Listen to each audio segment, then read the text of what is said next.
Good morning. Good morning from Kyoto, Japan. I'm Connie Book, president of Elon University in North Carolina, USA, and chair of the National Association of Independent Colleges and Universities in the United States. That organization represents 1,000 private and independent colleges. This is my second time at IGF and the 12th time that Elon University has sent a delegation to this important global gathering. Our engagement at IGF since 2006 has been through our Imagining the Internet Center. It is Elon's public research initiative focused on the impact of the digital revolution and what it does, an impact on individuals and institutions. We have a booth over in the village, and our team is recording video interviews at IGF, and I encourage you to take a few moments to stop by and share your thoughts with us at some point this week.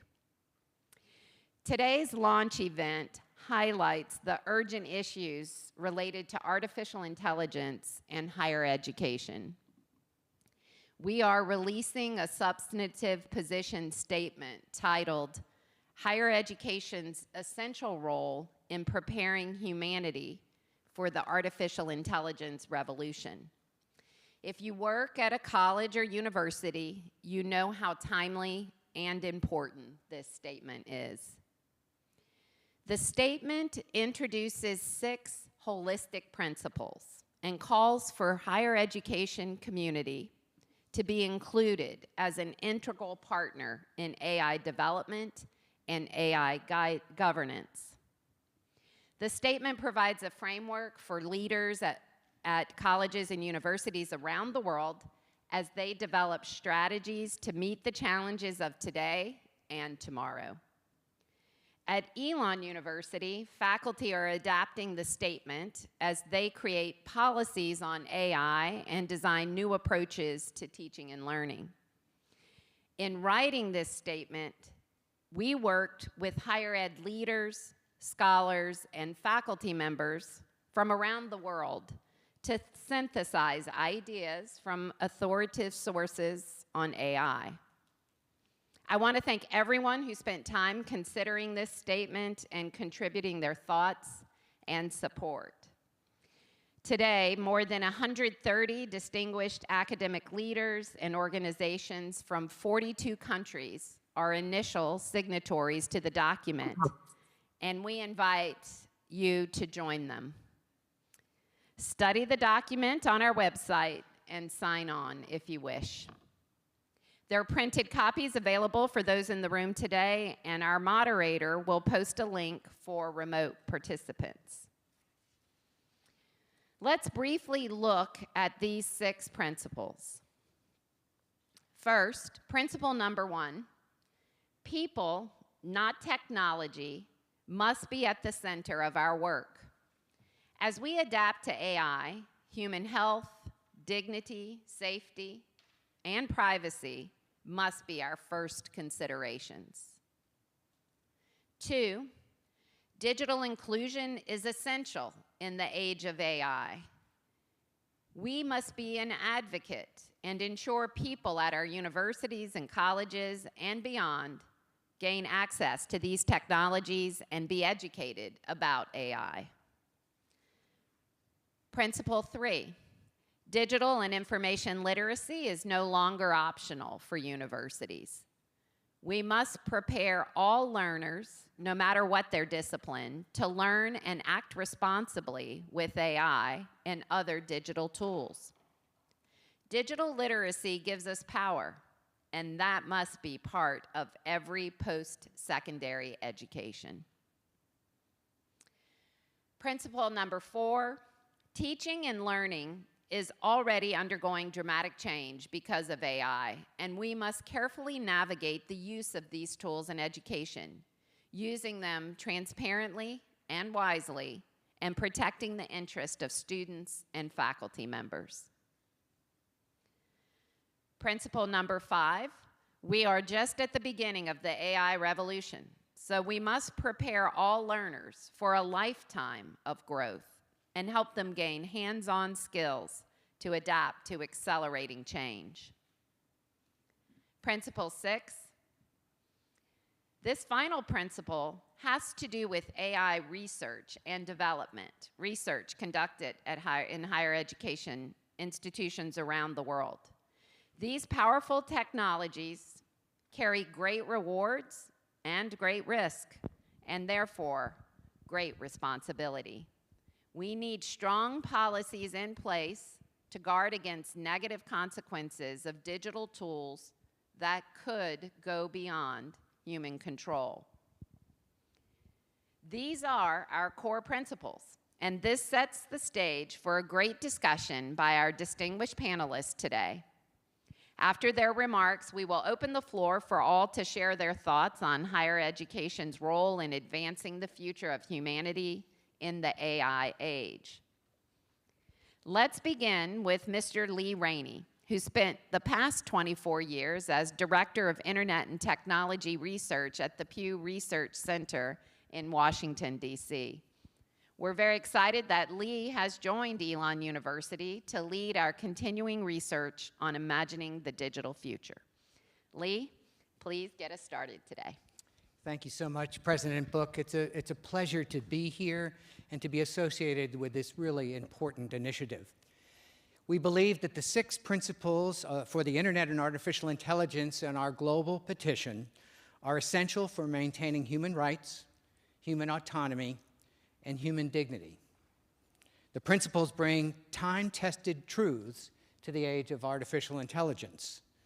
There is evidence aplenty that societies advance as their educational systems emphasize how people's adoption of new skills can help them become smarter, as people discover new ways to create, connect, and share, as diverse populations are given the wherewithal to control how new technologies are used, and as people adjust their lives to the emerging practices that the new technologies afford, including lifelong learning.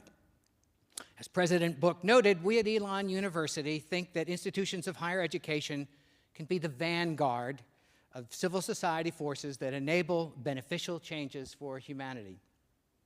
Since the earliest universities were created centuries ago, they have cultivated the grandest purposes of humankind, discovering and advancing knowledge, training leaders, promoting active citizenship, and yes, critiquing the societies around them and sounding warnings as troubles loom. Importantly, we know that as technology revolutions spread, one of the major jobs of universities is to pass along the best ideas and most effective strategies for learning new literacies, especially to other institutions and those involving children in particular. Clearly, we are at a singular moment now as AI spreads through our lives. In the past, tools and machines were created to enhance or surpass physical capacities of humans. The advent of AI for the first time brings technologies that enhance or surpass our cognitive capacities. This revolution will cause a big sort that will force us humans to identify and exploit the traits and talents that are unique to us and make us distinctively valuable. What will be the differentiators between what we can do and what our machines can do? How can we domesticate these technologies to make sure they serve us and not the other way around? At Elon, we are planning to be in the forefront of university studying and disseminating insights about how AI is affecting people. We have an ambitious agenda of fresh research that will build on several decades of exploration of digital trends and future pathways for digital innovation. In fact, we are gathering data right now in a survey of experts and a separate survey of the general population in the United States to explore how both groups' views about possible benefits and harms of artificial intelligence are going to unfold in the coming years. We will be releasing those findings in early 2024. Beyond that research, these are some of the questions that will guide our work in the age of artificial intelligence, metaverses, and smart environments. What are the new literacies that people would be wise to learn? They might include things like media and information literacy, the accuracy and inaccuracy of information, judging it and making the right decisions based on it. Data literacy, privacy literacy, algorithmic literacy, creative and content creation literacy. In addition, we at Elon seem destined to explore how well we are doing to hone our singular, valuable human characteristic. That means things like problem solving and hierarchical decision making that makes pattern connections and makes decision trees about how to move forward. Critical thinking, sophisticated communication, and the ability to persuade, which machines can't yet do. The application of collective intelligence and teamwork, especially in diverse environments.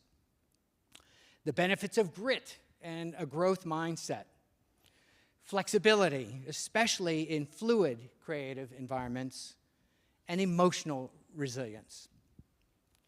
In the end, big issues await exploration. What are the signposts and measures of human intelligence? What are the qualities leaders must possess? How do people live lives of meaning and autonomy? What is the right relationship between us and our ever more powerful digital tools? Our past studies have shown that there are a wide range of answers to questions like those, and yet there is a universal purpose driving people's answers. They want us to think together to devise solutions that yield the greatest possible achievements with the least possible pain. Thank you so much for your interest. Please feel free to reach out to me here or find me in our booth in the exhibit hall. If you're interested in furthering this campaign, signing our petition, and maybe getting involved with us, we are always on the hunt for new partners, new collaborators, and new ideas. Again, my thanks, President Book. Thank you, Lee. We now have two distinguished speakers who are joining us remotely. First is Professor Davina Frau-Meigs, who helped with the research and writing of this statement and connected us with thought leaders around the world. She teaches and researches at Sorbonne Nouvelle University in Paris and has been quite active for years with UNESCO and at IGF. Dr. Frau-Meigs, you're up. Hello, everybody. Thank you very much for having me so far away. It's 2 o'clock in the morning in Paris, but it's really worth it to be with you and for me to return to IGF as I saw it being born since I participated in the World Summit on Information Society in 2005, representing academia for the Civil Society Bureau of the summit. And I've worked on these topics ever since and followed ever since from the beginning of social media in 2005 to what we could call now the beginning of synthetic media. And this is maybe one of the tags I will take. I wanted to thank, before that, Jana and Daniel Anderson, as well as Lee Rainey and the Elon University for including me in drafting the document and fine-tuning it. And I wanted to stress the importance also of IMCR, my NGO, the International Association for Media and Research, that is a UNESCO observer status NGO, which has supported fully all members the statement and added a statement of its own. And I hope that one of the impacts of this big statement by us all, a contribution to IGF, will also encourage other entities to make their own, and because we each and all have to appropriate what we feel is going on with the internet and make sure that the cultural diversity of our universities continues, so that we don't fall under two problems. One which would be a kind of homogeneity brought by the control of some sources and some types of AI models in the world, and therefore creating more digital divides. And the other one, which is something I think we all feel, is that as researchers, we have to resist the panic.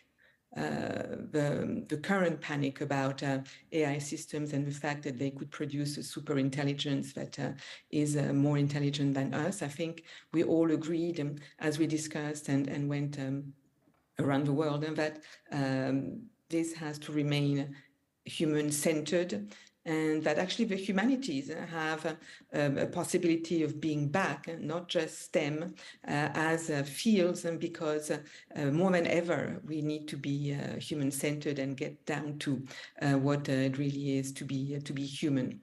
So I represent also, it's true, a network of researchers at UNESCO called MILID, the Media and Information Literacy and Intercultural Dialogue network of universities, where we also try to think these items. We push, of course, for media and information literacy first, because it permits a kind of familiarity that allows us then to move to AI literacy. And so one of the focuses of how to go about it for us would be go with familiarity, so that people don't have the feeling there's a huge gap before getting all these competences. And so as to prevent the panic, and on the contrary, leave space for understanding and for adoption, we need to lift fear and anxiety. And for that, we have to go also at policy level. And I think for us, we would emphasize, and that's the nice things about the 6 items that we've put in there, they can all be unpacked. They can all be unpacked and updated. So if I were to unpack and update our work in a sort of continuous way, I would say that one of the most important things is proper guardrails for teachers and students. And we know, and research has shown, that the guardrails proposed currently by AI systems, tech companies, can be bypassed. So this is a problem. And we as universities have to come up with our solutions for teachers and learners worldwide. Also, we need explainable AI. It's probably one of the most important elements, because we have to have access to the motivations for creating AI systems, for funding AI, for the validity of the AI, the fact that the scraping of the data has to be lawful, unbiased, safe, because that's how we can make proper decision making. And we know at the moment that there's no really ethically sourced data. They're not consensual. The models of data scraping are not consensual, especially in certain parts of the world, like Europe, where I come from, and where we have a feeling that there is a lot of violation. And for us at university and in research and teaching, source reliability and ethically sourced data are crucial. We can't let go fake information, fake news, including those proposed by synthetic media that are coming up, without being scared about what happens with proliferation of pseudosciences. And this undermines the whole remit of our university and our research approaches. And so I would call on a lot of reflection on source reliability, because we probably are facing a new kind of source, a source that is not a primary source nor a secondary source, with these intelligence AI models. So these are elements that I wanted to put into the discussion. And soon, at the moment, is under embargo because it's not out yet, but UNESCO will release during Media and Information Literacy Week at the end of October in Jordan, will release the approach, its approach on AI and media and information literacy. And I hope you'll see that it buttresses everything that is being done here. Clearly, at IGF level, we would support, I think all of us, the creation of a body on information and AI. information and AI with all stakeholders, and especially, of course, universities and researchers, and because we probably are the best place to facilitate the relatively asymmetrical dialogue right now between the ed tech companies and the AI ed techs that are becoming extremely proprietary, extremely commercial, and what we would like to have as independent research spaces that are universities and policy making spaces. So definitely, if IGF, you guys who are there could push for the creation of a global body of this kind, but is actually more or less being delineated at UN, but IGF could be a very good space for continuous discussion about these items that I've underlined, like source reliability, AI explainability, and of course, all of this within our very human rights. Thank you very much. Thank you, Frau Miggs. Lots to consider there. Thank you for those thoughtful remarks. We are honored today to be joined by Internet Hall of Fame member Alejandro Pesanti. Dr. Pesanti is a legendary leader in global internet governance circles. He is a professor of internet governance at the National Autonomous University of Mexico. Dr. Pesanti, please give us your thoughts on the future role of higher education in the AI age. Thank you, Professor Book. Can you hear me well? Yes. Sorry, it is awful manners to begin a speech by correcting the previous speaker, but legend, that's Divina Frau Meigs. That's Elon University. Legend, that's Jana Anderson and Lee Rainey. And I don't want to continue with the list because it's very long. I'm very honored, and I hope, Professor Book, that you realize how highly many of us think of the effort that Elon University has done. You really made a world worthy mark with Jana Anderson's and Lee Rainey's work with the Internet Governance Forum. They have done so much from having students over documenting by video things that no one even thought were worth recording, and now they are that document to their deep thought and understanding. They're identifying leaders, bringing young people who I followed a few of them, of your former students who have become really brilliant media analysts or figures or communicators. So they have increased the aura of Elon University to immense heights. This is really wonderful. So thank you for Dr. Pesanti. That's work. Very nice. Thank you. That's really amazing. I come from a very large university.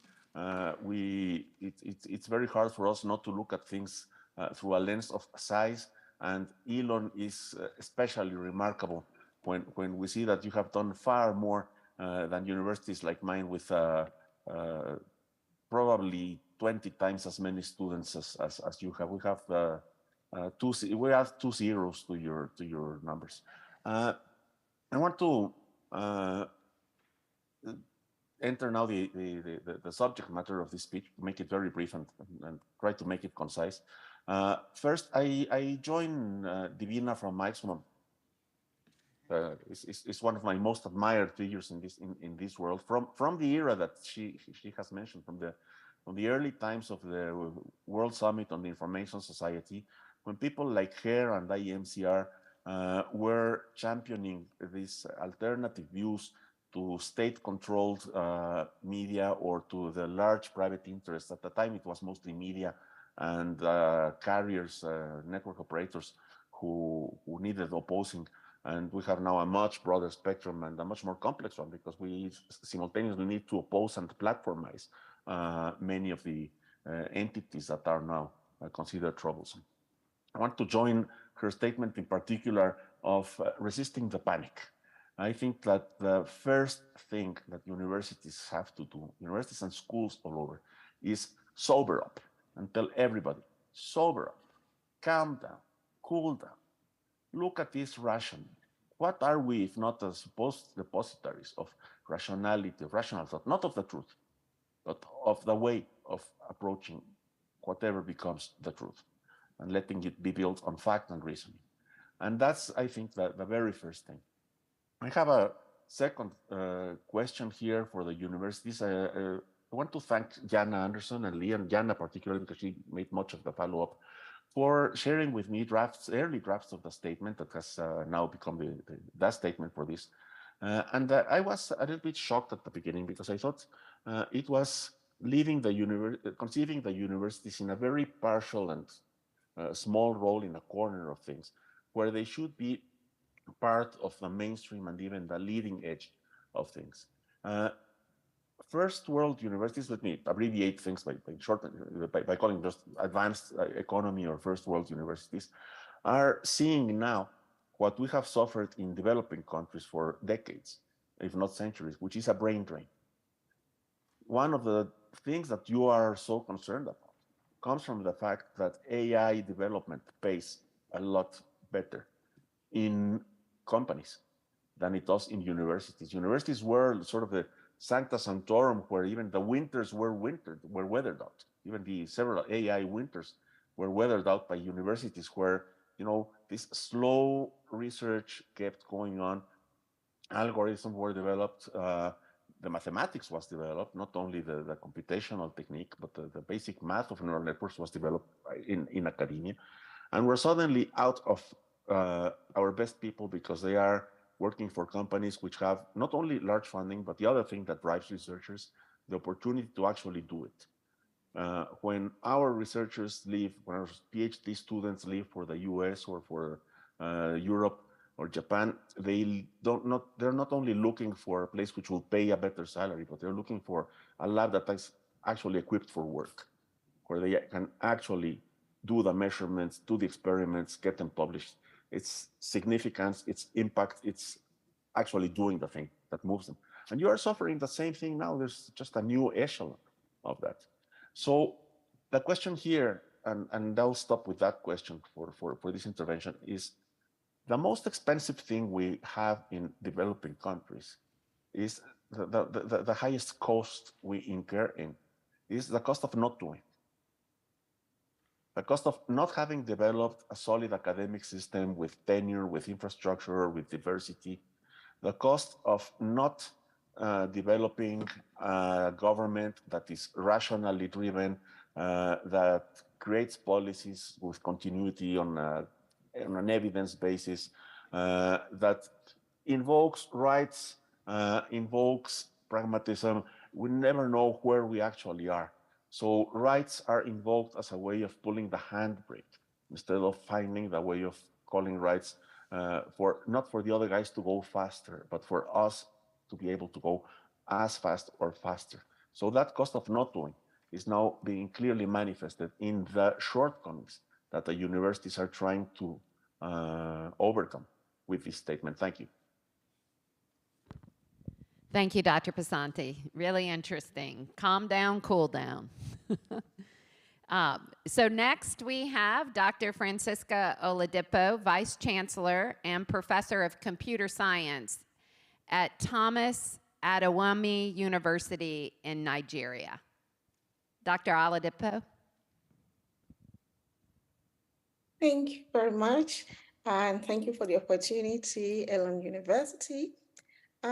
Speaking from the perspective of an African university and an African researcher, we were probably just still catching up with the rest of the world.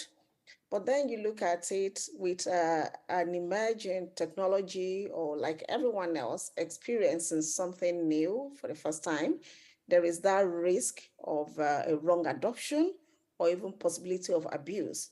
And so I believe that universities, most of our roles should be centered around the educational aspect of artificial intelligence, of AI. So if you look at not just interdisciplinary education, but also interdisciplinary collaboration, AI is applicable in practical every field. So AI researchers should not think of just collaborating with subject level experts, but students in the field of AI should be made to study other subjects like philosophy, finance, healthcare, social sciences to give some basic kind of domain knowledge. And universities also need to promote ethical artificial intelligence and do a lot of education around ethical AI, because students are to kind of guard against that abuse and misuse. And then there are a lot of questions in the society about the role of AI in education and on the educational space. So not just educating the student, but also there's a need to educate the society generally, maybe through seminars or handbills, or to have a town and gown on artificial intelligence.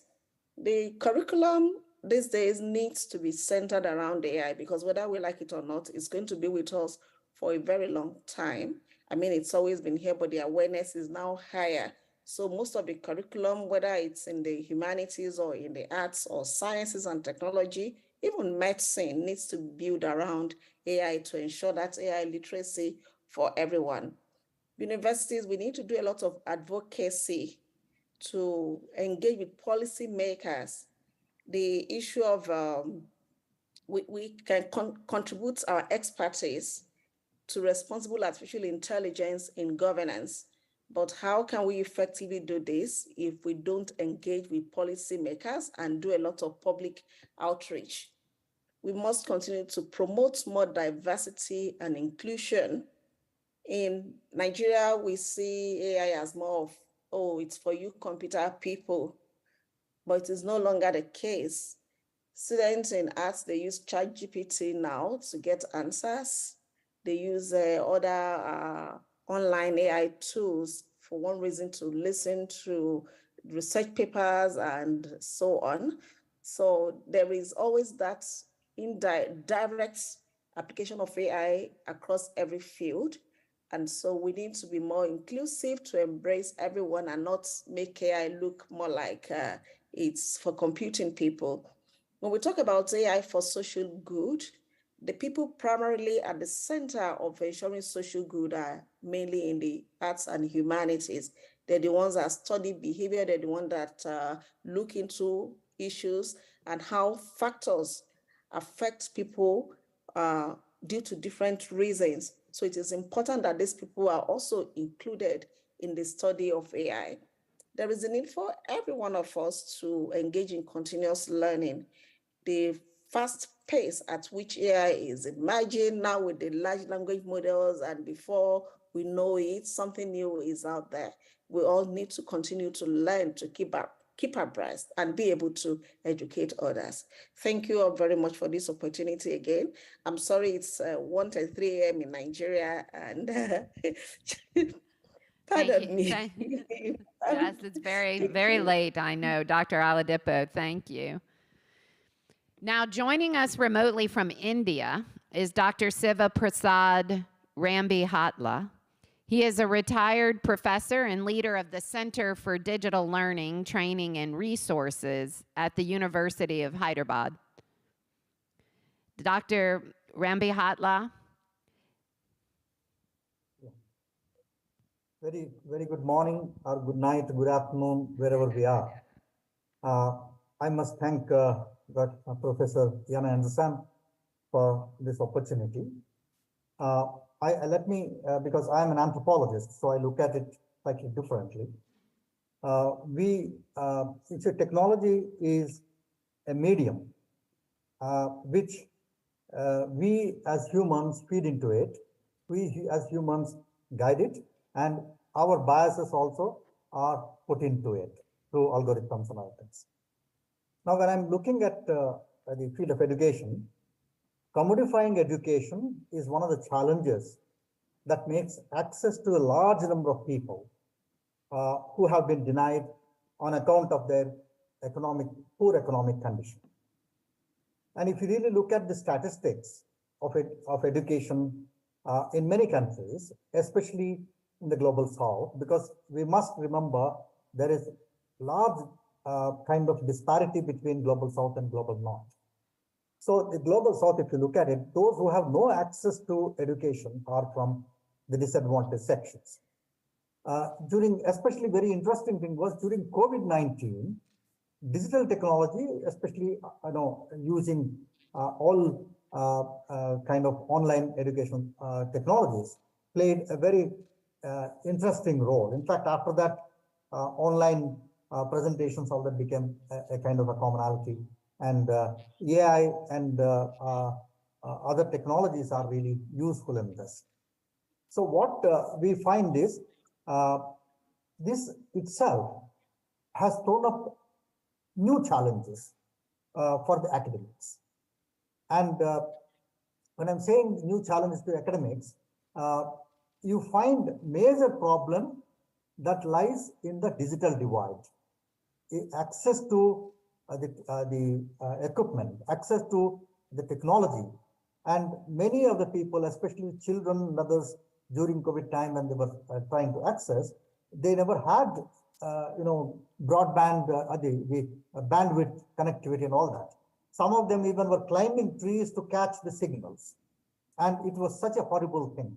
So apart from that, online courses are also need to be designed and articulated in a way that captures the minds of the learners. That is also a big challenge. And what we find is the lack of skills and ability to design courses using multimedia or even your the kind of new technologies that are there, especially like ChatGPT and other things which are people are using it. That is where we find designing them in an imaginative way to keep the attention of the learners is an important thing. And that is where we even try to train the teachers or the persons who are designing the courses.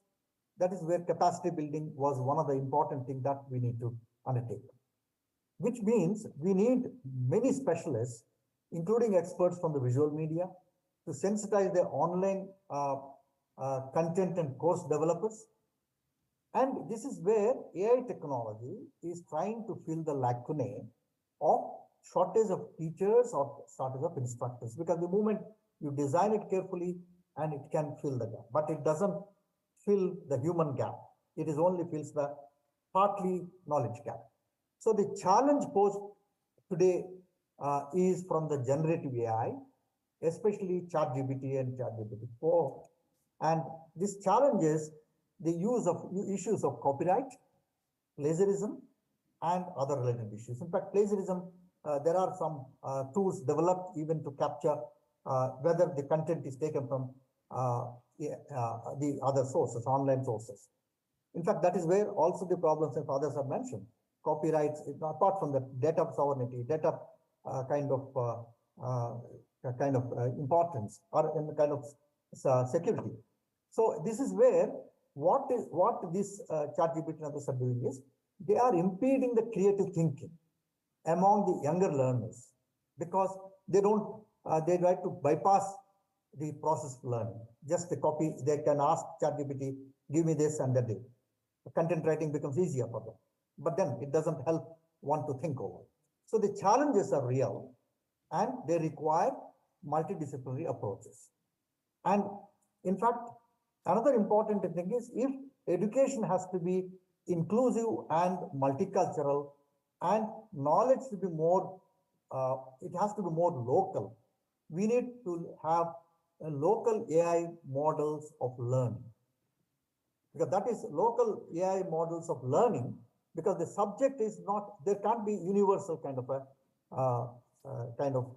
a content, because most of the things are local. Therefore, what we need is a local knowledges, a local contents, and that need to be given in order to make people to learn better about it, because problems are all local and solutions can be only local. They emerge from local knowledges.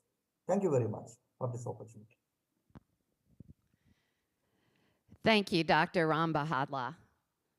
Next to speak is Wei Wang, a doctoral student at the University of Hong Kong School of Law and member of the IGF Dynamic Coalition on Data and Artificial Intelligence Governance. He is also a teaching fellow at the FGV think tank in Brazil. Dr. Wang?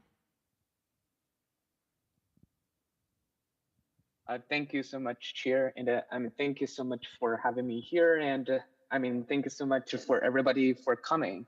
I think yes, I'm so sorry that I cannot be physically with you together with you in Japan, but I'm feeling excited to be here virtually.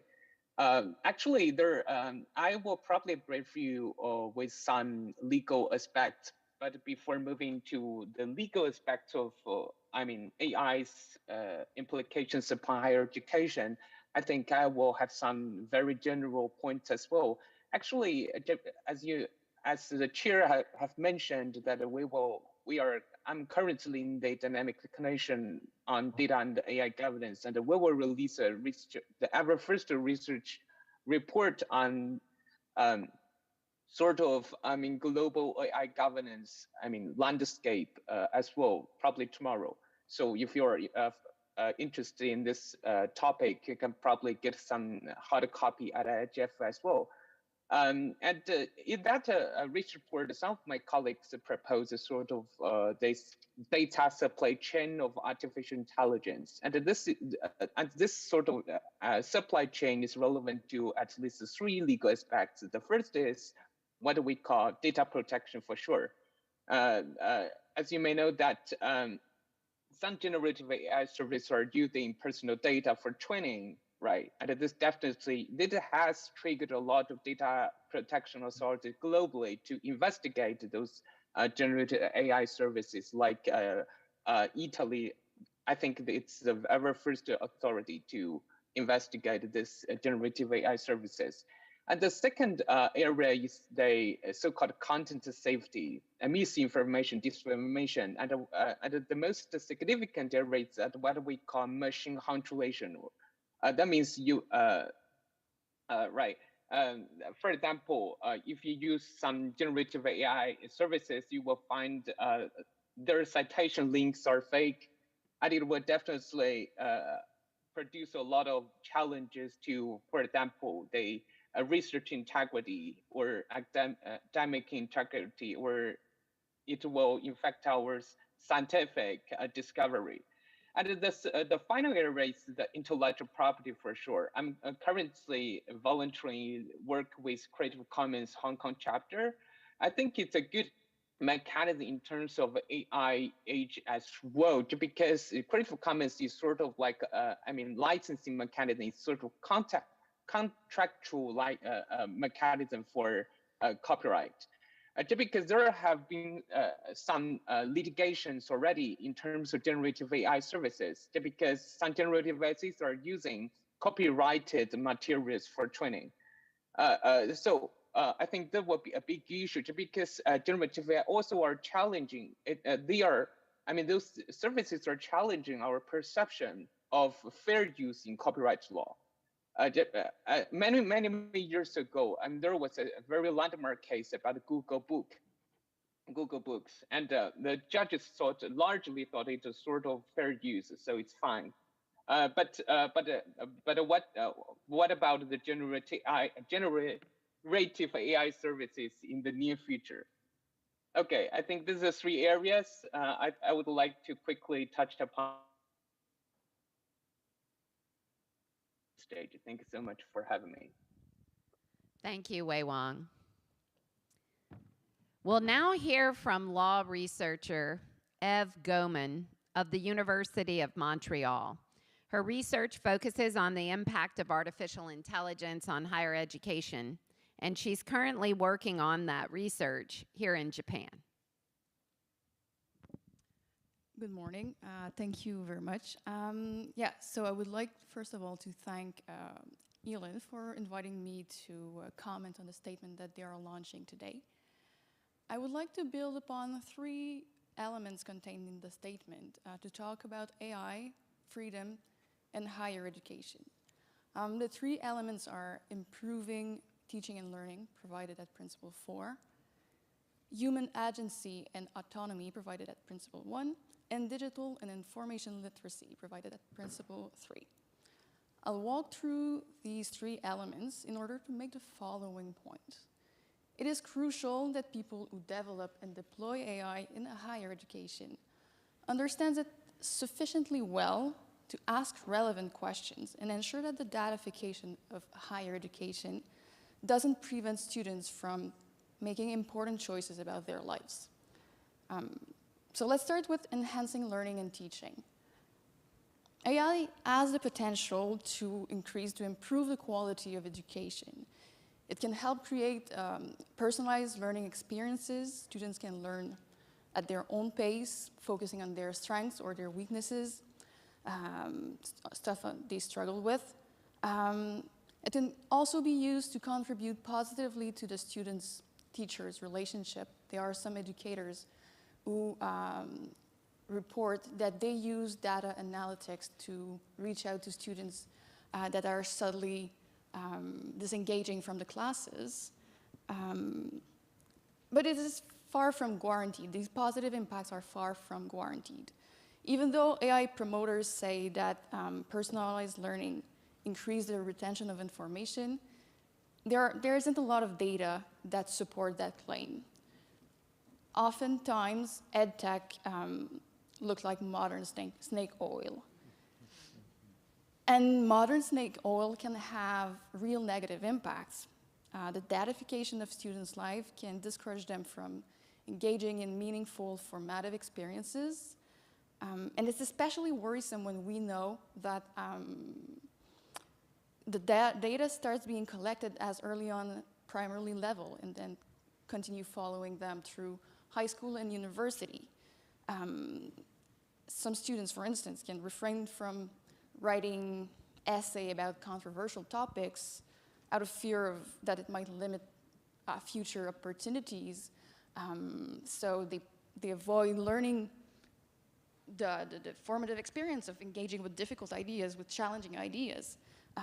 College students can refuse an invitation to go to the bar on a Monday night because geolocation data can be used to predict their likelihood of success at school or predict if they're at risk of dropping out. And it can influence their admission to grad school or their scholarship application. Again, we're preventing people to engaging in meaningful, formative experiences. Remember when you were in college, these are things that promote increased human flourishing. And what if immigration officer can access immigrant student classes attendance data, for instance? Is it really what we want for higher education? Is it really fully promoting the full development of the human personality as international human rights law says it should?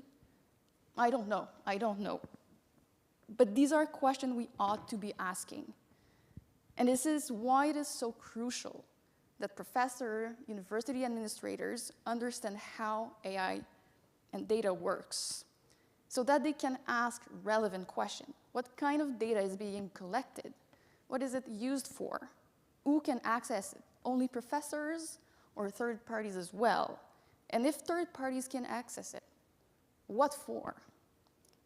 So yeah, this is why I believe that the statement is so interesting and so important, and particularly Principle 4, 1, and 3, because they can contribute to protect students' freedom. That's it. Thank you, Evie. Our final panelist is Renata de Oliveira Miranda Gomes. She is an IGF 2023 youth delegate representing Brazil, who recently earned a master's degree in communication at the University of Brasilia, and she's here with us today. Welcome, Renata. Thank you. Thank you so much. Good morning. First of all, I would like to thank the opportunity to participate in this panel as a youth representative. I am part of the Brazilian youth delegation this year, and I have been studying for some time how we use internet and specifically digital platforms to communicate science. I'll be mindful of my time here and pass to the main point that I wanted to bring to the debate, and is how new digital platforms are extremely present in higher education, and I believe that the COVID-19 pandemic actually showed us this quite significantly. During a time of social isolation, we had to quickly adapt to a new way of learning and exchanging knowledge. And AI was certainly very much part of it. But the thing is, I believe that there is still a gap between students and educators when we think about the acceptancy of new platforms and ways of learning. And I'll give an example, which resonates a bit with what Professor Oladipo mentioned just now. For example, ChatGPT can be used as a tool for learning in multiple ways. And I am aware and agree with arguments that point that ChatGPT can facilitate like plagiarism or cutting corners when producing assignments.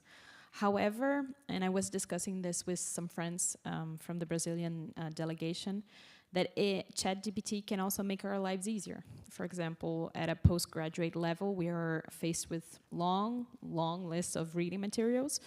And although ChatGPT does not substitute comprehensive reading and understanding of text, it can certainly aid by producing perhaps bullet point highlights and aid us in gaining some time, actually. So it can also be a tool to develop critical thinking and analytical skills. So my argument here is that educators and students should work together. And the principles here presented are proposing to find solutions that can help all parts involved. Specifically, I wanted to point out principle number 5, learning about technologies is an experiential, lifelong process.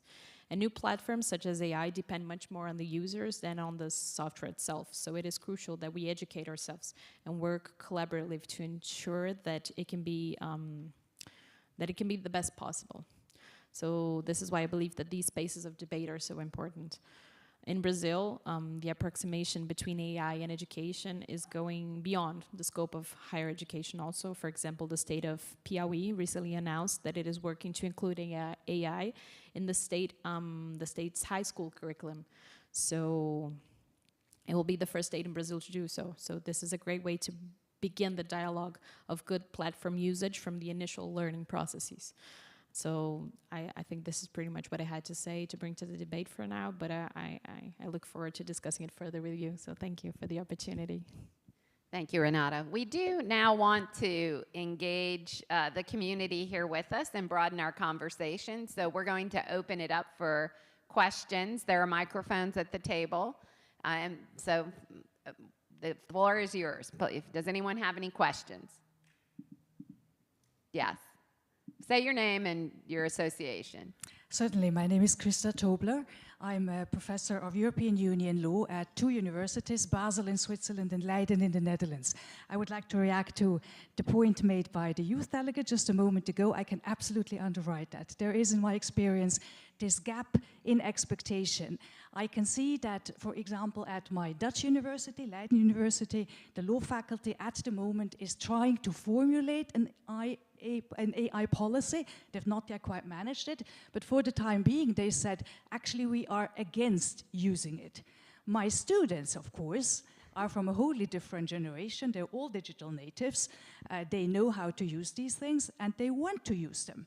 So I can see the gap that you're talking about. And I personally, in one of my courses where people have to write an essay, have taken the approach suggested by our own department that deals with these matters, which has said that one way of doing it is to alert students to the possibilities and the dangers, especially in the legal field. You may all be well aware of the fact that a lot of wrong legal information is provided by these models. So you alert them to them, but you also tell them that, yes, you can use it, because it makes no sense to say no. It's just not realistic, in my opinion. So I have followed the approach of telling them, yes, you can use it, but with proper attribution. So in your papers, you have to state whether or not you have used AI and how you have used it. I think this is a better approach because, as I just said a moment ago, it's totally unrealistic to expect that people will not use it. It's also not clever because, as you said, quite rightly, there are positive elements in these systems and we should use them in a positive sense. So thank you for your contribution. Renata, I believe was your name, is entirely reflecting what I have seen in my work. Thank you. I think we had another question here. Yes. Thank you very much. My name is Nazmul Hassan. I came from Bangladesh. I work with an NGO called Action Aid Bangladesh. So I take my liberty actually to bring down a little bit of rooted of the discussion, since I work with the community and the excluded group and marginalized communities. So I was thinking, in our country there is a huge digital divide. So in between the urban and rural. In addition to that, even also in the different age groups and generations, and also based on their sexual identity. Let's say male or female, men and. So I was thinking, since still there is a huge digital divide. So we are talking about the AI in universities. So if it is becoming more and more a kind of pertinent technologies in our life, so how the divide will increase and how the people will be excluded and more marginalized. Some people will be, so super tech people, and they will be using the AIs and other technologies and getting more and more opportunities, access and rights, everything. I imagine public service will be based on AI in future. So then people like us, in our countries, global south, and living in a very interior place, how they will have their basic rights, let's say education and health and other spaces. Whether, do we think of how the AI can be also, as a part of our lifelong learning, So sometimes we are thinking, technology will come, definitely we need to embrace the technology, this is for sure, but how it can be also, people can acquire the knowledge and skills by their lifelong learning. What are the educational institutions are taking that kind of tools, curriculum, or developing that tools and curriculum for the community or the excluded group, so that they are also not being left behind. They are also taking this, becoming this part of these new technologies. So I don't know who could reflect on that, but this is actually point came in to my mind. Thank you very much. Thank you. Would anyone like to react to that? Yes. Yes, Can feel I? free to open the mic. Shall I? Yes. Yeah. I think this is exactly what I have been talking about.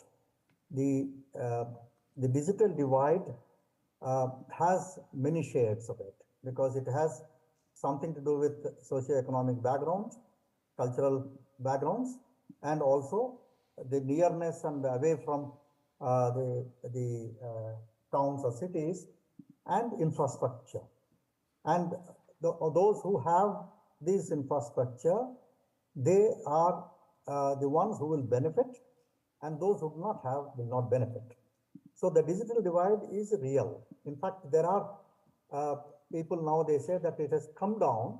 It is true. It has come down as the the kind of availability of the internet and other things in some of the remote areas. But still, there are problems. And how do we, in fact, that is one aspect. Second aspect is that we have something what we call the algorithms that are written. The biases themselves reflect the kinds of discrimination, exclusion, because the moment you perpetuate them, because whether it is generative AI and other kinds of forms are real challenge, because that is where, how do we counter these biases, how do we counter these exclusions are the challenge. This is where academics have to think about alternatives of this thing, because one way is using the traditional medium, but the traditional medium reachability is lesser, whereas the technology that we have can reach large sections, but then governments have to intervene, governments have to invest, and even some of the private firms have to invest. This is the alternative. There is no other way. Thank you. Thank you. Any final question? Yes. Yes. I think the microphone's right there.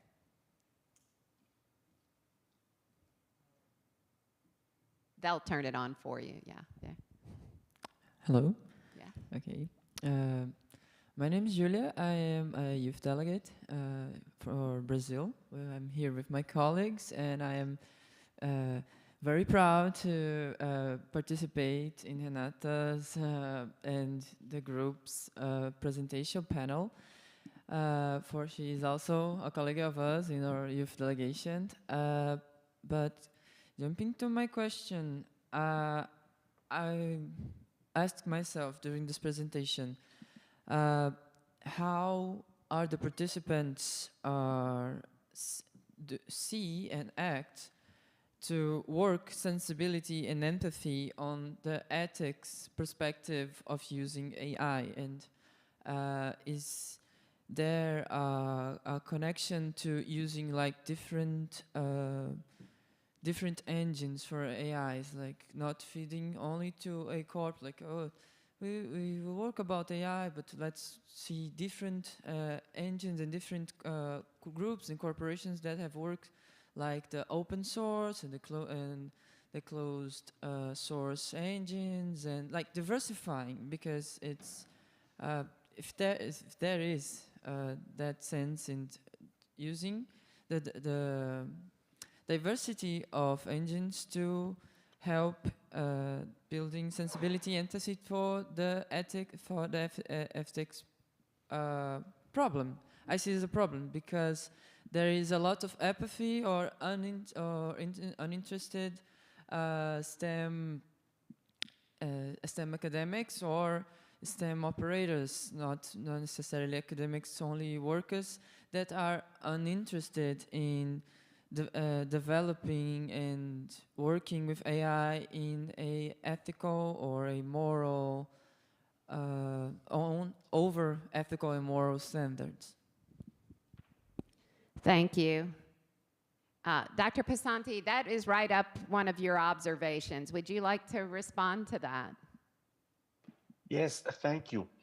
There are, at the last counts a few months ago, around 1,300 ethics codes for AI around the world that have been collected. And there must be 10 times as many that have not been collected anymore. No one cares. Some of them are very solid. They were built from the ground up, starting from an inventory of ethical systems by the Institute of Electrical and Electronic Engineers, the IEEE, which is now developing a set of standards for ethical AI that can be used by companies and governments for guiding the development of systems and for guiding the assessment of systems. One problem these have is that it's very hard, first, to avoid subjectivity. You look at the whole big 30 pages of ethically aligned AI that is age appropriate for children, and in the end, it's a value judgment. Someone has to make a value judgment, whether something is appropriate for 13 years old and not 13 and a half years old. So that's one problem. The other one is that it's very hard to bring these codes, or the law, by the way, because some people say that ethical codes are a way to avoid the law, not have the strict legal observance. But either way, it's very hard to bring this down to the person who's actually doing the coding, who's actually selecting data and saying how you actually develop the system and put data into it. That has to have a large part of contribution from the universities, where in exercises we challenge our students at all levels, the people who are doing the hard computer science, coding, and so forth, and all the way to people, as was mentioned, students using ChatGPT for their essays. We have to work on that, and we cannot solve that at a university level alone. If our students arrive from high school, from pre-university education, without this ethical and without a mathematical competence, there's a huge challenge for the universities to compensate for 18 years of non-education. This again goes to the cost of not doing it. And one other contribution here. As I said, I second Divina from Mike's statement of resisting the panic. But I don't only say, okay, freeze, calm down. I think that we can develop tools. I personally am going to bring in a little plug for a tool I have developed, which is not for AI, but can be extended, which is when you look at all the panics around the internet and also all the ways that the internet is seen as a panacea, as a save it all, you can actually see that most of the things that we either like very much or dislike very much that are happening on the internet have a human social pre-online or offline component, and the disruptive, sometimes radically revolutionary change that brings through the internet. It's like phishing or Wikipedia, you know, the bad and the evil and the good. They are all either phishing is simple fraud, hugely enabled by the internet, and Wikipedia is, you know, plain human, warm-hearted cooperation, the will to share knowledge made big. So we have 6 elements there: identity, scale, identity, trans-jurisdictional border crossing, barrier lowering, friction reduction, and the management of humankind's memory and forgetfulness. We can analyze every conduct that we like or dislike online, or every project, divide it into these pieces and reassemble it, and then decide where do you want your ethical code, where do you want your police, where do you want to actually change human minds. Human minds will not, if you don't change human minds, you will not stop having fraud. You will not stop people trying to cheat people and people falling for cheats. So let's not blame the internet, and let's not blame artificial intelligence or it's a very small niche thing called ChatGPT without looking at this broader picture. And as I said, rationally, it is maybe too Cartesian. We still need some fluffiness and some fuzziness, but this is the kind of tool we can have. Final point, universities can contribute to this in an institutional way. We have been providing our individual academic contributions, the technical contributions. The institutions have their own role that transcends the activism that sometimes comes with situated academic social science, and bridge with the technical community that's actually doing all this development. Thank you. Thank you, Dr. Pasanti. And we couldn't agree more. And that's why we think that having an articulated set of principles to begin the work of higher education, and I love Dr. Fraumig's encouraging each organization to make it their own so we have that diversity of thinking with this set of principles. So we've reached the end of our time, and I'd like to conclude with an invitation. Please go to our webpage and see the list of signatories and consider adding your name. This will give our statement more reach and credibility. Our site will provide updates as the statement reaches new audiences and begins to influence institutions around the world. Thank you all for your participation in our event today and for your support of this important initiative. Thank you.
Ladies and gentlemen, welcome to the opening ceremony of the 18th annual meeting of the Internet Governance Forum. May I draw your attention, please? Simultaneous interpretation service in 6 United Nations language and Japanese is available with the receiver. Please turn on the power button and switch to channel 1 for Arabic, channel 2 for Chinese, channel 3 for English, channel 4 for French, channel 5 for Russian, channel 6 for Spanish, and channel 7 for Japanese. May I kindly ask you that at the end of this session, please hand over the receiver to the staff at the exit doors. Thank you. And please be noted that the annual meeting of the Internet Governance Forum will be streamed online. Lastly, if there is an emergency, please follow the instruction of staff, including security services. The opening performance is scheduled to start shortly from 10:30 a.m. Please kindly be seated for a while. Thank you for your patience.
Excellency, distinguished delegates, and participants. I would like to welcome all of you to 18th annual meeting of the Internet Governance Forum. And my name is Rebecca, and it's my honor to serve the MC for this opening. Prior to the opening ceremony of the 18th annual meeting of the Internet Governance Forum, we now present as the opening act, reconceptualizing traditional Japanese theater, Kabuki, Two Lion with Sansui, media installation by Naoko Tosa. Kabuki is a novel and unusual performing art that appeared in Kyoto at the beginning of the Edo period. In this new work, a heroic lion spirit appeared in a climactic scene of Renjishi, a masterpiece of Kabuki. The scene in which the lion smells a flower and makes a violent movement known as the madness was performed by a professional Kabuki actor. Creating a digital Kabuki performance is suitable for an international IT conference. So please enjoy this opening performance.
Now, I would like to welcome Mr. Lee Junfar, Under-Secretary General of United Nations, and His Excellency Mr. Kishida Fumio, the Prime Minister of Japan, to the stage. So please welcome Mr. Lee and His Excellency Mr. Kishida.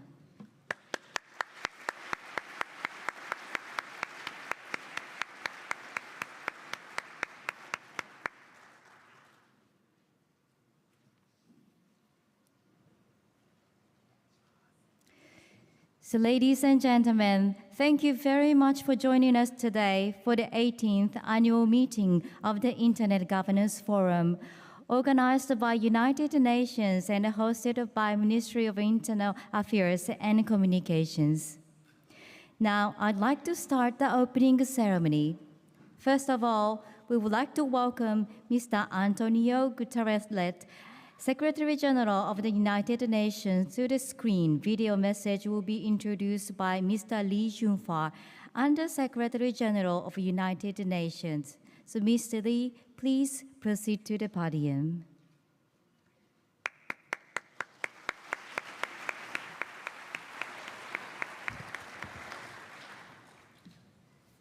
Good morning, Your Excellency, Mr. Fumio Kishida, Prime Minister of Japan, Excellencies, distinguished participants.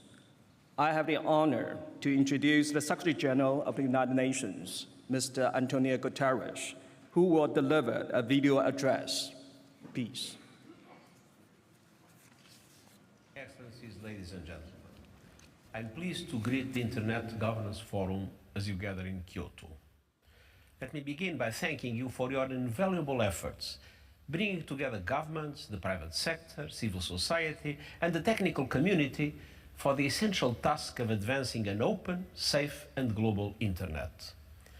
For nearly 2 decades, this multi-stakeholder cooperation has proven remarkably productive and remarkably resilient in the face of growing geopolitical tensions, proliferating crises, and widening divisions. Your work is now more important than ever. We need to keep harnessing digital technologies enabled by the Internet to help deliver on the Sustainable Development Goals, take climate action, and build a better world. I see 3 areas for action. First, we must work together to close the connectivity gap and bring the remaining 2.6 billion people online, in particular women and girls in least developed countries. Second, we must work together to close the governance gap, including by elevating and better aligning the work of the IGF and other digital bodies across the UN system and beyond. Third, and fundamentally, we need to reinforce a human rights and human-centered approach to digital cooperation. It is imperative that the Internet, including the physical infrastructure that underpins it, remains open, secure, and accessible to all. This means that the Internet's long-established multi-stakeholder institutions need more support, not less. The leadership panel I've established for the Internet Governance Forum is aimed at providing strategic guidance, supporting stable funding, and amplifying the impact of your important work. To help advance the search for concrete governance solutions, I'm appointing a high-level advisory board on artificial intelligence, which will provide preliminary recommendations by the end of this year. And the Global Digital Compact, proposed for adoption at the Summit of the Future in 2024, aims to set out principles, objectives, and actions to secure a human-centered digital future. Governments, the private sector, and civil society must come together regularly to ensure that the commitments enshrined in the Compact are followed up. We cannot afford another retreat into silos. We must work to prevent gaps from emerging on new digital technologies, avoid duplication, and address emerging risks effectively. I look to your gathering in Kyoto to provide critical input to advance our collective efforts. Together, we can realize the ambition spelled out in the theme of your forum and build the Internet we want to empower all people. Thank you.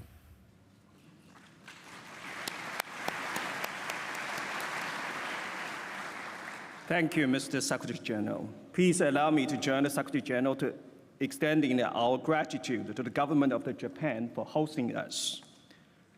Excellencies, distinguished delegates, as the Secretary General reminded us, the challenge confronting the global community in reaching the 2030 Agenda for Sustainable Development are vast and complex. The Internet will play an integral role in navigating these complexities, moving us towards a better and a more resilient future. But this requires responsible policies that leverage the benefits of digital technologies while mitigating the risks. The Internet Governance Forum must respond through the UN's convening role to bring every country and every individual together, regardless of the stakeholder groups or the backgrounds. IGF needs to further strengthen its role as being a global digital policy forum in finding points of convergence and consensus, and in identifying the digital solutions in reaching the 2030 Agenda.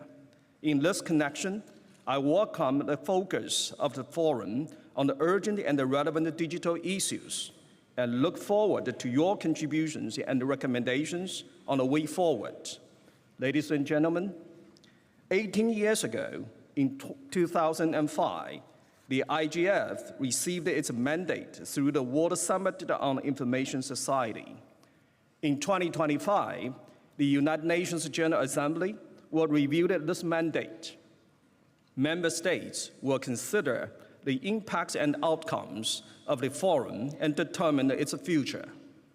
With this in mind, I invite you to consider 3 questions during this year's IGF.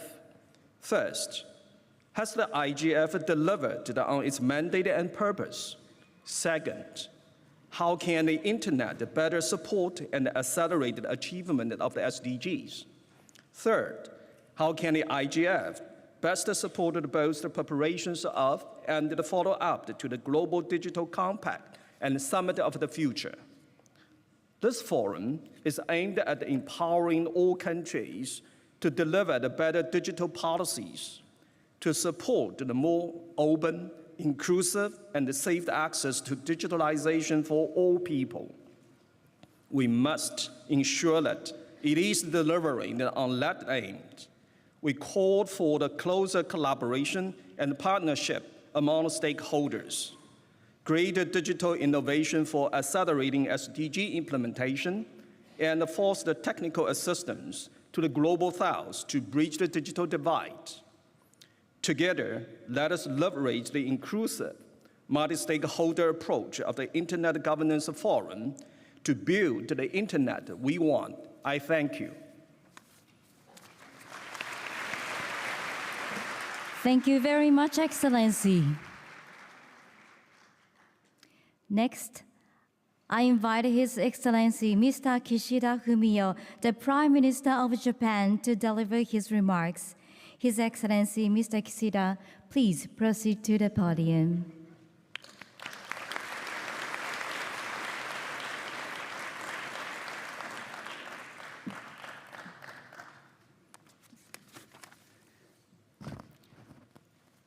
日本の内閣総理大臣の岸田文雄です。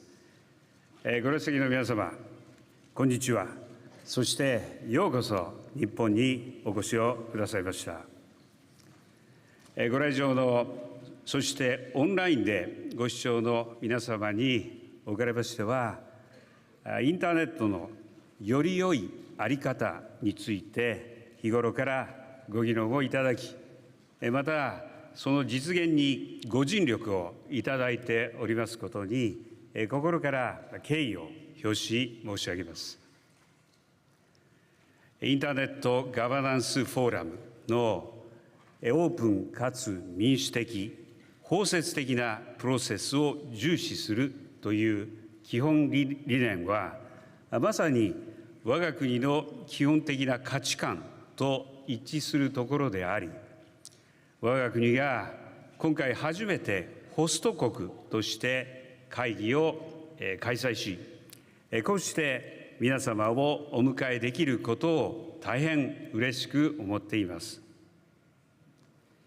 インターネットをはじめとするデジタル技術は、世界中の人々の経済活動を支え、経済成長をもたらすエンジンです。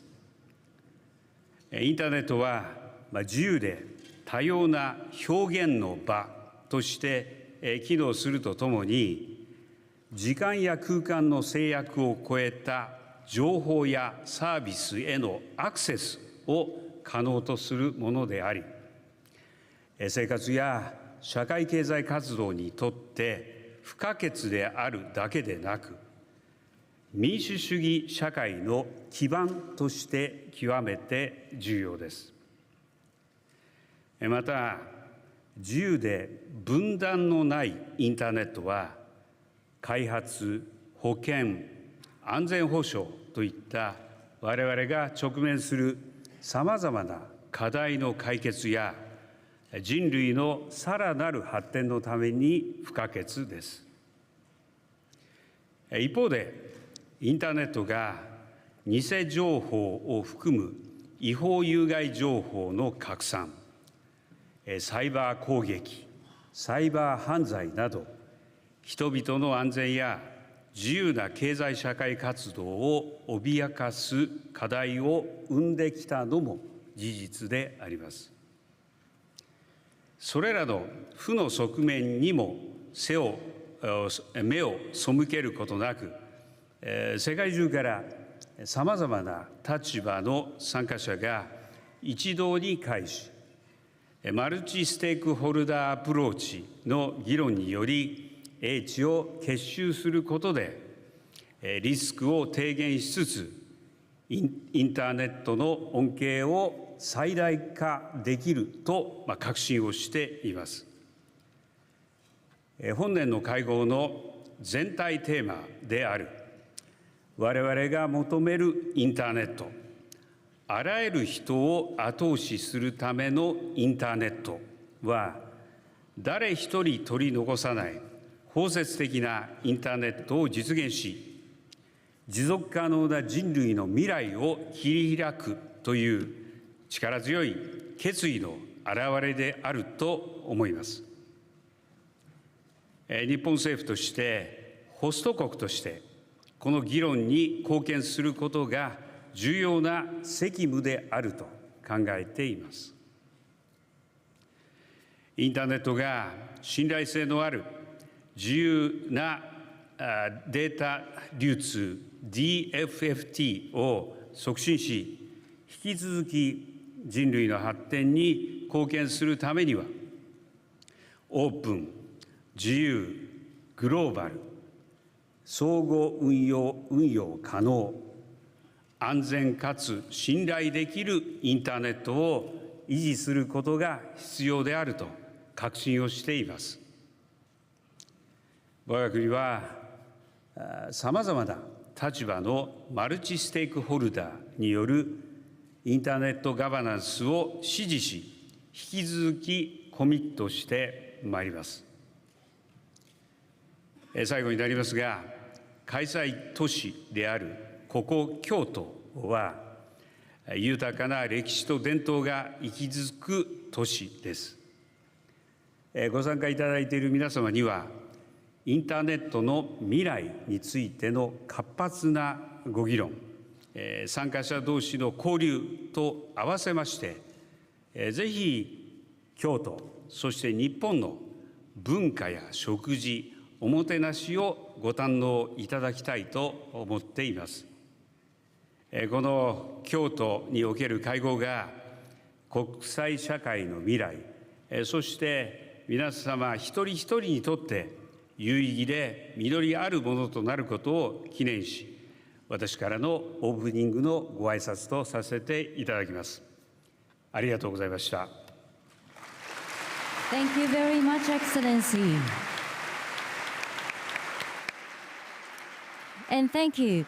Please give a round of applause once again to the speakers.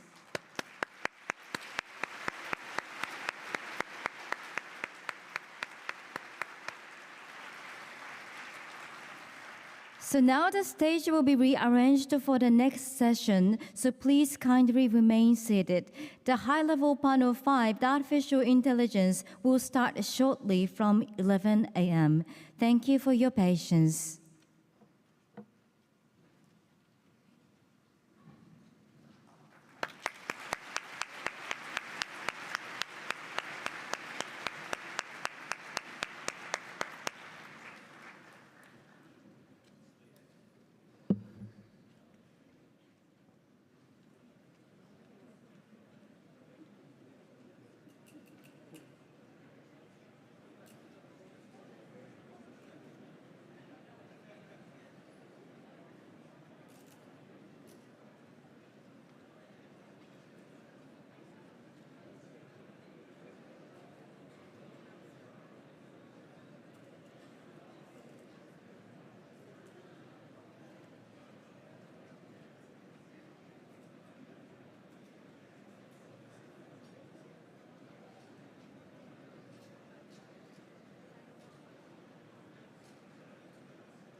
Thank you very much for waiting. Now I would like to welcome the guests of honor and the speakers for the high-level panel 5, Artificial Intelligence, to the stage, and we'll begin with the photo session. And first, an official photographer at the front will take a photo.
So at first, the official photographer at the front, please take a photo.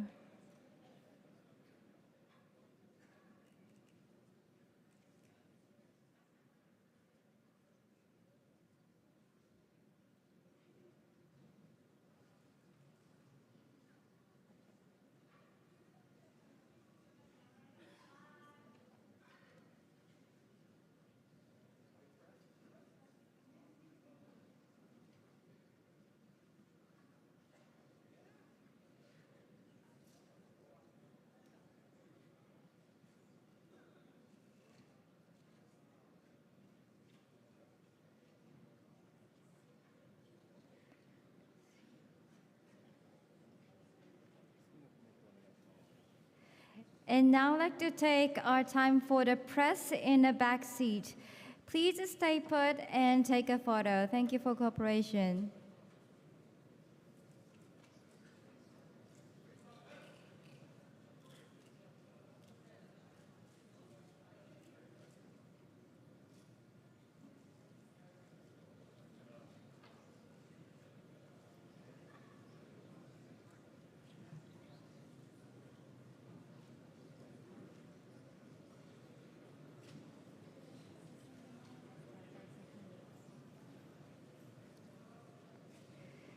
Thank you very much. So the Excellency, please proceed to the individual seat on the stage. Thank you.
Ladies and gentlemen, may I draw your attention, please?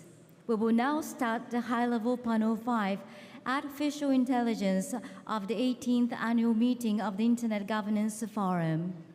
I will now invite a guest of honor to deliver keynote speeches. First, I would like to welcome His Excellency Mr. Kishida Fumio, the Prime Minister of Japan, to deliver keynote speech. His Excellency Mr. Kishida, please proceed to the podium.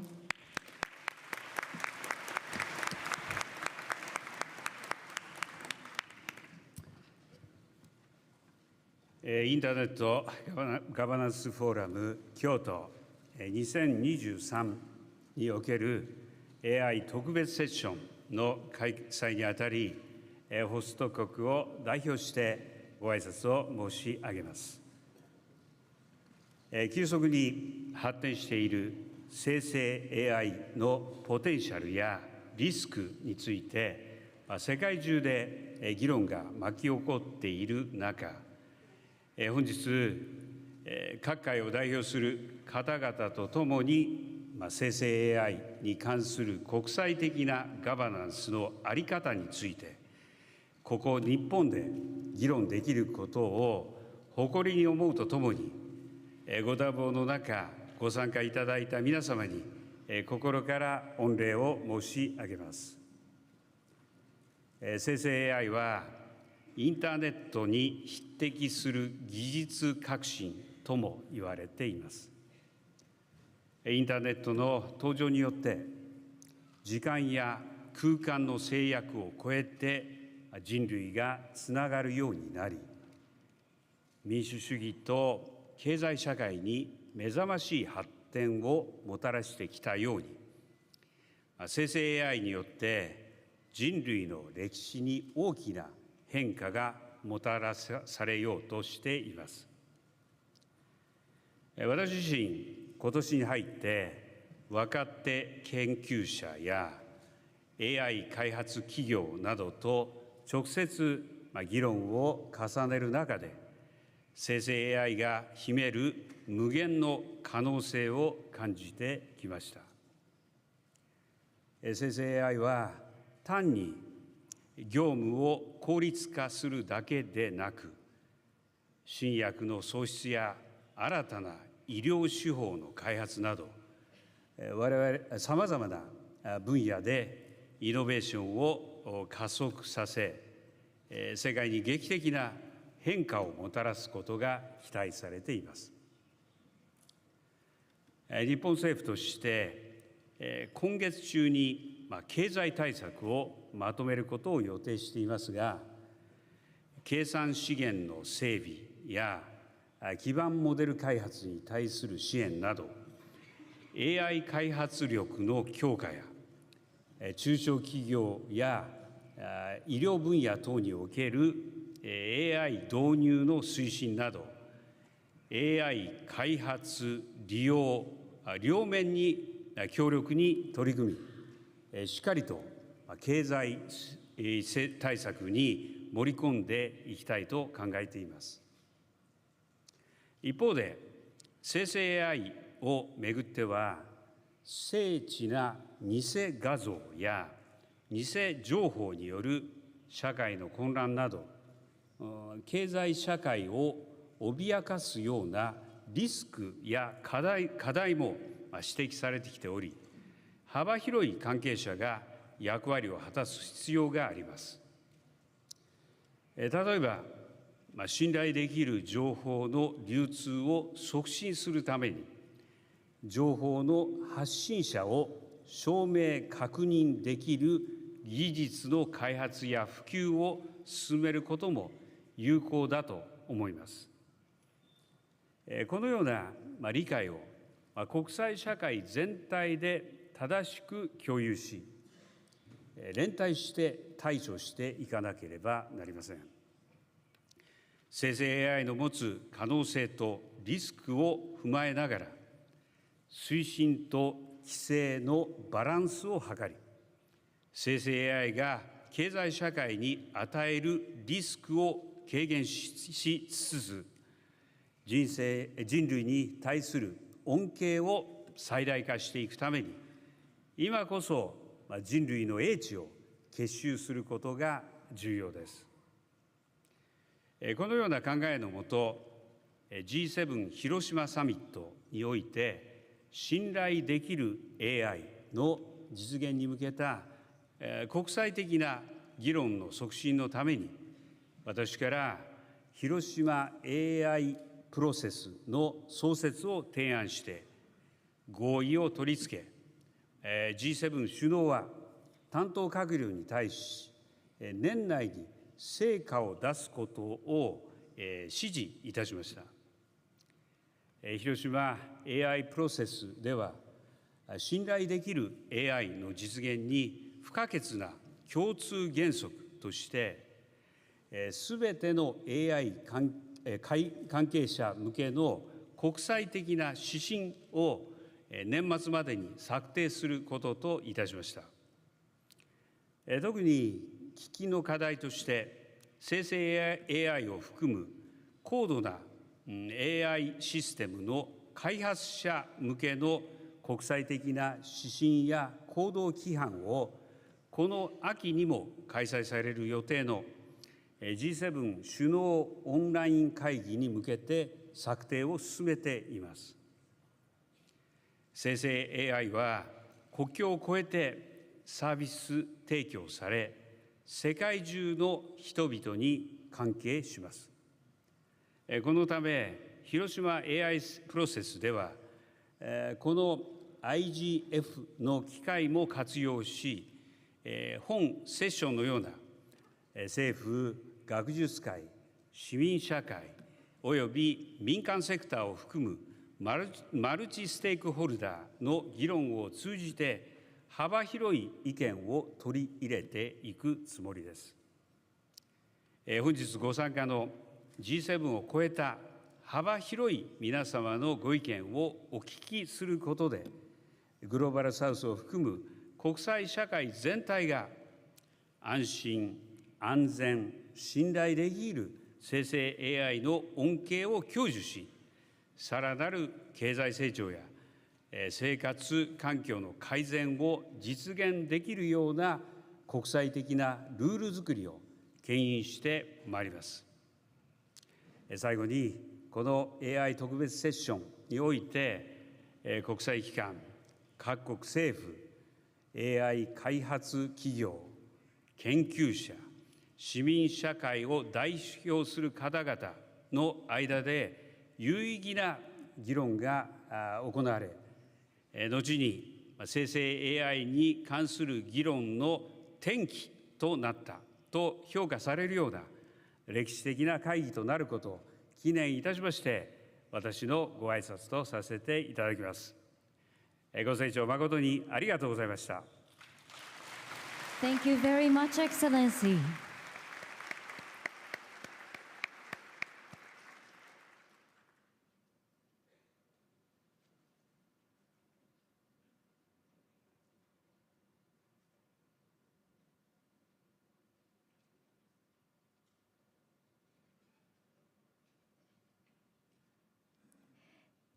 Next, I would like to welcome Ms. Maria Ressa, CEO and President of Rappler Inc., 2021 Nobel Peace Prize winner, to deliver keynote speech. Ms. Ressa, please proceed to the podium.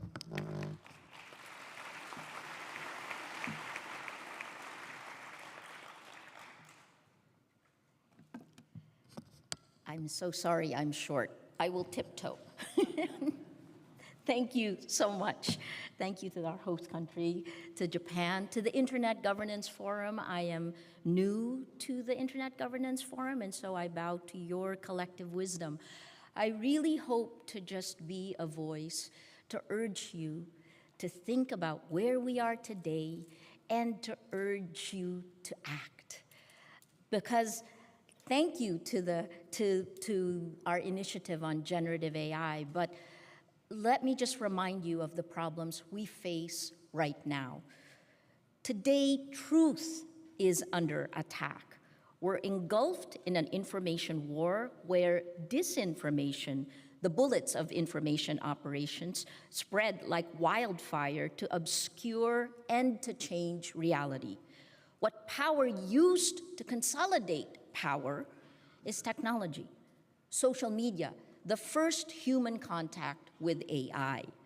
In 2018, and this has probably changed since then, MIT released a study that said lies spread 6 times faster on social media than these really boring facts.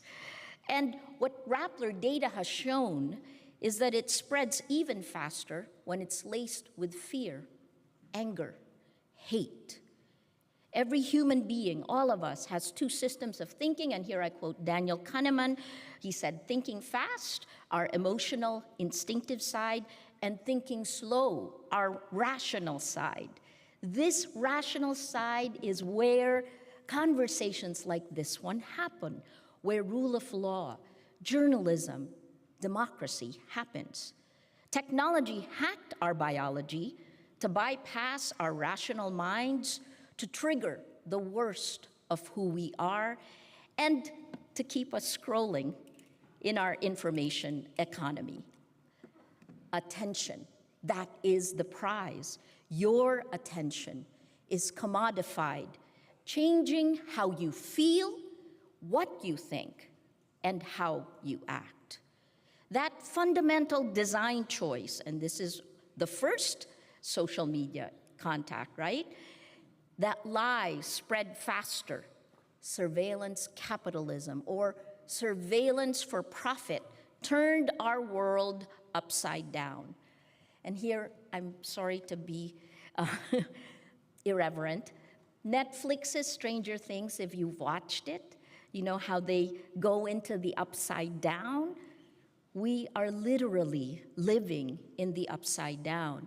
And while it seems deceptively familiar, everything is covered with goo, and there are monsters in every corner. Because that design of the new gatekeepers to our public sphere was exploited by authoritarians. If you can convince people lies are facts, then you can control them. And the same 3 sentences I've said since 2016. Without facts, you can't have truth. Without truth, you can't have trust. Without these 3, we have no shared reality, no rule of law, no democracy. So, I have 2 minutes left to tell you what we should do. And actually, the internet we want has those 5 values. I thank the Secretary General for appointing the leadership panel. We each have 2 years. It's extremely honest, open, and we hope to urge you to act. But I'll leave you with 2 last thoughts. One is the impact beyond the individual. This is what I've laid out for you, right? The behavioral aspect for us. If you don't have integrity of facts, you cannot have integrity of elections. And 2024 becomes a critical year for elections, which is part of the reason everyone in this room, from civil society, parliamentarians, government officials, NGOs, journalists, we each have a role to play. I keep saying that we are in the last 2 minutes, if you play basketball, last 2 minutes for democracy. In my last minute, I just want to tell you about an initiative that aligns with the Internet Governance Forum that was launched last year at the Nobel Summit for the Nobel Peace Summit in DC. This year, over 300 Nobel laureates, civil society groups, the same kind of multi-stakeholder arrangement. We need to come together. We launched a 10-point action plan that has 3 buckets. And these would be the same that you would need to operationalize in every single one of our agreements. The first, stop surveillance for profit. Give us back our lives. 2, stop coded bias. If you are a woman, LGBTQ+, you are further marginalized in the virtual world. And we want a secure, safe, and trustworthy internet. Third, journalism as an antidote to tyranny. Thank you so much. Thank you very much, Ms. Ressa.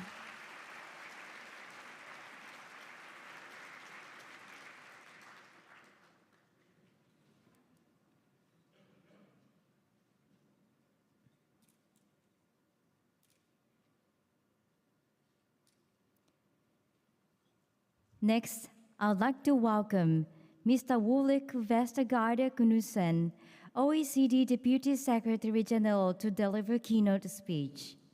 Mr. Knudsen, please.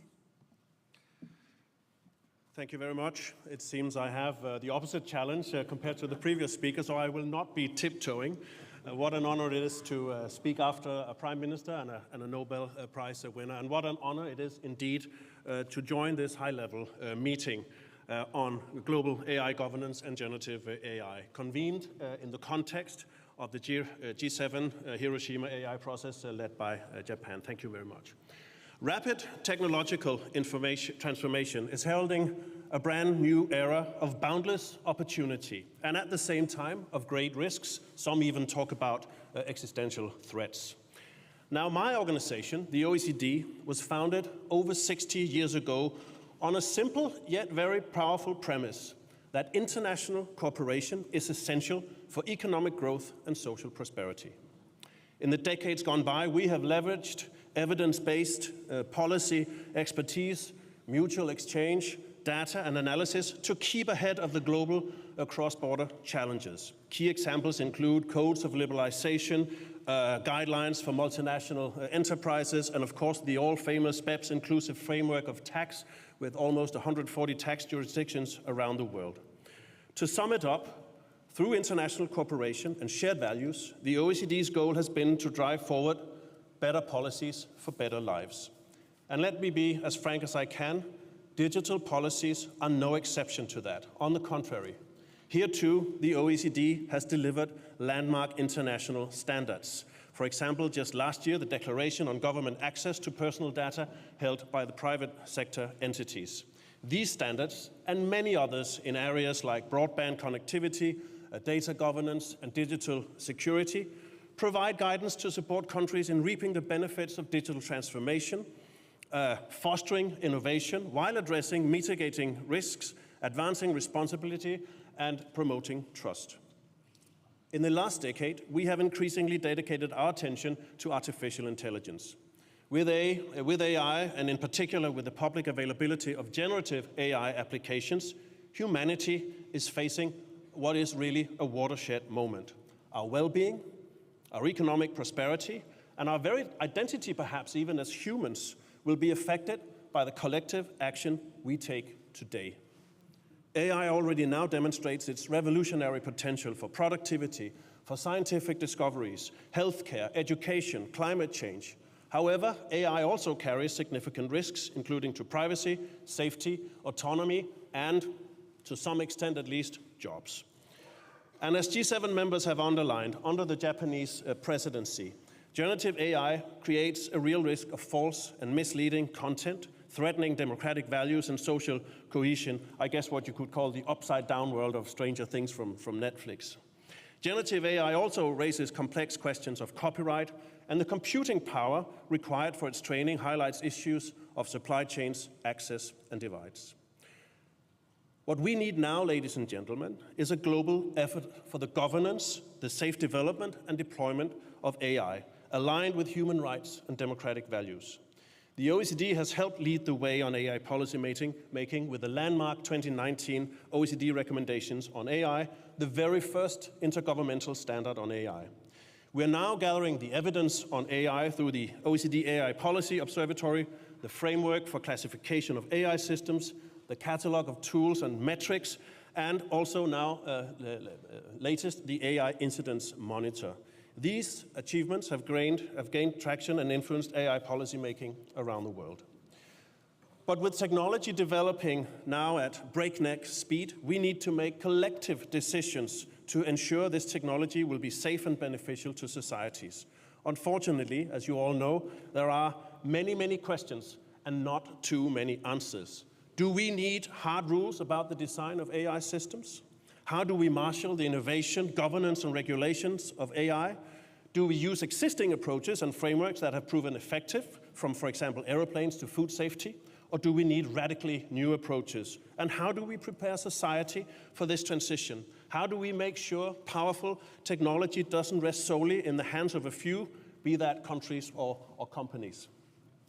And perhaps most importantly, how do we make sure that we seize the boundless opportunities for people and planet in a just, equitable, and democratic manner? That we don't answer these questions that I raised above with policies that hamper progress.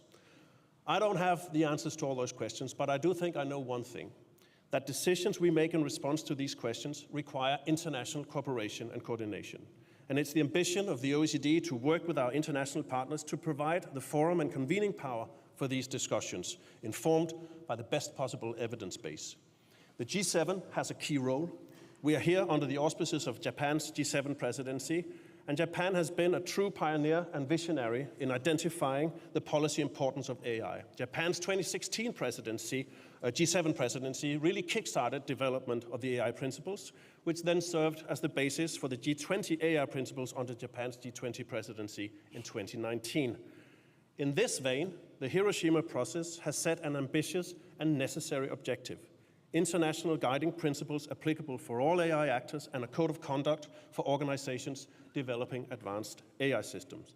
The OECD is very proud to be informing this process in many ways, not least later this year by launching the Global Challenge alongside key partner organizations like UNESCO and others. And we also look forward to providing comprehensive guidance across different actors and different aspects of AI. Before I end, let me say that we cannot advance the global effort on AI governance without effective stakeholder engagement. Multi-stakeholder participation has always been the OECD approach to policy development. Examples include our One AI expert group with over 400 international experts from governments, from industry, from academia, and from civil society. Or the recently launched OECD Global Forum on Technology is another example of this way of building outreach and engagement. Only, honestly, with your involvement, can we develop policies that work for all parts of society. Prime Minister, ladies and gentlemen, Stephen Hawking defined intelligence, and I quote, as the ability to adapt to change, unquote. Let us continue working together to ensure that our intelligence, both human and artificial, will keep politically pace with developments and continue to guide us responsibly. We simply cannot afford not to. Thank you. Thank you very much, Mr. Kurusen. Unfortunately, His Excellency Mr. Kishida Fumio will not be able to stay due to the schedule, so please give him a round of applause. Thank you.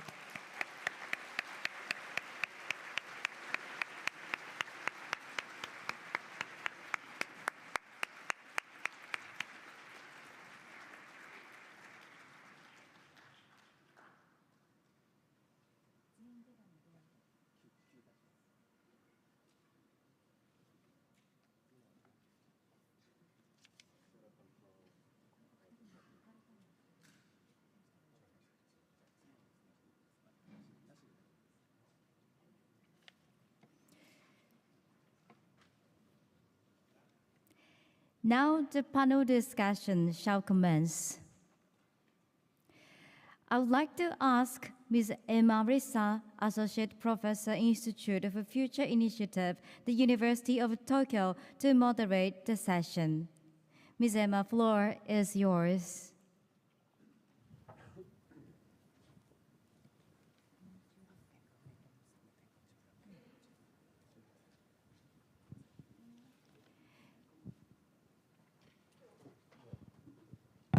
Would you please wait for a moment to rearrange the stage? Thank you very much for your patience.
So, good morning, ladies and gentlemen. My name is Arisa Emma.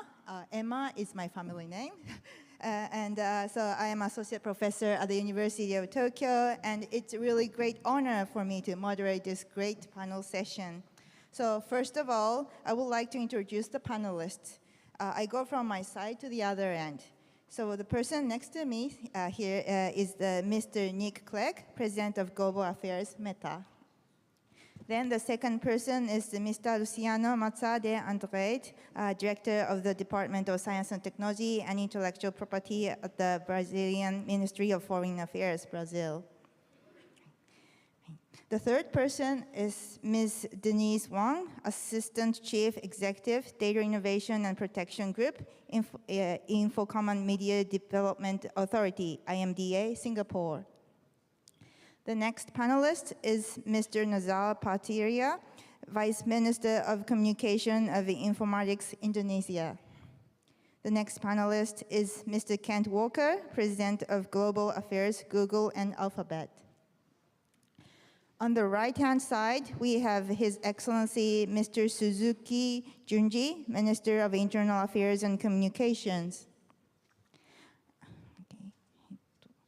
The panels next to Minister Suzuki is Mr. Vincent Cerf, IGF Leadership Panel Chair and so-called father of the internet.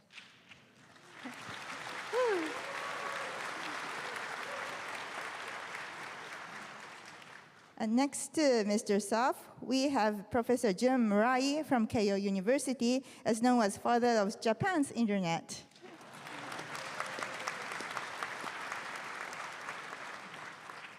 And last but not least, the panelist on the other end is Ms. Doreen Botgan-Martin, Secretary General of the International Telecommunication Union.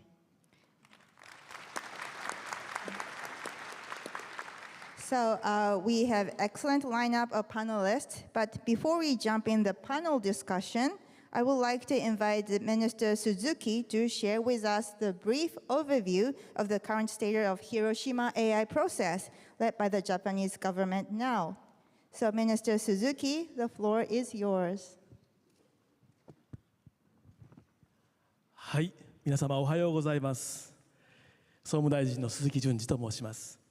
この度はインターネットガバナンスフォーラム京都2023にご出席いただきまして誠にありがとうございます。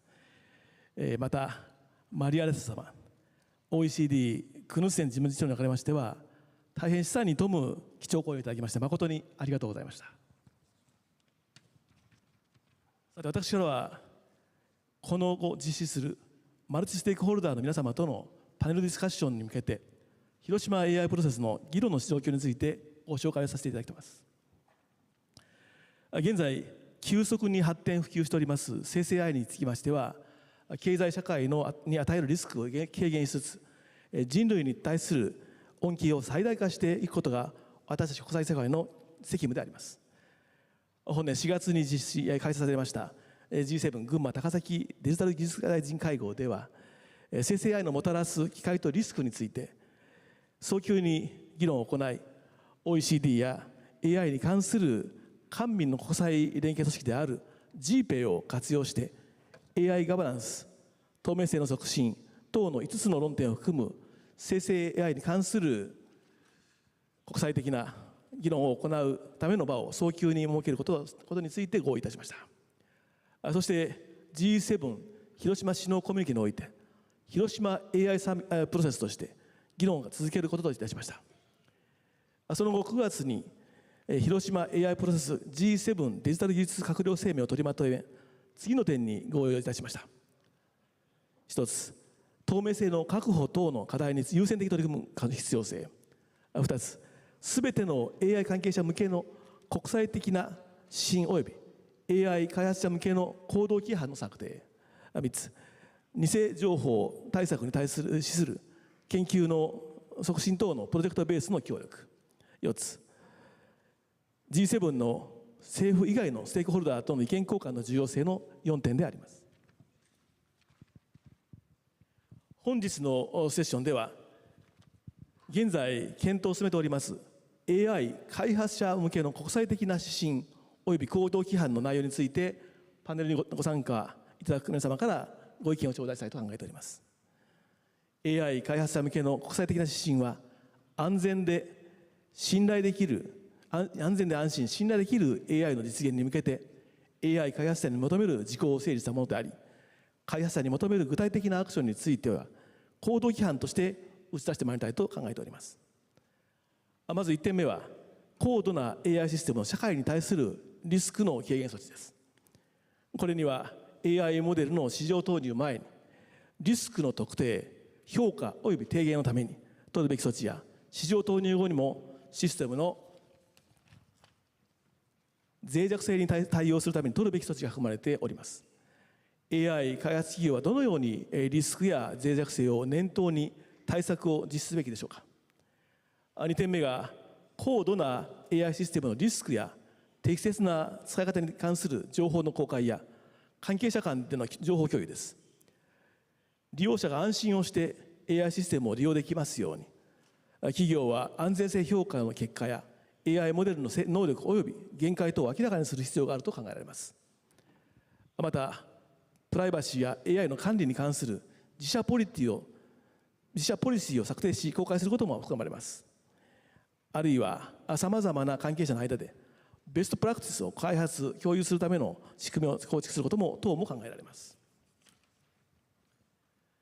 3点目が、AI のもたらすリスクを技術的に軽減するための研究や投資の促進であります。例えば、電子透かし技術や情報の来歴管理技術等の AI が生成したコンテンツを利用者が識別できる仕組みの開発や導入等が考えられます。これらのほか、気候変動やグローバルヘルス、教育等の世界が直面をする重要課題に対処するために、高度な AI システムの開発を優先することや、高度な AI システムに入力するデータの適切な取り扱い等も必要になると考えられます。本日の AI 特別セッションは、多様なバックグラウンドを持つ皆様方のご意見を直接お伺いする貴重な機会と考えており、今から行われる議論を心から楽しみに出しております。どうか忌憚のないご意見を賜りますようによろしくお願いします。本日のこのセッションがパネルにご参加いただく皆様だけではなくて、会場およびオンラインで議論をお聞きくださっております方々も含めた全ての皆様にとって有意義な場となることを記念いたしまして、私のご挨拶いたします。よろしくお願いいたします。ありがとうございました。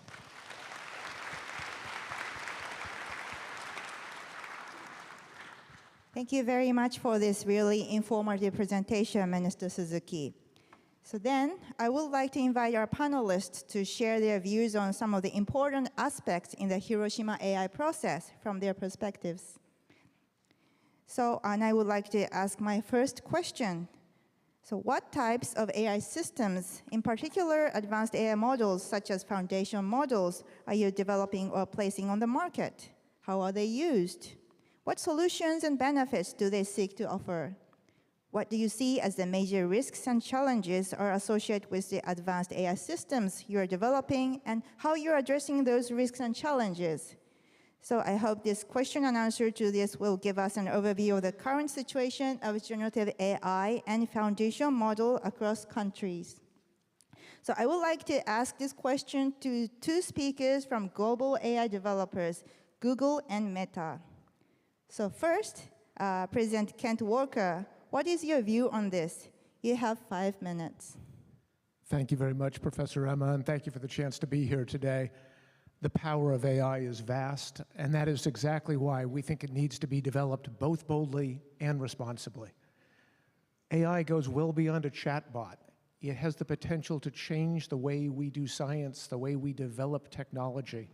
I thought it was very nice that the rounds of applause for today's panel went to our two technologists joining us here today, because that will be the foundation of the next great technological advance we have. Of course, you've been using AI for a dozen years if you've used Google Search or Translate or Maps, but it's going to go well beyond that now. We are seeing dramatic advances that are going to change quantum mechanics, quantum science, materials science, precision agriculture, personalized medicine, bring water, clean water to people around the world. The potential is extraordinarily exciting. Just one example, our DeepMind team has helped fold proteins, understand how proteins express themselves for the 200 million proteins known to science. That would have taken hundreds of millions of years for biologists to do. It's as though you took every man, woman, and child in Japan and trained them to be a biologist and then had them do nothing but fold proteins for 3 years. And as a result, these tools are now being used by more than 1 million researchers around the world to help advance the study of medicine. And there are many more advances like that coming. But at the same time, we recognize that all of the opportunity agenda must also be balanced by a responsibility agenda and a security agenda. And it's not for one company or even one group of companies to do alone.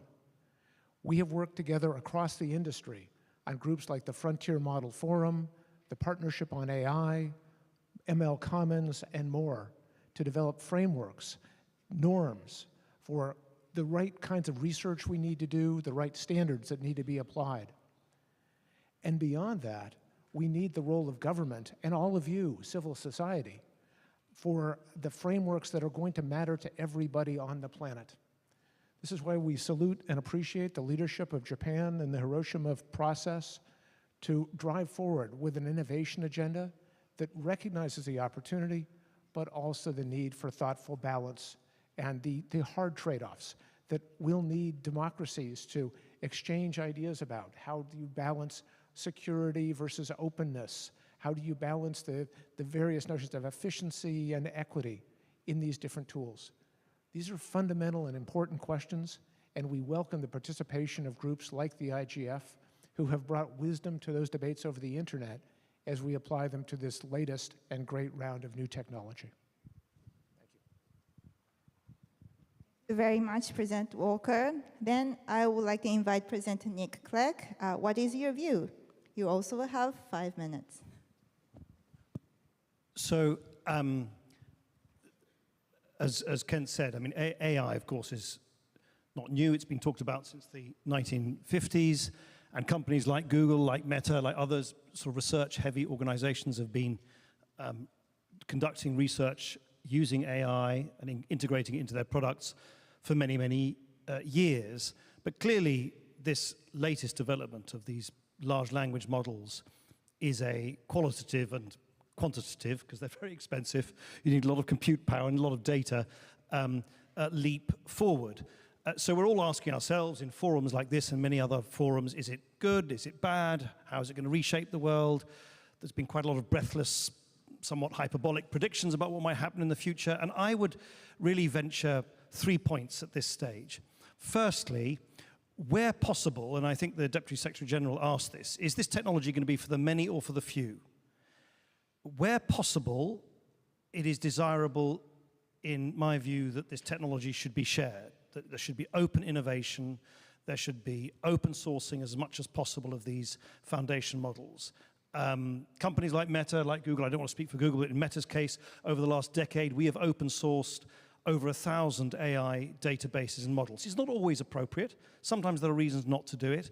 But where possible, the more that this technology can be shared, because otherwise the risk is it really is technology which is only developed by a very small number of highly resourced institutions, public and private institutions around the world, with deep enough pockets, with enough GPU capacity, and with enough large-scale data to get their hands on. And that's why we, for instance, have open-sourced our large language model, Llama 2, and we have around 30 million uses of it already from researchers, innovators, and developers around the world, including here in China. So that's the first point. The second point is, it is human nature to worry about the worst. But I think it's also worth remembering that AI is also it's a sword, not just a shield. If I look, for instance, at the work of Meta in social media and the constant adversarial work we have to do to try and minimize bad content, hate speech, for instance.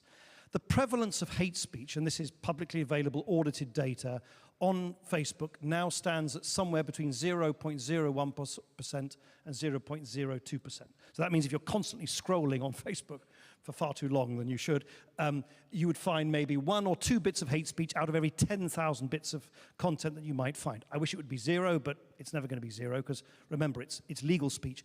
But here's the point. That is down by it's down by about 60% just over the last 18 to 24 months for one reason alone, which is AI.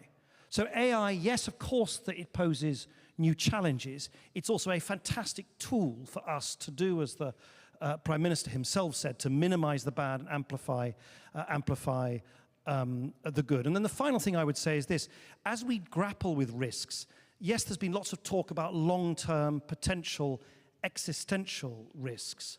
The prospect of so-called autonomous AI or general AI, which will sort of develop an autonomy and agency of its own. But there are things we need to do now, which as mentioned earlier. We need to have some kind of agreement across the industry and with governments and with stakeholders on how we identify the provenance and we can detect AI-generated content. Not text content, that's not possible, but certainly visual content. The more you can have uniform standards developed quickly, the safer that all those elections that people have talked about, which are taking place next year, will take place. So I think it's important to focus on the here and now, not just on the theoretical tomorrow. Very much, Mr. Clegg. I believe that everyone has lots of questions, but there's a lots of questions that I have today. So now I move on to the second question. So in this previous question, we heard that AI companies are developing highly advanced AI systems and various applications. At the same time, they are making efforts to respond to risks and challenges brought by generative AI. So the guiding principles and code of conduct for organizations developing advanced AI systems set out how organizations should take measures and actions against risks and challenges prior to the model release and market placement, and should continue to work on addressing vulnerabilities and mitigating risks after the release. What risks and challenges do you think are most important for those organizations to address in their efforts? What technical measures and actions do you think to be most effective? I would like to invite Mr. Nizal to answer this question and give your insight. You have 3 minutes. Thank you. Excellencies, distinguished speakers, ladies and gentlemen, good afternoon. First of all, allow me to thank the organizer of the session for the opportunity to be in the same stage with honorable presenters today to share about artificial intelligence, a hot topic recently. The development of AI has greatly improved efficiency across commercial sectors.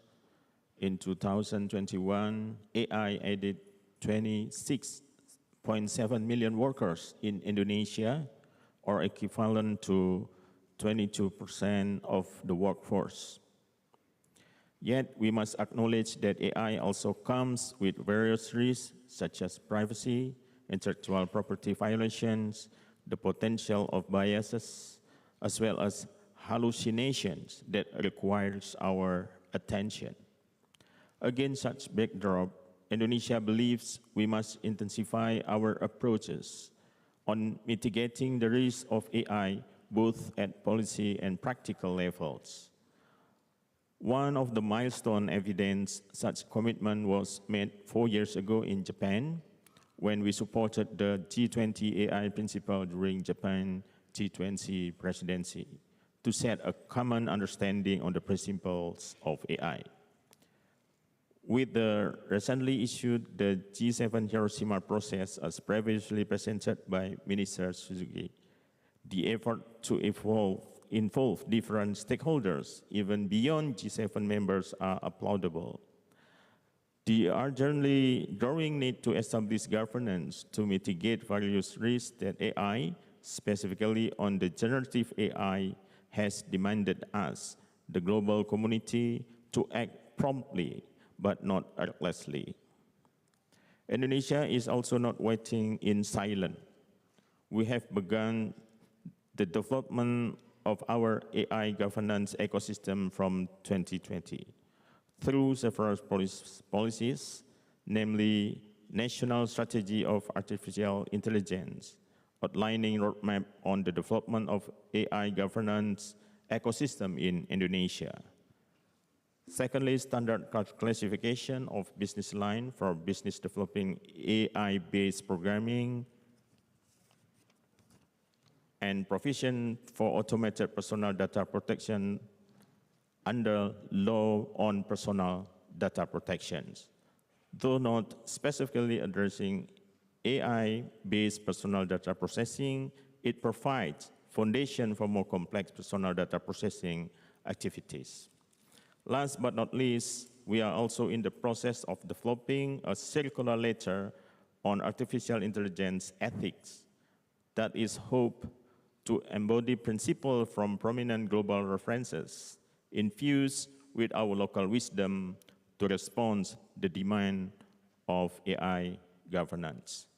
Ladies and gentlemen, we understand that the government cannot act alone. As such, in the process of improving our governance, we invite the involvement from various stakeholders to contribute on the development of our policies as well as ecosystem.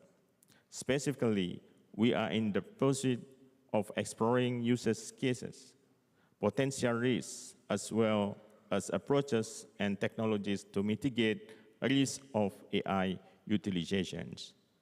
We also recognize that AI governance itself is not sufficient to mitigate the risks and threat of AI. We still need additional provisions to ensure positive impact of AI for everyone. This includes the implementation of supportive policies encompassing areas such as the content moderation, ensuring fairness and non-discrimination in the market, as well as digital literacy effort. Against such backdrop, Indonesia is ready to further the discussion of AI global governance, especially to play the role as bridge builder between various countries with different maturity level of AI to ensure our AI utilization might advance the well-being of our society now in the future. Thank you very much.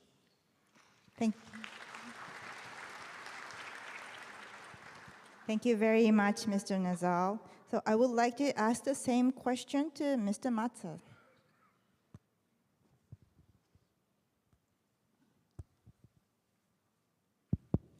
Well, thank you very much. I think first of all, I think one main things we must to realize as a challenge is how we can bring more voices from developing countries into this debate.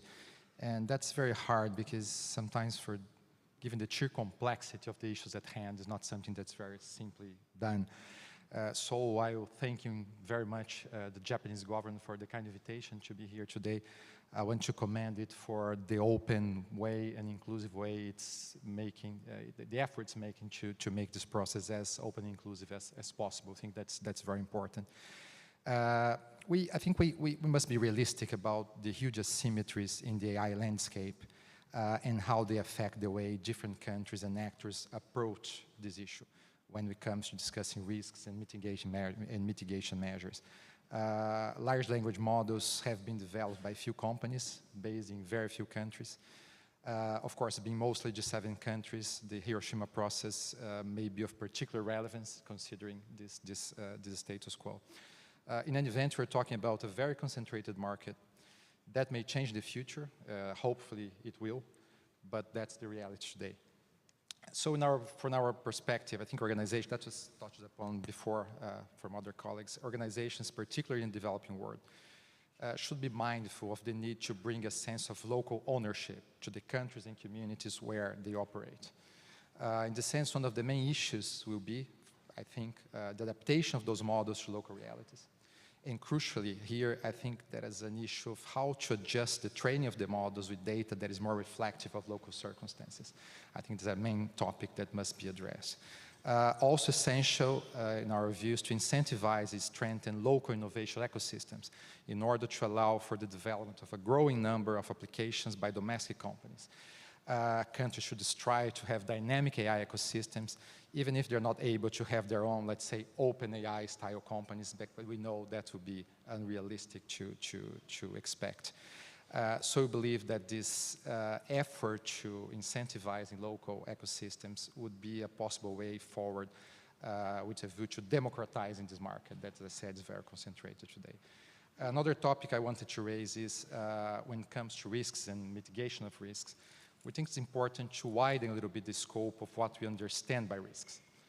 We should not lose sight of the big risks that AI has of exponentially amplifying economic, social, and digital divides between developed and developing countries.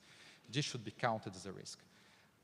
So we have seen from some time now that there's a concept of safety by design that is well accepted by many actors in this field. They are working on it. We should also work on the notion that new technologies, including AI models, should be inclusive by design, in a way that social and digital inclusion should not be an afterthought, but should be at the forefront of our considerations. Thank you very much.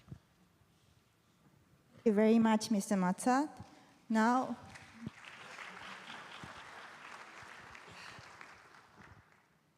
I would like to move on to the question 3. So we heard that the draft guiding principles and draft code of conduct include principles and actions for AI developers to responsibly share information on security and safety risks posed by the models, the measures taken to address these risks, and to publish transparency reports, and to establish and disclose privacy policies and AI governance policies. What information do you think those organizations should be encouraged to share? And with who? What elements do you think should be included in transparency reports?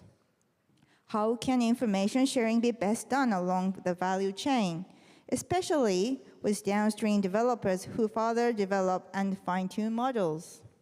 So I would like to invite Chair Vint Cerf to give your answer to this. So you have 3 minutes. The floor is yours. Thank you very much. First of all, I want to say I'm very, very grateful to the Prime Minister for his opening observations about AI and the Internet Governance Forum. I found them most hopeful and very encouraging. I also would like to point out to you some parallels. First of all, the Internet is simply a very large software artifact. So is artificial intelligence and machine learning. As a young programmer, I became fascinated by the idea that you could use software to create your own little universe, and it would do what you told it to do. Then I discovered that it does what you told it to do, but not necessarily what you wanted it to do. And the difference between those two is called a bug. And I discovered how easy it was to create bugs and how hard it was to find them and fix them in the software. So why is that relevant? I think all the things that you are hearing about artificial intelligence and machine learning apply generally to software. And so we should be thinking about not just the rules for AI and ML development, but also generally software. We have become intensely dependent on software. It is by far the most powerful and adaptable technology ever created, and I would argue that the machine learning world has taken a step beyond that. But with dependency comes risk, and you've heard that theme repeatedly. The result is that the risks are a function of the application to which the machine learning and AI models are put. And this leads to the question about single points of failure and the side effects of becoming increasingly dependent on these pieces of software. That leads to a very important point about responsibility and the responsible development and use of software. It leads to questions of ethics in research and academia. What kind of research do you perform, and under what conditions? How does business apply and use these artificial intelligence and machine learning tools and software in general? And finally, how are these systems governed? And we've been hearing some major and important initiatives. Now, to come to your specific question about information sharing, there are several obvious things that we would want to share. The first one is the source of the training material. Where did this content come from? When these machine learning systems are actually used, it's important to have some idea of how the source material was actually applied, and so we can have some sense of judgment about the quality of the resulting system. We also need to be able to understand under what conditions these systems will misbehave. It's become more and more difficult to predict because the systems are so complex and their function is less like the if-then-else kinds of software that I grew up with and more like a highly probabilistic system that has a probability of being correct and a probability of being not correct. So if we're going to share information, we should be able to share our experiences. We should be able to alert the consumers and users of these applications as to the potential hazards that they might encounter. I would like to applaud the European Union's effort to grade the risk factors of applications. So there are some high-risk applications like healthcare, health advice, medical diagnosis, which should get considerably more scrutiny, the software that's used to provide those services, whereas if it's just entertainment, perhaps the risk factor is lower. I suspect I would run way over my time, as I can see our moderator wielding her microphone. So I'll stop there and thank you for your time.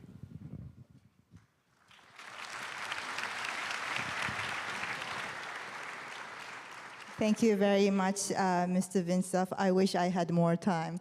However, now I would like to invite Ms. Won to respond to the same question. Thank you very much, and thank you to the Japanese government, our host country. Singapore has always cared a lot about AI governance. We had an AI model governance framework in 2018, which we updated in 2022, and are now working on the next update.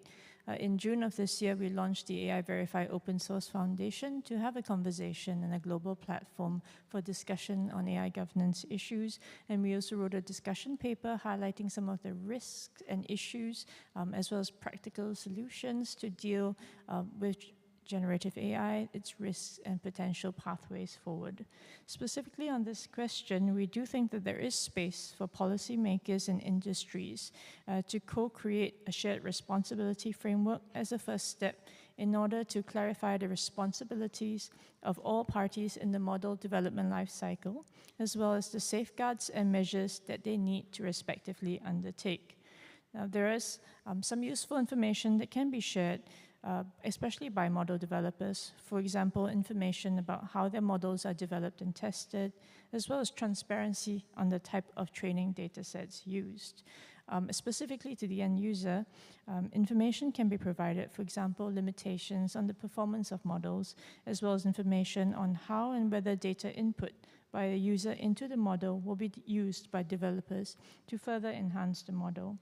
We do think such a shared responsibility framework, which is common in the world of software development, will allow us to parse out the different responsibilities and admittedly having a layer of complexity because of the foundational nature of these models.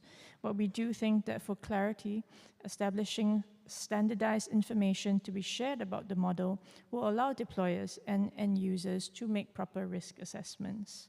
We do agree that labeling and watermarking of AI-generated content will allow consumers of content to make more informed decisions and choices, and there is certainly great, much to commend a globally and internationally aligned efforts with many stakeholders involved in this process. Thank you.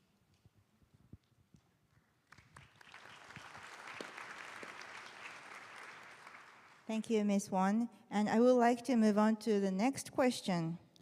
So the guiding principles and code of conduct include principles and actions for AI developers to invest it and develop security measures as well as technical measures for content authentication, such as watermarking and content provenance mechanism and data input control measures. What types of measures do you think would be most effective for organizations to invest in or develop? So now I would like to invite President Walker again to respond to this question. So President Walker, you have 3 minutes. Thank you. The large language models that we're seeing today come out of a problem in search. Originally in search, you're trying to take a word and search the internet for matching words, and then you realize you need to search for synonyms, and then for related concepts. How does the King of England relate to the Queen of Spain? Research that was being done about a dozen years ago mapped every word in English and then ultimately in many languages around the world in mathematical terms, in vectors. And then about 5 or 6 years ago, further research that was published helped identify something called transformers, an architecture which allowed us to understand all the richness in human language, and soon to be 1,000 languages around the world. Now, we've learned many things in working with content on the internet that will carry over to these new challenges of security and content authenticity. So for example, when it comes to security, we believe that we need to work collectively. We have proposed something called a Safe AI framework, SAFE for short, that establishes an ecosystem approach to making sure that model weights and other core information are kept secure when necessary, but to Nick's point, made open and available when possible. When it comes to authentication of these tools, there are a number of efforts we are progressing.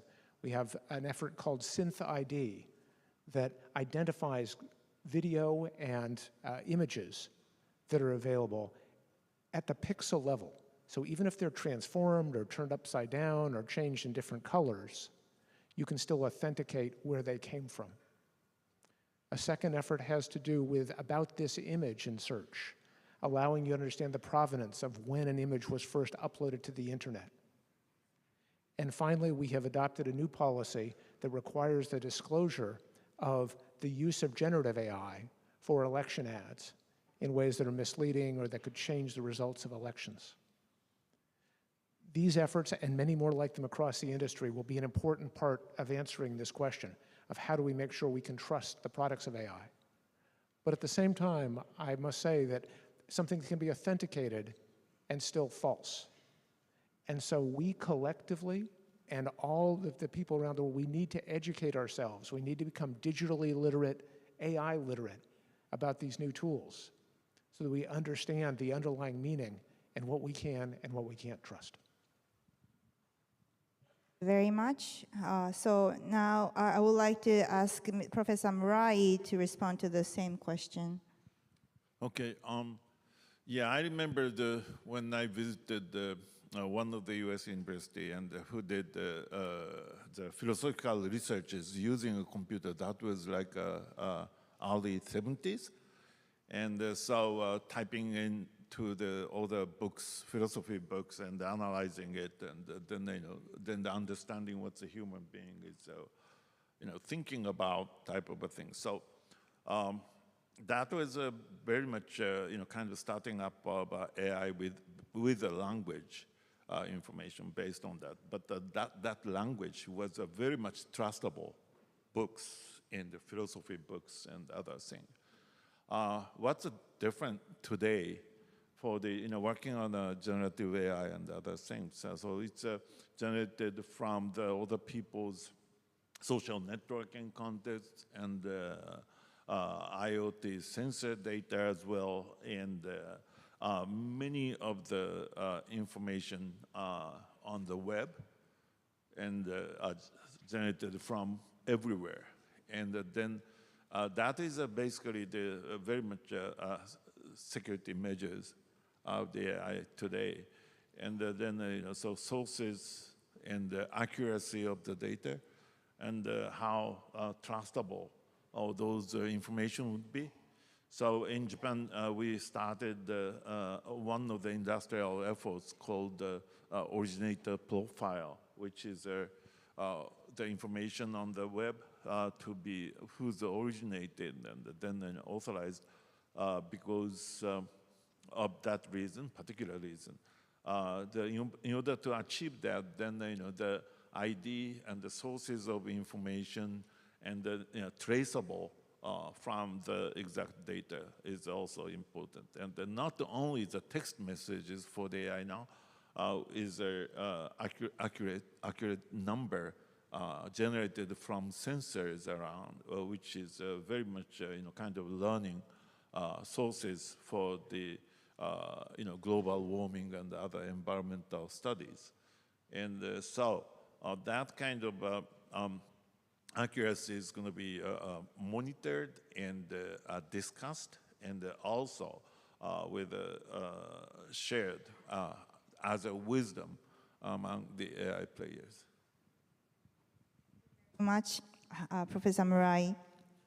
So I would like to move on to the next question. So the draft guiding principles and draft code of conduct includes requirement for AI developers to promote development of advanced AI systems to address world's greatest challenges such as climate crisis, global health, and education. What fields do you think those organizations should prioritize in their activities and investment other than those described in their previous questions? What are some proactive measures, including giving kinds of incentives to companies, we could embed in a code of conduct that would enable innovation as opposed to only mitigating risks? So I would like to invite Ms. Doreen Bodgan-Martin to respond to this question. So the floor is yours. Thank you. And good morning. It's great to be here. Let me start by thanking the government of Japan for putting this topic so high on the agenda here at the IGF. I think to answer your question, the private sector really is the driving force behind AI innovation, and I would say I'm happy to see how much they're stepping up to address some of the world's greatest problems. And I guess, Nick, I think you mentioned this minimizing the bad and, of course, trying to amplify the good. I guess, Vint, that would be get rid of the bugs so that we can amplify that good. The private sector is also a key constituent in the ITU membership, and happy that 2 of the ITU members, Meta and Google, are part of the ITU family, because I think that kind of engagement also helps us understand what they're looking for when it comes to providing insights, when it comes to our engagements with policymakers and regulators. We have found that sort of a combination of incentives are important, ranging from perhaps economic incentives to explicit recognition of contributions at national and international levels to help really effectively motivate the private sector to invest in initiatives that ultimately benefit society. Of course, that includes innovative public-private partnerships. I think that's key. You mentioned healthcare, education, climate, definitely. I think I would give perhaps an example, something that stands out for me. We've been very focused on school connectivity. Of course, that's linked also to the WSIS process that had a target to connect every school by 2015. We didn't get there. But we do have an initiative together with UNICEF and many private sector partners, and we're using AI to actually find schools. So we're using AI techniques for mapping. We're also using AI techniques to look at different connectivity configurations so that we can ultimately bring down cost. And perhaps just to share another example, I would say disaster management, that's a key priority also for the government of Japan. I think AI has shown lots of potential in that space. We're part of the Early Warning for All initiative, working closely with Japan, WMO, and UNEP. We're looking at ways that you can use AI when it comes to data collection and handling, when it comes to natural hazard modeling, and of course when it comes to effective emergency communications. So I think really there's probably nothing that we cannot do if we actually manage to leverage multi-stakeholder partnerships to drive positive change. Thank you. Thank you very much, Mr. Bodgan-Martin. So I would like to ask the same question to Mr. Nazal.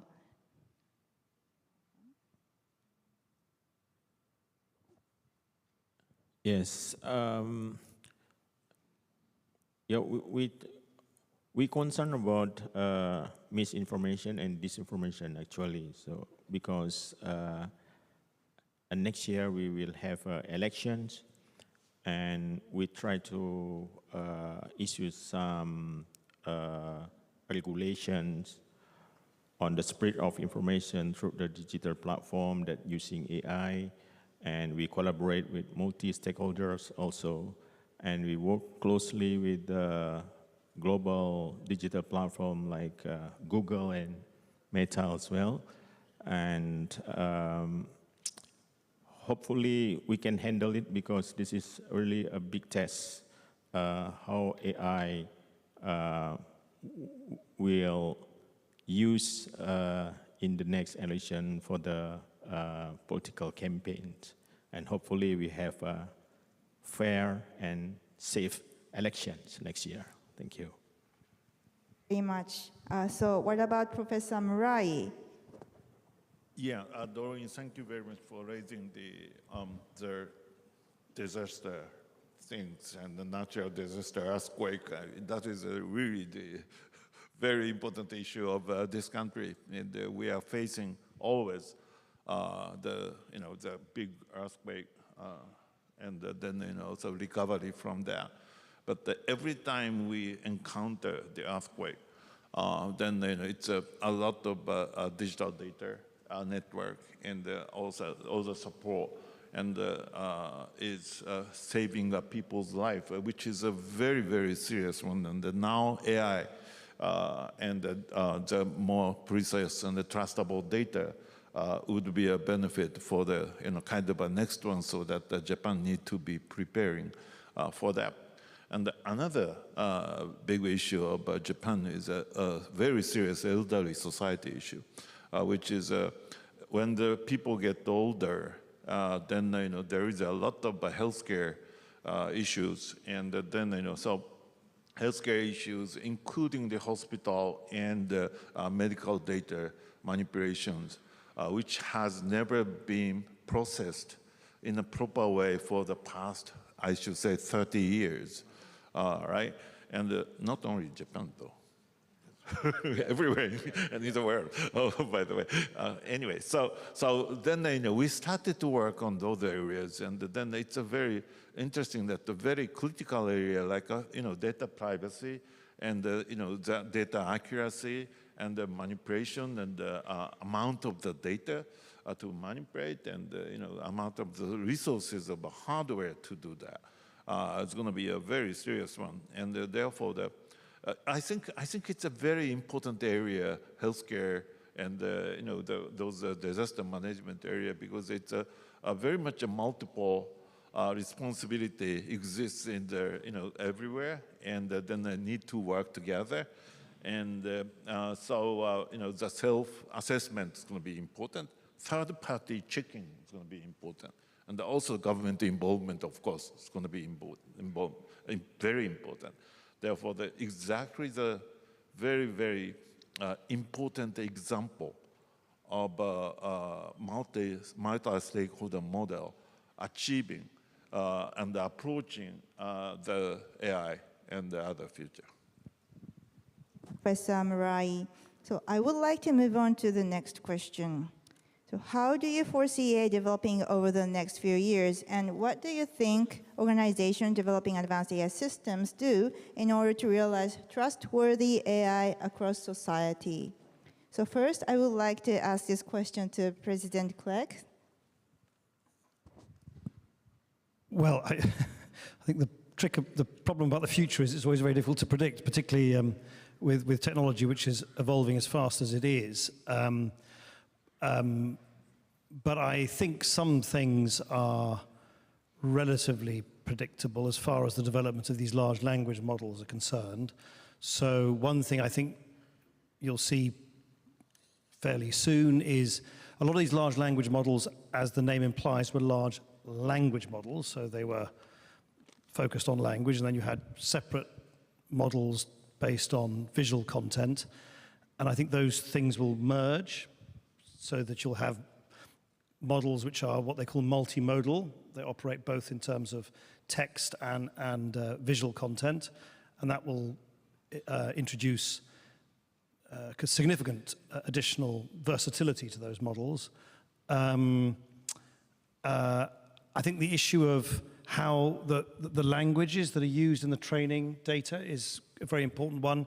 A lot of these large language models, particularly the ones obviously emanating from the big US tech companies, were originally trained in English. I mean, that doesn't mean, by the way, that developers can't use the models and redeploy them in their own language. So, for instance, here in Japan, ELIZA, a company has taken Llama 2, its open sourced form, and has actually developed a very high-performing large language model in Japanese here in Japan. But I think you will see those models in future being trained, if I can put it at a very sort of foundational level, in multiple languages at the same time.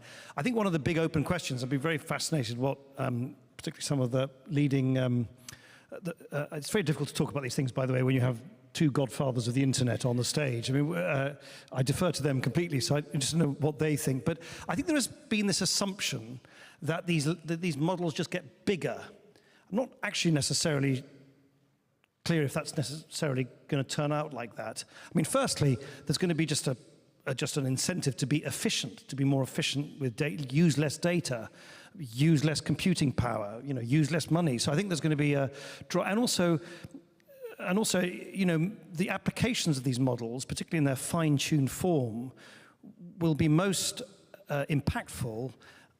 Not necessarily because they're bigger, just if they're just fine-tuned to deliver particular objectives. So I think this assumption, which has certainly been there in the public debate, that they just get exponentially bigger all the time, I'm not necessarily sure if that's going to be the case. Anyway, these large language models, I mean, there's only so many times that you can reconsume and redigest all the content, the public content on the internet. You can only do that a few times. After a while, you run out. So I think size is going to be, I don't think size is the only determinant of capability here, and nor do I think risk is only associated with size either. Much. So I would like to ask the same question to the father of internet, Dr. Sir. I'm sure that everyone will recognize that just because I've had a lot to do with the internet doesn't necessarily mean I know anything about artificial intelligence, so you should be careful about my answers.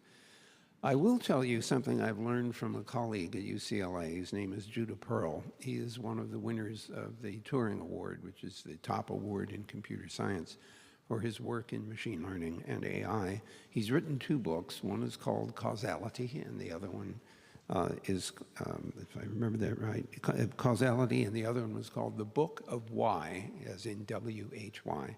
What was his point? His point was that large machine learning models are all about probability. They talk about probabilistic performance. They don't necessarily deal with causality, and so you can't conclude anything from them unless you have a causal model to go along with the correlation that these large machine learning models incorporate. And I'm using machine learning here rather than large language model or artificial intelligence very deliberately. If you don't appreciate causality versus correlation, you'll appreciate the story that some parties would conclude, looking at the statistics, that flat tires cause babies. And the reason for this is that there's a high correlation between the number of flat tires occurring near a hospital and the number of babies that are born. And you can quickly appreciate that the real reason that there are flat tires is because someone is racing to get the mother to the hospital so the baby can be born there and not in the car. And the result of the fast driving sometimes is flat tires. To give you one other example where causality was really important, at Google, you can imagine we consume a lot of power cooling the data center off. because running all those computers generates a lot of heat. Once a week, we used to have an engineer who tried to adjust the valves in order to figure out how to minimize the amount of power required to cool the data center. We trained a machine learning system to perform that task. It saved 40% of the power requirement that we have been able to achieve manually. So causality is going to be our friend here, and we need to incorporate that into the way in which we train and use these models. Joseph, so I would like to ask, move on to the next question. So do you think there should be consideration given to developing tools or mechanisms to help organizations monitor the implementation of the guiding principles and the code of conduct, and to hold organizations accountable for their progress in doing so? So I would like to invite Professor Murai to answer this question. Oh, sorry, I missed the order. It's the question number 7. So how do we consider about the monitoring the implementation of the guiding principles and the code of conduct? Oh, okay. Yeah, that's a kind of a repeat, but monitoring and self-assessment is a really important one, and by any entity who's processing the thing in the code, and it's my own responsibility to do this, and including the individuals who's being involved in this is going to be very important, and also the apart from yourself and the third party or the independent entity, it's going to be kind of a monitoring and then sharing the wisdom for the processing is going to be really important. Public need to address on what they should do, but also the investing on the researches and the educations is going to be very much a government role and the public sector's role, and increasing the quality of the monitoring for the AI processes. Thank you, Professor Murai. So I also would like to invite Dr. Surf again to respond to the same question.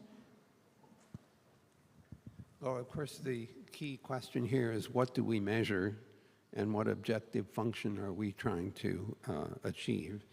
And it takes a great deal of creativity to figure out how to assess the quality of large language models and machine learning models. The concrete objective functions, like the one I mentioned earlier, which is to reduce the cost of cooling off our data centers, are pretty obvious kind of measurement. But it's a much more complex question to answer. How well did the large language model respond to your prompt and produce its output? Was it usable or not? I don't have a deep notion right now of how to apply an objective function to those kinds of applications. The one thing I will say is that if we can detect the quality of responses coming back in high-risk environments, that might be a top priority for us to make sure that if there are high-risk applications being used, that we measure safety as the most important metric of success. Thank you, Dr. Surf. I would like to ask this next question to Mr. Bogdan. So as the head of the UN agency working hard to bridge the digital divide, what needs to be done to ensure that the global south is not left behind on AI developments while doing so responsibly? What are some of your recommendations to the Hiroshima AI process in this regard? Thank you. I think, Luciano, you in part kind of answered this before, so I'm going to pick up from where you kind of left off. I think you can't be part of the AI revolution if you're not part of the digital revolution. So this is a reminder about the 2.6 billion people that are still offline today, the 2.6 billion people that are actually digitally excluded today. So that I would say a clear message, maybe let's not lose sight of some of the fundamentals around meaningful universal connectivity, the building blocks of that universal meaningful connectivity, from the infrastructure to the digital skills. I think, Kent, you mentioned that before, the affordability, the cybersecurity, and of course, much, much more. In terms of specific recommendations, perhaps I would share maybe three. I would say the first is that role of meaningful universal connectivity. I think to embrace that in the context of the guiding principles and the code of conduct, including perhaps targeted commitments from companies in different areas like capacity development. The skills piece would be great. Also focused on the gender gap. We got that big gender gap, so I would just perhaps suggest that. The ITU is very focused on that capacity development piece in the space of AI. We're working to incorporate it in our capacity development offerings together with other UN partners from UNDP, UNESCO, and others. I guess my second recommendation would be in the space of the technical standards, and His Excellency, the Minister, I think you laid that out. I think it was point 10, so just to ensure that technical standards are actually a sort of prerequisite when we look at effective implementation of the guidelines. And again, on ITU's side, we'll do our part, working with other UN agencies in technical standards areas. And I guess the last piece, and this is kind of a plea picking up on the SG, the UN SG's comments in the opening, linked to the governance gap, perhaps. And I would say, use the UN as a catalyst for progress in this context. I think that's really important. This morning, the Vice Minister from Japan kind of pleaded with us to ensure collaboration amongst these different discussions, so I think that's really important. Many things are happening, many countries are taking different approaches, and I think it's important that we share experiences and work together.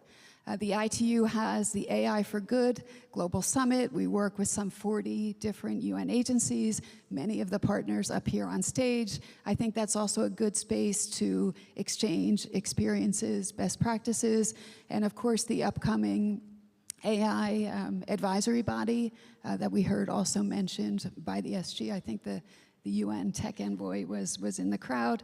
But I think that's also another important element, because that group will lay out recommendations that we can take forward in the context of the Global Digital Compact and the Summit of the future. So 3 pillars: universal connectivity, technical standards, and of course see the UN as a process that can be leveraged. Thank you. Thank you very much, Ms. Balgan-Martin. So I would like to ask the next question to Vice Minister, Mr. Nezal.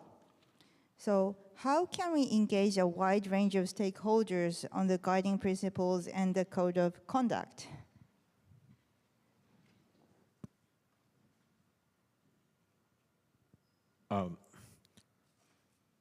Yes, this is still a big question for us in Indonesia as well, because as you know, that artificial intelligence become a hot discussions among countries, and at the global levels, we still seek to the best practices that can inspire us to regulate AI in our country. But we believe UNESCO also working on it, and we share some insights as well with UNESCO, and try to set the fundamental norms on guidelines to implementation of artificial intelligence. Yes. Thank you. Thank you very much. Next, I would like to ask the same question to Mr. Matza.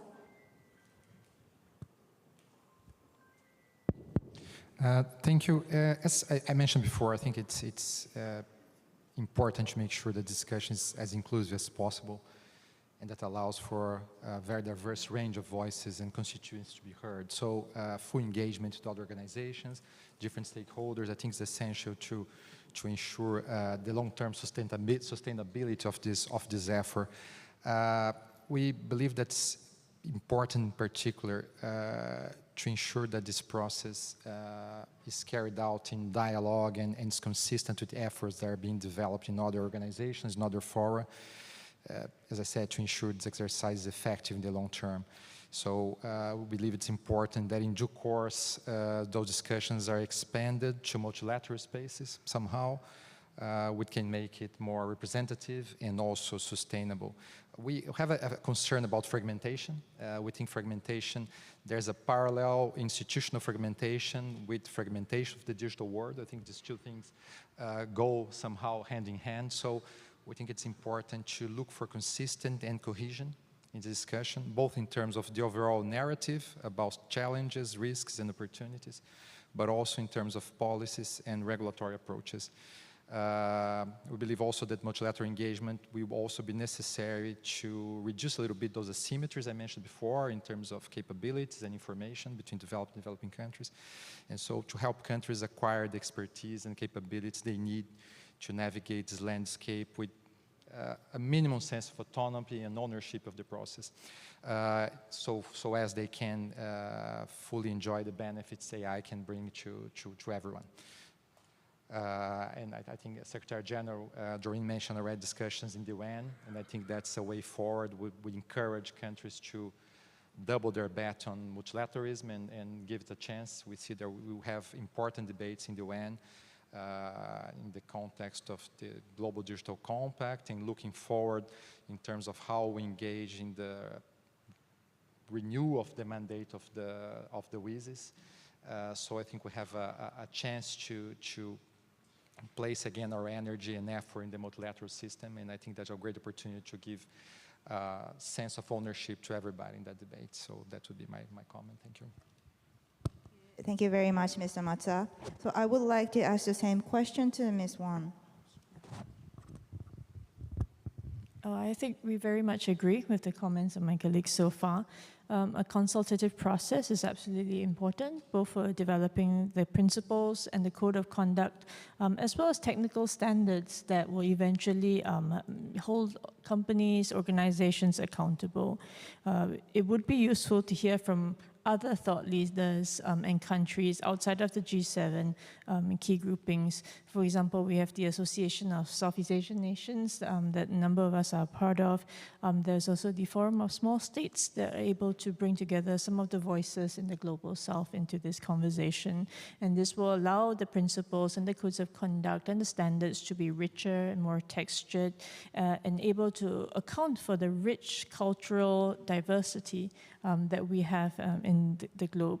I think the other experience we'd share from Singapore's perspective is working very closely with industry players, such as those on the stage as well as others and other international and multilateral stakeholder bodies on concrete projects to sort of test out this technology, understand firsthand, getting your hands dirty on what responsible AI really means in context-specific applications, domain-specific applications.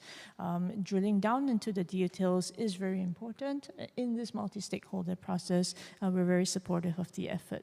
Thank you. Thank you, Ms. Wang. So this is the last question.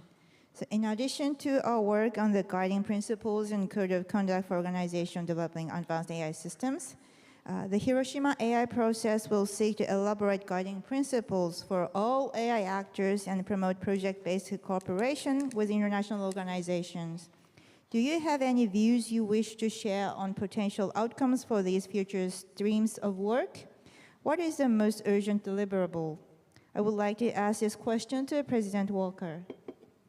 Thank you. I think today's discussion has illustrated the incredible importance of highlighting both the responsibility side and the opportunity side of this tool.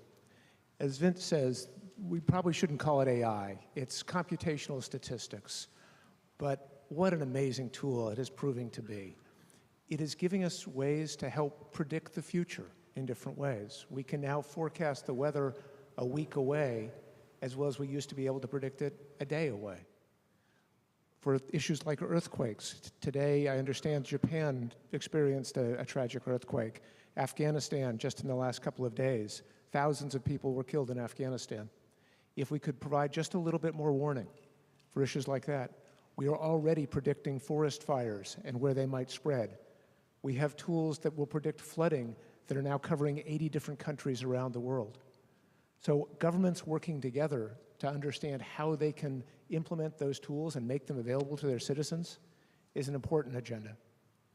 There are hard trade-offs, of course, between openness and security, transparency, how do we have more explainability for these tools, how to define what tools should be regulated, how different models should be classified. But governments are at the forefront of trying to figure out how to get this right.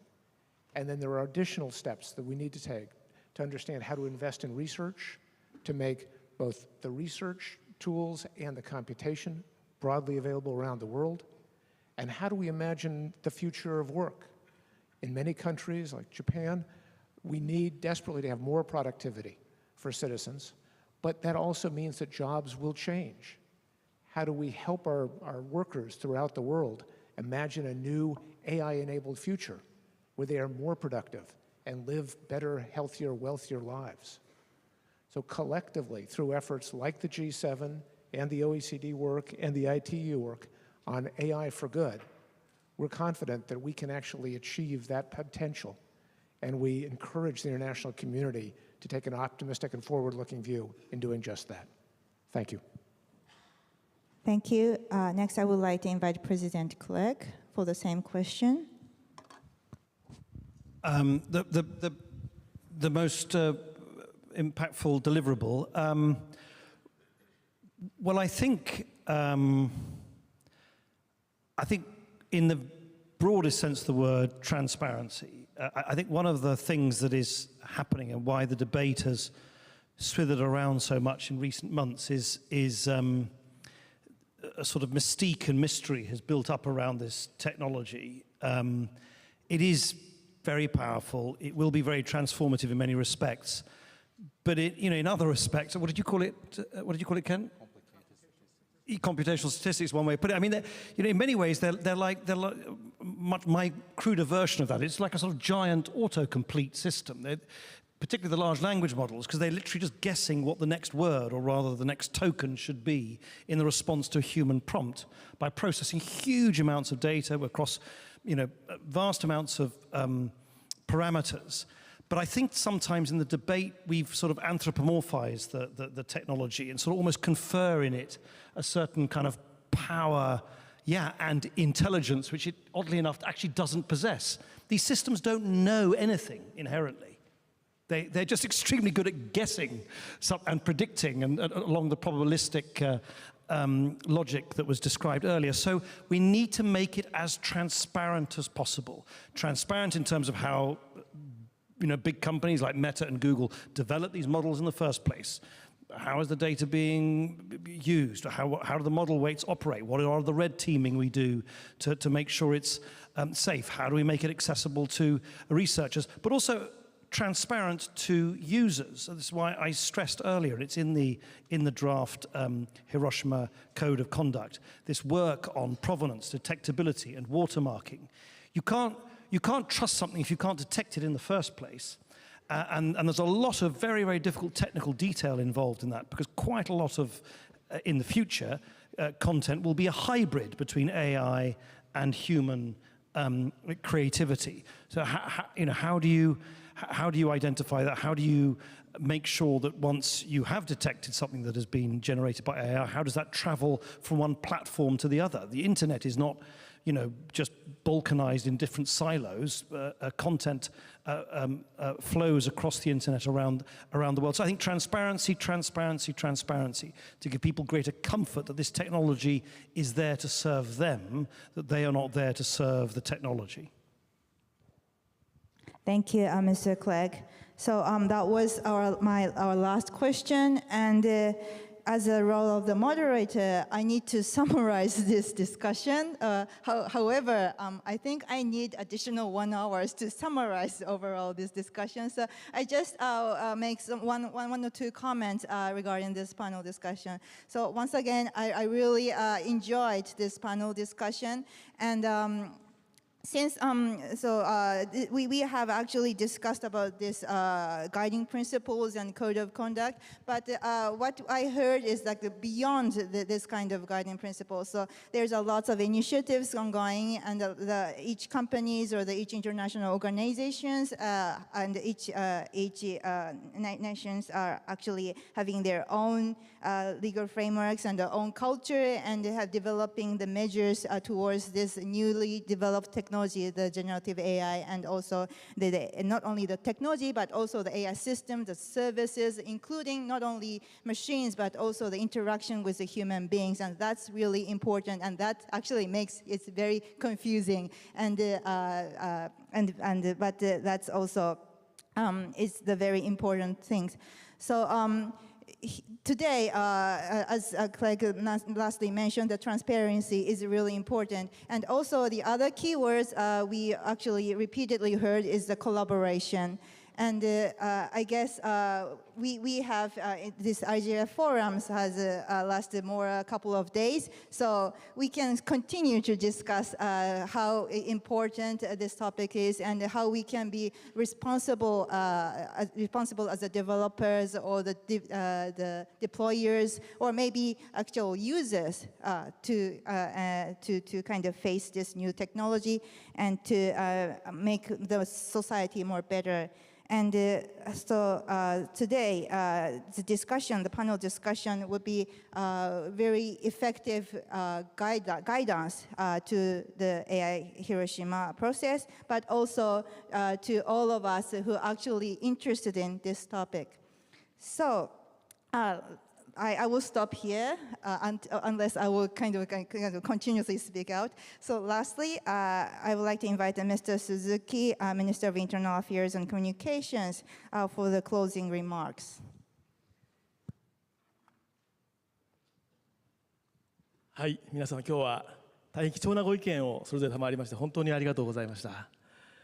岸田総理からの基調講演でも言及がありましたところでありますけれども、生成 AI は国境を越えてサービス提供されまして、世界中の人々に関係するものでありまして、インターネットに関する世界中のステークホルダーが集う IGF の場で議論できたことは極めて有益であると思います。生成 AI は大きな可能性とリスクを有し、社会を大きく変える可能性を秘めた技術であります。本日の議論が生成 AI の持つリスクに対する我々の認識を深め、また生成 AI による可能性を地域や立場を超えて共有するための大きな一歩となったと確信をいたしております。本日、国際機関、各国政府、AI 開発企業、研究者、市民社会を代表する方々からいただいた貴重なご意見につきましては、今後の広島 AI プロセスにおける議論に反映していく所存であります。合わせて人工知能に関するグローバルパートナーシップ GPay の下で新たな AI 専門家支援センターを立ち上げ AI の課題に対処し可能性を広げるプロジェクトベースの取り組みを進めていく所存であります。このような社会課題の解決につきましてその向けたプロジェクトベースの取り組みにつきましては昨日 D0 で Day0 で実施した総務省主催のセッションにおきましてもグローバルサウスの政府等からの期待の声が寄せられたところであります。本日の議論も大変有意義なものでありましたけれども AI ガバナンスについて議論する際に引き続きさまざまな関係者の意見を伺うことが重要であり今後ともこのような取り組みを続けてまいりたいと思います。本日はご参加そしてご清聴賜り誠にありがとうございました。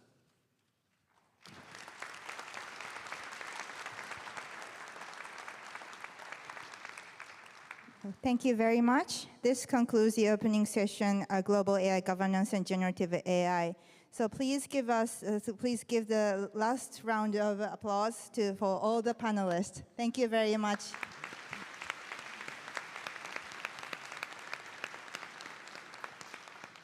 So the panel is closed, and I'll give back my microphone to the master of the conference. Thank you very much. So ladies and gentlemen, we have now come to the end of the high-level panel 5, Artificial Intelligence.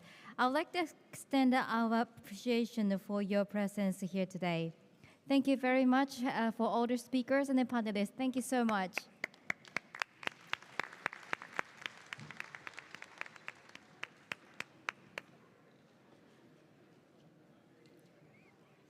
So ladies and gentlemen, before you depart, kindly ensure you have all your belongings with you. And please also be sure to hand over the simultaneous receiver to the staff at the exit doors when you leave the door. So the lunchbox with soup will be served at the Sakura Swan event hall and an annex hall, and you'll be able to have it in each conference room. Once again, thank you very much for your attendance.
दो बनाना, 2-3।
に一つ覚えてないです。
check the microphone.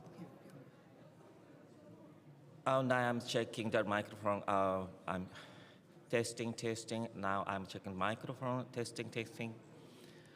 Now I'm checking the microphone. Testing. Hello. I'm checking the microphone. Oh, is it okay? Okay. Thank you.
Ladies and gentlemen, welcome to the opening statements of the 18th annual meeting of the Internet Government Forum. May I have your attention, please? Simultaneous interpretation service in 60 United Nations language and Japanese is available with the receiver. Please turn on the power button and switch to the channel 1 for Arabic, channel 2 Chinese, channel 3 for English, channel 4 for French, channel 5 for Russian, channel 6 for Spanish, and channel 7 for Japanese. May I kindly ask you that at the end of the session, please hand over the used receiver to the staff at the exit doors. Thank you. And please be noted that the annual meeting of the Internet Government Forum will be streamed online. Lastly, if there is an emergency, please follow the instruction of staff, including security services. The opening statements will begin shortly at 2 p.m. Please kindly be seated for a while. Thank you.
Ladies and gentlemen, welcome to the opening statements of the 18th annual meeting of the Internet Governance Forum. May I have your attention, please? Simultaneous interpretation service in 6 United Nations language and Japanese is available with the receiver. Please turn on the power button and switch to channel 1 for Arabic, channel 2 for Chinese, channel 3 for English, channel 4 for French, channel 5 for Russian, channel 6 for Spanish, and channel 7 for Japanese. May I kindly ask you that at the end of the session, please hand over the used receivers to the staff at the exit doors. Thank you. Please be noted that the annual meeting of the Internet Governance Forum will be streamed online. Lastly, if there is an emergency, please follow the instruction of staff, including security services. The opening statements will begin shortly from 2 p.m. Please kindly be seated for a while. Thank you for your patience.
Good afternoon, ladies and gentlemen. Thank you very much for joining us today for the opening statements of the 18th annual meeting of the Internet Governance Forum. Now, I would like to invite the United Nations member.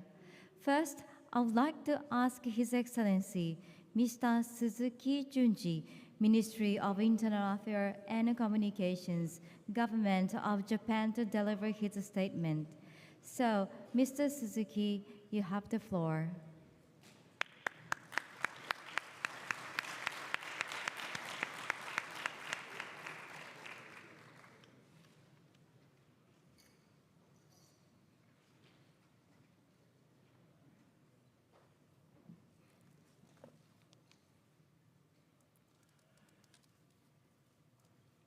リー・ジュンファ国際連合経済社会担当事務次長、ベラ・ヨーロバ欧州委員会副委員長、ドリーン・ボグダン・マーティン国際電気通信連合事務総局長、アブドゥラ・アル・サファーハサウジアラビア情報通信技術大臣、村井淳慶應義塾大学教授、トリプティン・シンハアイキャン理事長、シグビョルン・イエルスバーグノルウェー地方自治地域開発大臣、マヘーシュ・カサル楽天シンフォニーシニアバイスプレゼント、ヴィント・サーフインターネットガバナンスフォーラムリーダーシップパネル議長、ビョルン・ベルゲ欧州評議会事務次長、エリアマニ・ラルタイカタンザニア高等裁判所判事をはじめ、ご来賓ご列席の皆様、こんにちは。さまざまなステークホルダーが世界中から一堂に会し、インターネットに関する多様な課題について議論を行うインターネットガバナンスフォーラムが今回初めて我が国で開催されまして、このように皆様をお迎えできることを誇りに思います。世界の各地からこの京都にお越しいただきました皆様を発足国を代表いたしまして歓迎いたしますとともに感謝を申し上げます。また2006年の第1回会合以来18年にわたって本フォーラムを主導してこられました国際連合をはじめ関係者の皆様方に心より敬意を表します。この30年間インターネットが世の中に広く普及して私たちの生活、仕事、コミュニケーションの在り方は一変をいたしました。今ではインターネットを通じて国境を越えるさまざまなサービスやコンテンツの提供が行われており、インターネットは我々の日々の生活を、そして経済社会活動に不可欠なインフラとなっております。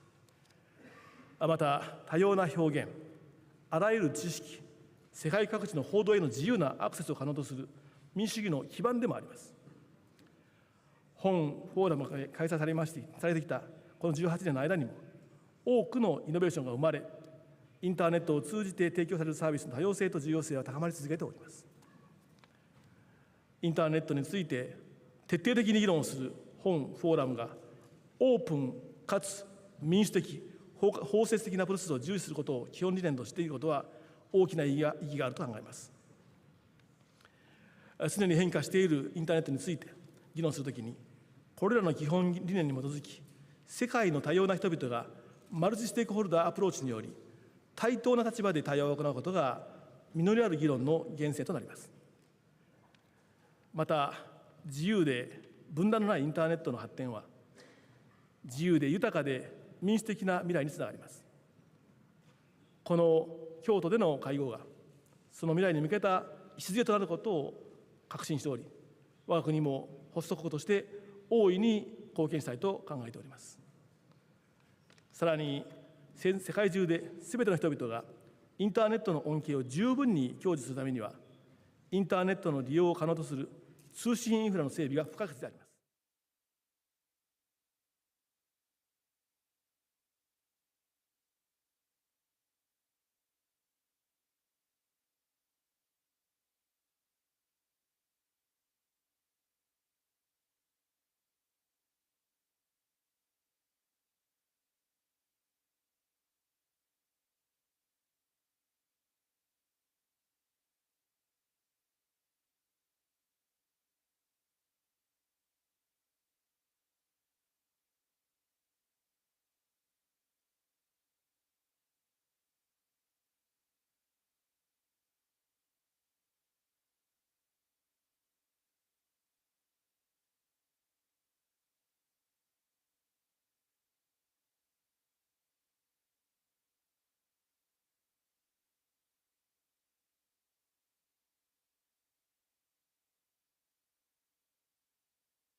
Good afternoon, everyone. We will start soon, but if you are not too shy and would like to support the speakers by taking the seats around the table, that would also be great. I promise they don't bite, but it will at least make them feel a bit more welcome in the room. So thank you for cooperating.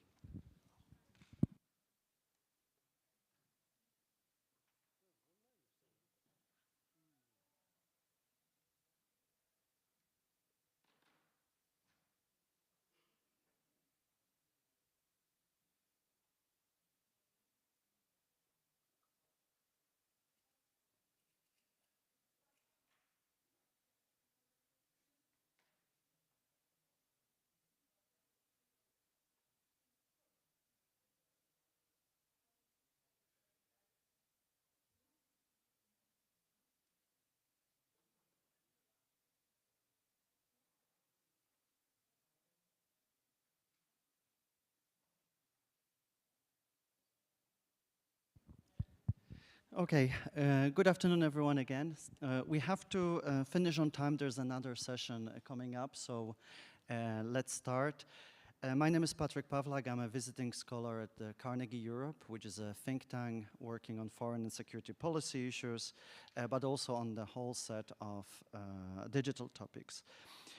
Today's session is the second one hosted by the European Union linked to Declaration for the Future of the Internet.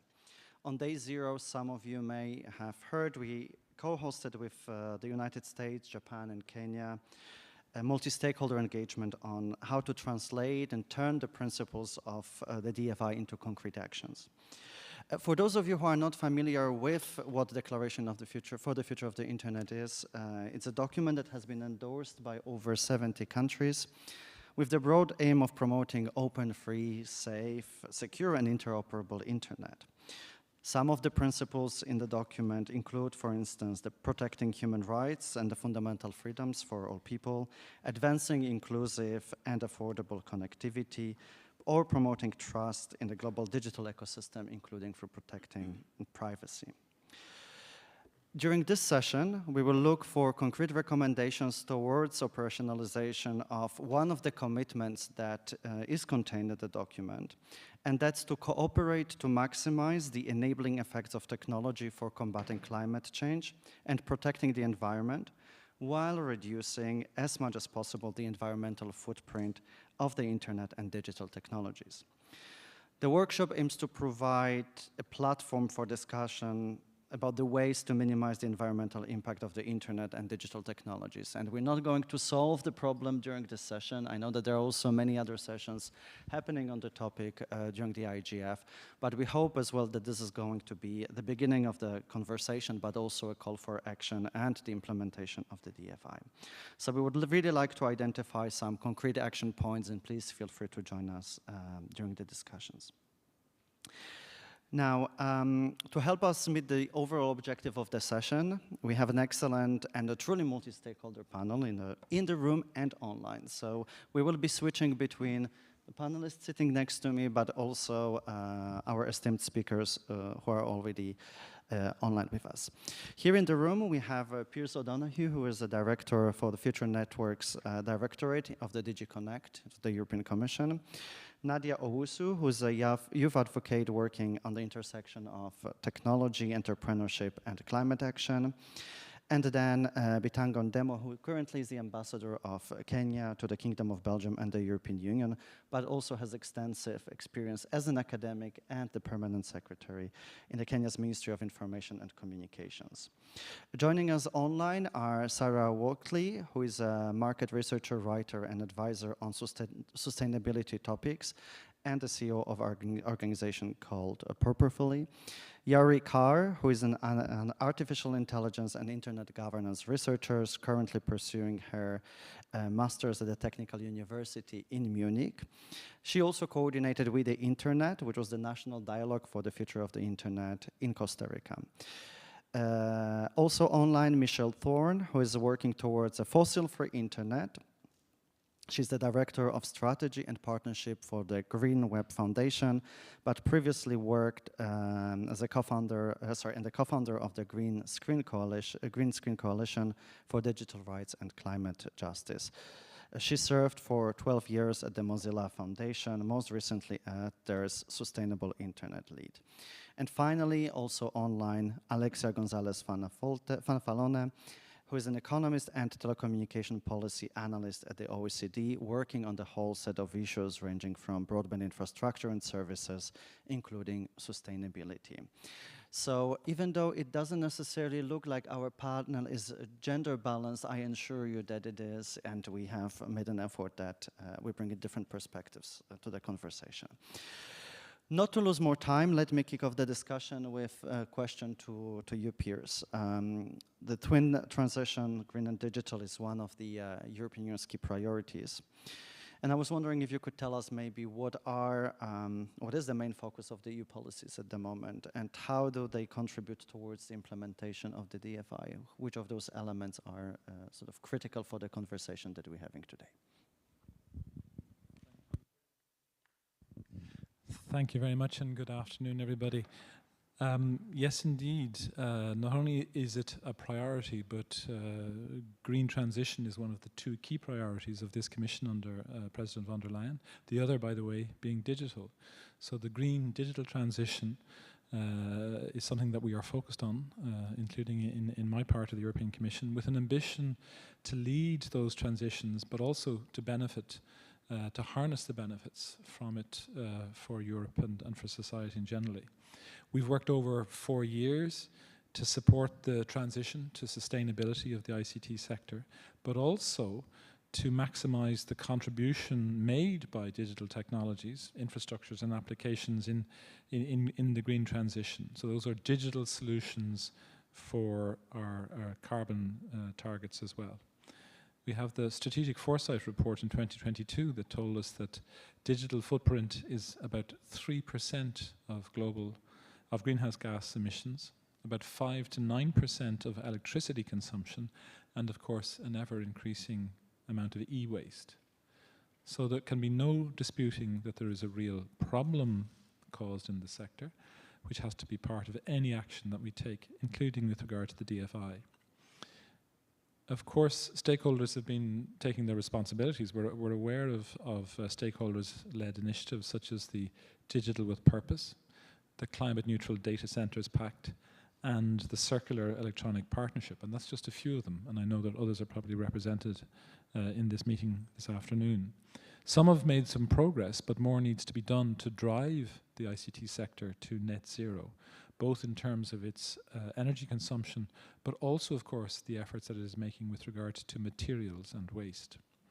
And that means that all the ICT sector players need to invest in designing and deploying digital solutions that will keep GHGs, greenhouse gases, in check, and also increase the durability and circularity of digital devices and equipment.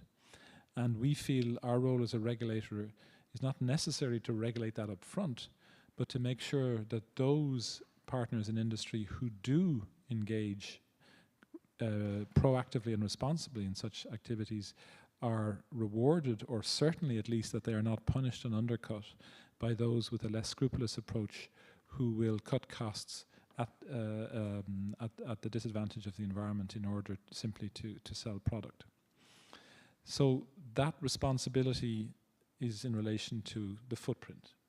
But also, of course, we have specific sectors where there are particular climate challenges or critical issues in energy, in transport, in construction, and of course in agriculture, where all of them are finding difficult to meet sustainability goals.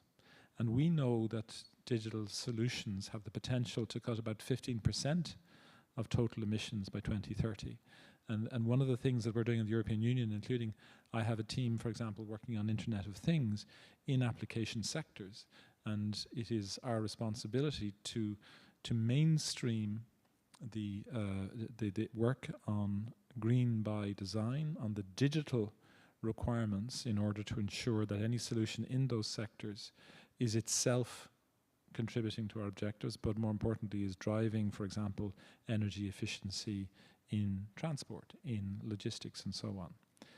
We have last year issued the Digitalization of Energy System Action Plan, which is working with our colleagues working on energy policy and energy technologies, just to set out a set of actions with regard to decarbonizing the energy network, making the energy network much more efficient by using digital technology, by incorporating things such as the electrical vehicle infrastructure, so that the batteries in the vehicles become part of the energy grid, so that there is intelligent charging and reuse of the energy that is downloaded. Also, it works on grid optimization, predictive energy production, and so on.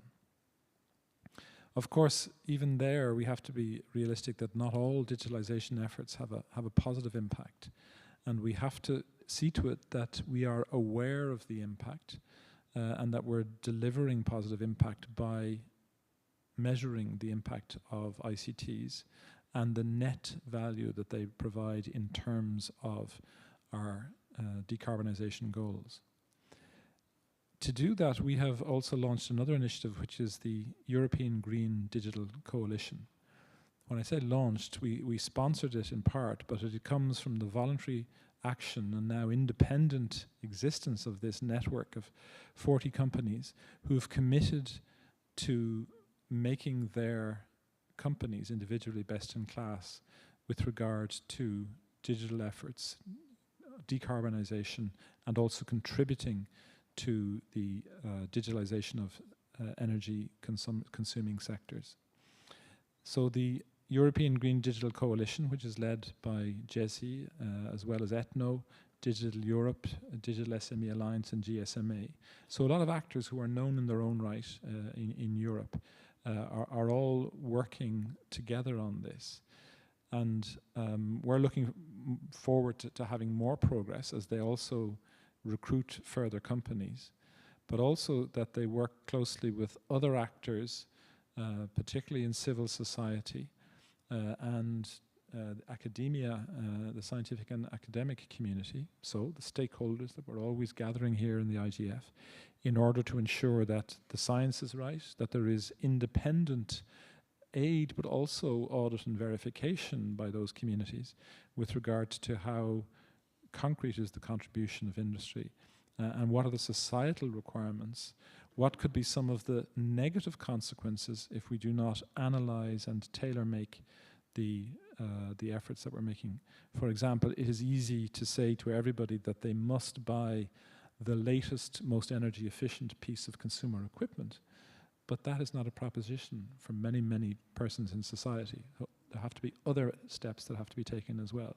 So this is why the rounded view, even though, as you've heard me say, we're putting a lot of pressure and emphasis on the role of industry, the rounded view of these efforts, particularly in the context of the DFI, needs that stakeholder involvement. All sectors of society need to play a role so that we get it right.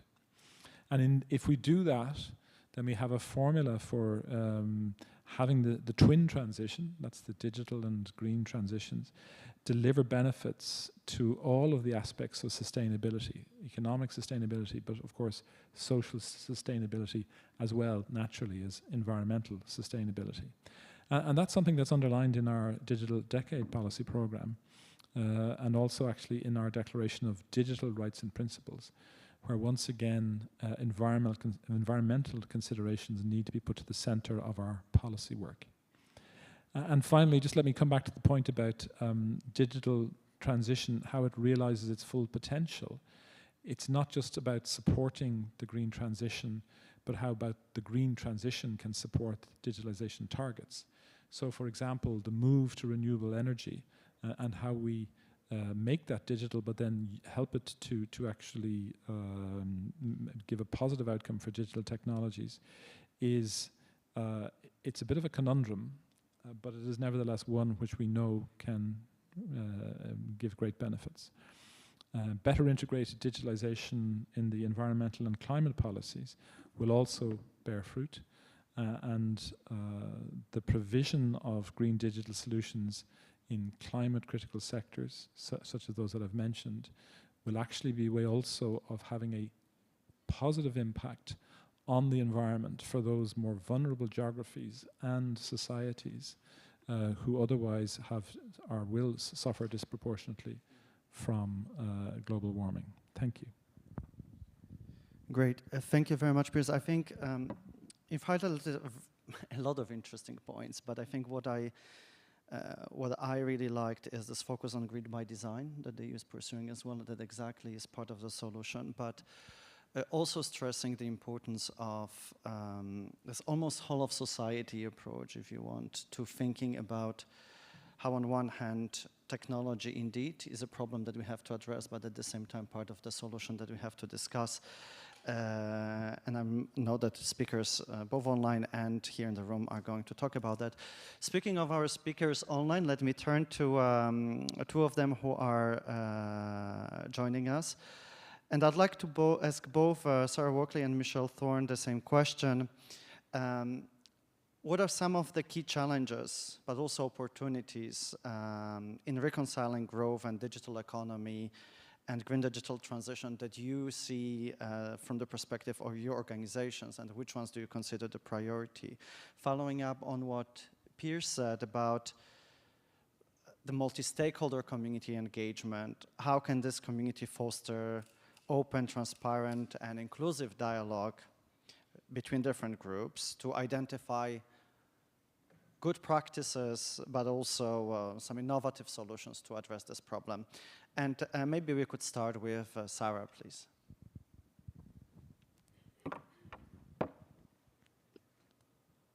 Thanks, Patrick. So, yeah, I work with a number of small and medium-sized businesses, advising them, and my experience is that the impact of digital technology is really poorly understood within that group. Relative to other sources of emissions, our digital footprint is quite small, but it's one of the areas where emissions are growing quite intensively due to how much data we're storing and our use of some of these models. My background before going freelance was in print publishing, and within that sort of area, the minute we had got rid of our print books, magazines, and so on, there was an expectation that that was job done for the organisation in terms of sustainability, because we'd got rid of the physical product. And so it's that sort of lack of the intangible nature of a lot of the digital services that means that businesses struggle to see the impact of their digital habits on the environment. And equally, because at the individual level, those impacts could be quite small. Email collectively is estimated to account for 0.3% of global emissions, but each individual email is a gram or two. And also those impacts, the collective impact happens upstream in the data services and the energy that's used. And so it's kind of, from a business perspective, it feels really quite remote from day-to-day operations.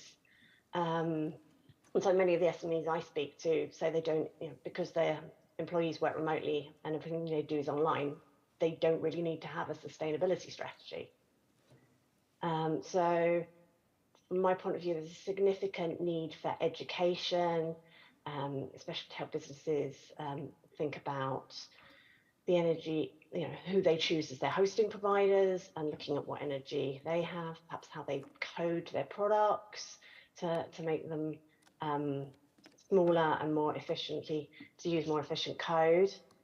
And I'm a great believer in looking at co-benefits. And so perhaps how we use policies in other areas to sort of leverage what good sustainable practice. So encouraging marketers to clear up the data that they've stored, which is good practice from a GDPR perspective, also helps reduce the amount of data we store and the energy we're using. And so thinking about how we can leverage some of those existing policies and connect issues in people's mind could be useful. Great, thank you. Those are a few thoughts. So your intervention triggered, one of the thoughts I had at some point, how we got used right now to including this disclaimer in the emails. Think if you really have to print this email, something that probably might be a good practice is also think if you have to respond to this email to reduce the footprint. I'm sure a lot of people in the room would also appreciate the practical aspect of it, where if we didn't really have to respond or see that many of them in our mailboxes. Michelle, over to you with the same question. Some of the good practices, challenges you see, but also how cooperation between different stakeholder groups can be part of the solution. Yeah, thank you so much, Patrick, for convening this panel, and it's a pleasure to be here with you all virtually at the IGF. At the Green Web Foundation, one of the focuses we have is talking about how the majority of internet infrastructure is actually powered by fossil fuels. And one of the things we need to do to focus on transitioning those infrastructures off of fossil fuels. It's been mentioned in by the earlier speakers, we see the electricity demands for general computing rising, but especially for AI. And as we talk about these twin transitions, we actually aren't talking in a more detailed way about how those energy demands will be matched in a sustainable way as we increase that digitization. And also in these conversations to expand beyond just talking about the carbon impacts, but there's land and water usage, noise pollution, strains on the critical raw materials. These are really holistic and multifaceted systems that we're talking about. And so one of the, points to stress or opportunities here is how can we actually have a data-informed conversation about where and how these internet infrastructures are built and where they're placed and where they're maintained. Right now, we talked about where are the civil society actors and where are the impacted communities when something like a data center is being built. We've seen, at least in the European context, but also in the South American context and other places, communities pushing back and saying, you're building a data center in our community that's, for example, running on 100% renewables, as an example from a Dutch community recently. And now that this huge data center is being built, our community has to shift to relying on fossil fuels. These kinds of conversations aren't happening in a way that is allowing the communities to be fully empowered in the decision of how those infrastructures are being deployed and built and who's getting prioritized in terms of resourcing. So there's also a question of democratic involvement. Where I see policymakers having a role to play is in actually helping to create the public evidence base so that these data-informed conversations can happen. That includes, for example, more transparency and accountability on reporting of environmental impacts of digital technologies, especially around Scope 3 emissions. We know this has been an issue long identified, but still lacking in follow-through to really talk about the digital supply chain and to make credible reporting around that. We also really need to see more credible net zero targets from tech companies.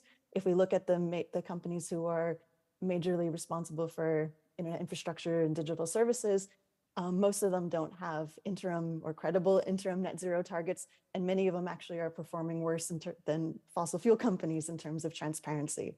So this is a place, again, where if we're talking about the powers of digitization and the positive impacts we want of digitization, we also need to see those net zero targets published and being committed to and followed through.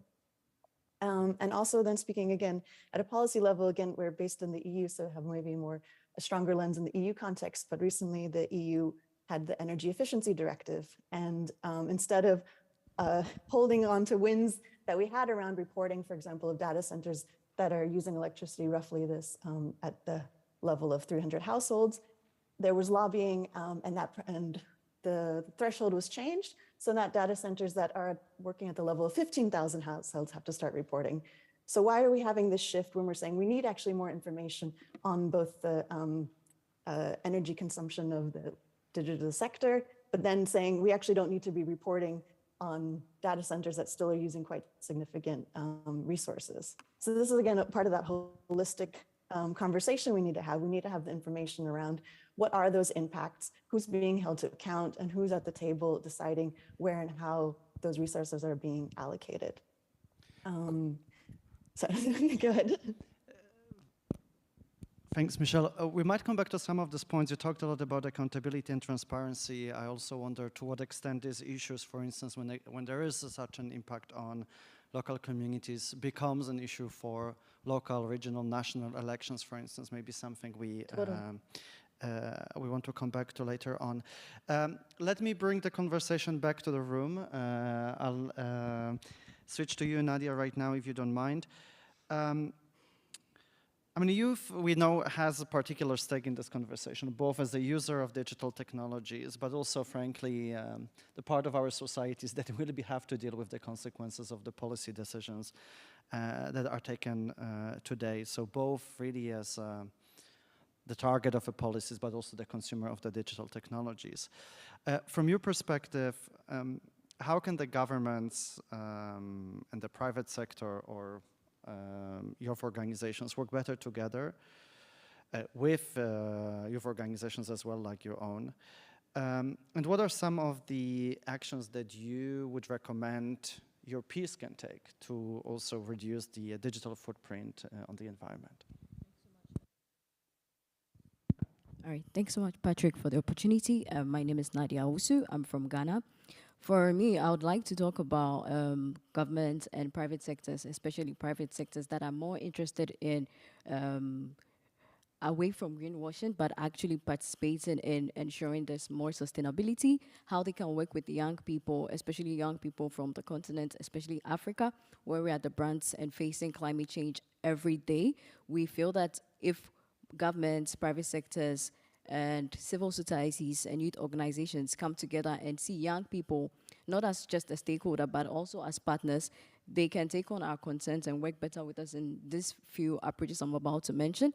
I think Piers mentioned a multi-stakeholder consultation. I think that is very important, but we need more engagement for young people. I believe young people should be actively engaged in policy discussions. We need more young people in the room when decision-making that have to deal with us are in discussions. According to the ITU last 2022, about 75% of people online are young people between the ages of 15 to 24. So if we have this much volume of young people online, then we need to be part of engagement, we need to be part of consultations, and these have to happen in different levels, from regional levels to local levels to international levels, where each and every region's needs are met on that need-to-need basis. And I also want to talk about youth representation. Just like I mentioned, we need to appoint young representatives, advisors to government committees, to boards, to industries and associations that can ensure that young people's perspectives are integrated in decision making. I also want to mention the fact that Sarah talked about education. How many people know about the DFI? How many people know the signatories? How many countries are part of the parties? How many countries have been part of this DFI? We need more education, we need more awareness creation, and we need to implement educational programs that raise awareness on the importance of, a free digital ecosystem, which is also sustainable for young people to thrive effectively. I also want to talk about the fact that the governments should support innovations for young people. Young people are creative, young people are innovative, young people are challenging the status quo every day, and they are bringing up new innovations. I believe with support, the government and private stakeholders can invest in programs that support entrepreneurship and climate action, specifically on renewable and circular economies and energies. We can also push for more digital skills development for young people, especially on the continent, by providing grants, mentorship, resources to encourage more young people to start their own businesses to drive innovations at different levels. When we're talking about digital technologies, it also affects climate change, and we want to push for more climate and sustainable ways young people can do this by addressing environmental concerns, by involving young people in decisions and initiatives related to climate change and sustainability. I would also want to talk about the fact that collaboration is very key. We should push for more collaboration between governments, private stakeholders, and also youth-led initiatives to tackle challenges and create opportunities for young people to thrive effectively. But we cannot ask for putting young people on the table, giving young people opportunities, creation of awareness without talking about mechanisms to monitor the progress of these things. So we I think it's important that we establish mechanisms for feedback evaluations to assess the effectiveness of policies that relate to young people when it comes to the DFI and also digital technologies aimed at addressing young people's concerns. These would make positive adjustments based on feedback. We need to have proper ways of collection of data that are reflective of the needs of young people, especially when it comes to the digital economy. The last thing I would want to talk about too is a sustainable long-term perspectives. We have discussions, we have conversations, we want youth perspective, we want youth insights, but how sustainable would these be for the long term? How would these policies and investments benefit future generations, considering the impacts of young people's lives and their potentials to contributions to the society? In terms of what young people can do to, reduce their digital footprint, I think we mentioned a few, like the emails, having people not to print, but I think what's more integral is for young people to know that they can advocate for green tech, they can push for and encourage tech companies and policy makers to adopt eco-friendly practices and invest in renewable energy sources. They can also, participate in e-waste recycling their electronics by responsibly recycle old electronics rather than throwing them away in trash. These also go away to, pollute the environment and adds up to more of the greenhouse gases. They should also use energy efficient devices. They should choose to push for more sustainable and energy efficient laptops, smartphones, and other devices. The point is about the energy star rated products and also sustainable softwares, and also push for education and awareness for their peers. But the simple things people can do on a day-to-day basis is simple, by using public Wi-Fi than rather using their own internet, by turning off unused devices while charging them. They can unplug chargers. They can also participate in their digital cleanup, erasing of emails, cleaning their junk, deleting unnecessary files they have on their devices, which would add up to all of these things. They can also think of limiting their streaming time, because the more they stream videos and online contents, the more of amount of energy and bandwidth they use. So they should rather push for downloading things offline and watching them rather than streaming. They should also practice digital minimalism, which is by using your online presence and reducing online presence, deleting unused accounts. People have up to 3 to 4 accounts, but if we practice more digital minimalism, we can have a reduced digital presence for people. And I would like to also mention the fact that if each and every day we take these little conscious steps to reducing our digital footprint, we get a more sustainable environment, a more sustainable future, a more sustainable environment where everybody can live cohesively and push for a more digital space. So thank you so much, Patrick. Great, thank you. You put a lot of habit-changing issues on the table that we can potentially all adopt, and I want to maybe come back, if we have time for the discussion, to both Sarah and Michelle to discuss with you to what extent you see the impact of those changed habits on the bigger picture. And you also brought to the conversation another aspect. We talked a bit about industrial policy and the regulation, what can be done. I think it's pretty clear as well that we have to look at other policy areas like education, for instance, or consumer policies that sort of impact those practices at the large scale. Speaking about the governments as well and how they can engage younger generations, Ambassador, you have had multiple roles as you looked at the topic as an academic, as a government representative, and now you actually have a chance to impact how the policies are made, including those of the European Union. And I wonder, from your perspective, how do you think the governments can actually work with other stakeholder groups? How you have tried to do this as a government official in Kenya? But also, what do you see some of the key challenges? Nadia mentioned Africa, which is a continent that's very much impacted by the climate change.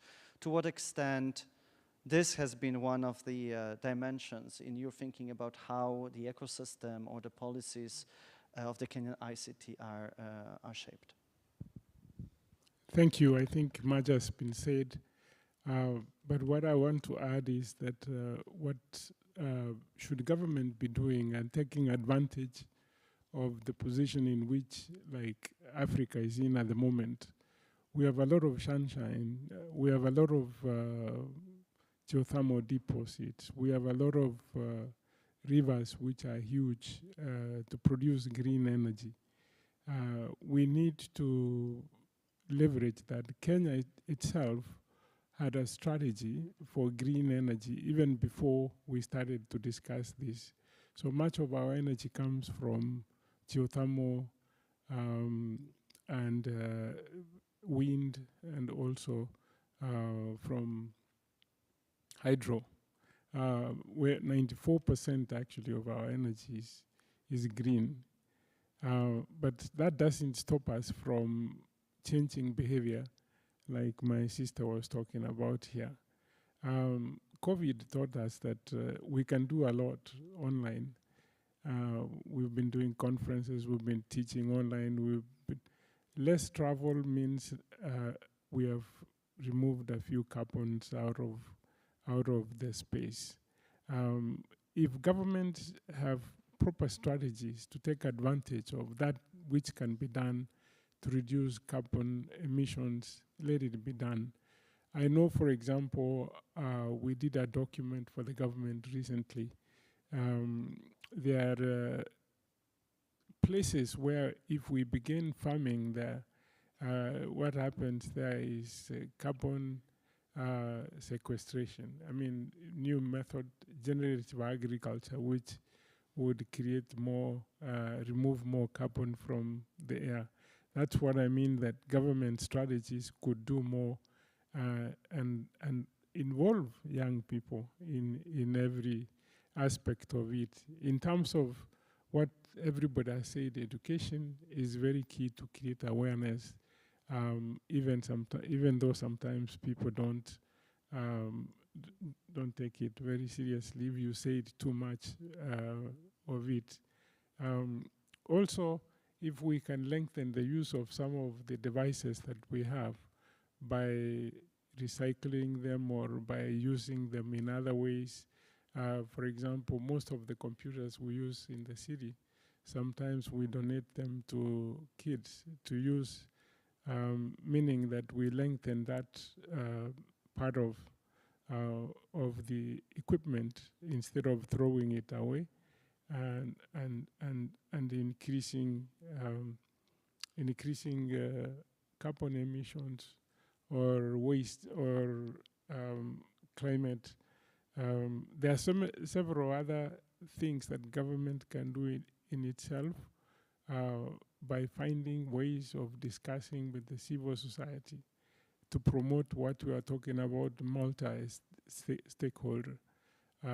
More often than not, when governments makes policy, in most countries there is friction between civil society and government, and then you end up making policies that don't support the current state in which we are working in.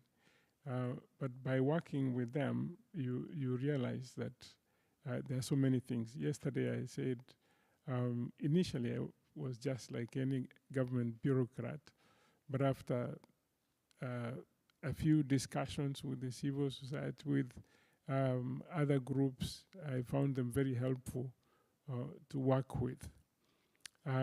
Politicians, especially parliament, those who pass legislation,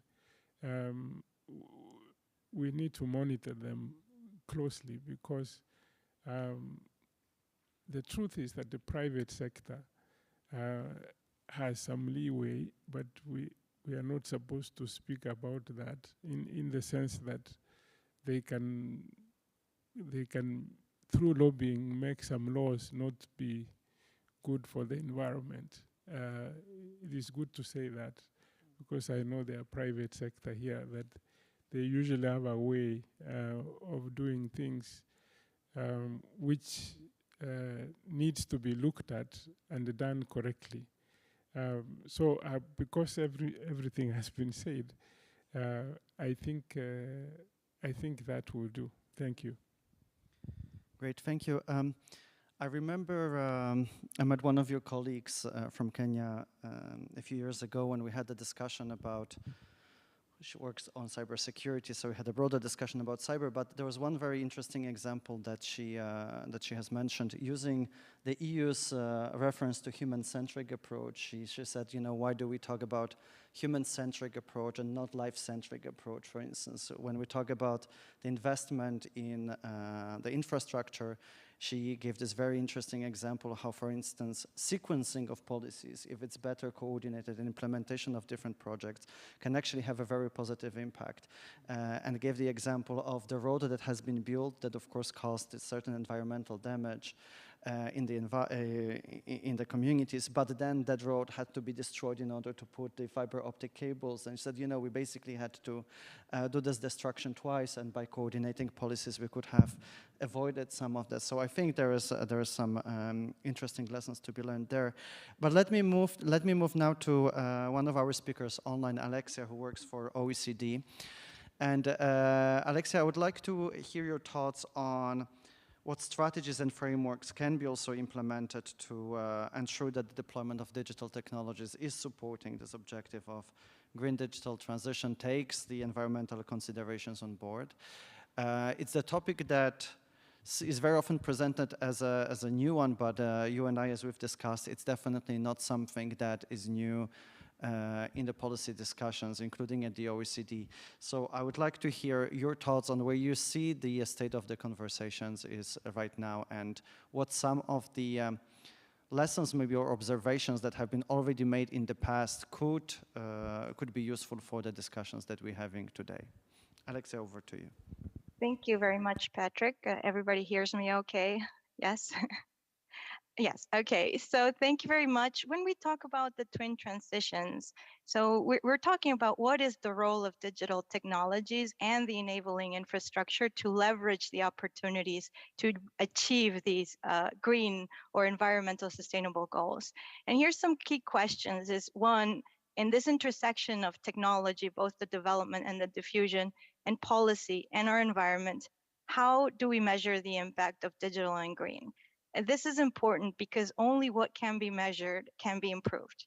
And at the moment, there's a lack of harmonization on this metrics, also at the private, where the ESG reporting and at the public level. And also in this road, what are the main policy considerations for a coherent whole of government and multi-stakeholder approach? We heard the importance about a multi-stakeholder approach. If we look at OECD countries and we look at communication regulators, for example, half of them have partial mandates on environmental sustainability of communication networks, but only a fifth have a direct mandate, which means that really leveraging digital technologies for environmental sustainability goals requires a whole of government approach and a multi-stakeholder approach. We know as well, as was mentioned by the predecessors, is how digital technologies themselves have an environmental footprint all across their life cycle. And so this is also important to harness. So why is this conversation, as Patrick said, not entirely new? So let's look at the road behind to see what is the road ahead. And at the OECD, this intersection of digital and green was first explored in the work leading to the OECD recommendation of ICTs on the environment. This recommendations, Council recommendation of 2010. And it had several principles that we're currently reviewing the relevance and see if we have to update it. But one of them is coordinating ICTs for climate and environment and energy policies. And here it recommends to look both at the direct effects of ICTs, the enabling effects in other sectors, and third, the systemic effects that require social change and cultural behavior change that was rightfully mentioned. So here we see that these three effects can be mapped, for example, on the scope 1, scope 2, scope 3 of the greenhouse gas protocols. Now, we also seen that we have a council recommendation on broadband connectivity that was from 2004, renewed in 2021, and it urges stakeholders to minimize the negative effects of communication networks on the environment, also promoting smart networks and devices. And I will just pause here a little bit with some nuggets of information of connectivity, which is the underlining foundational pillar of digital transformation, and how it can be leveraged to achieve these green objectives.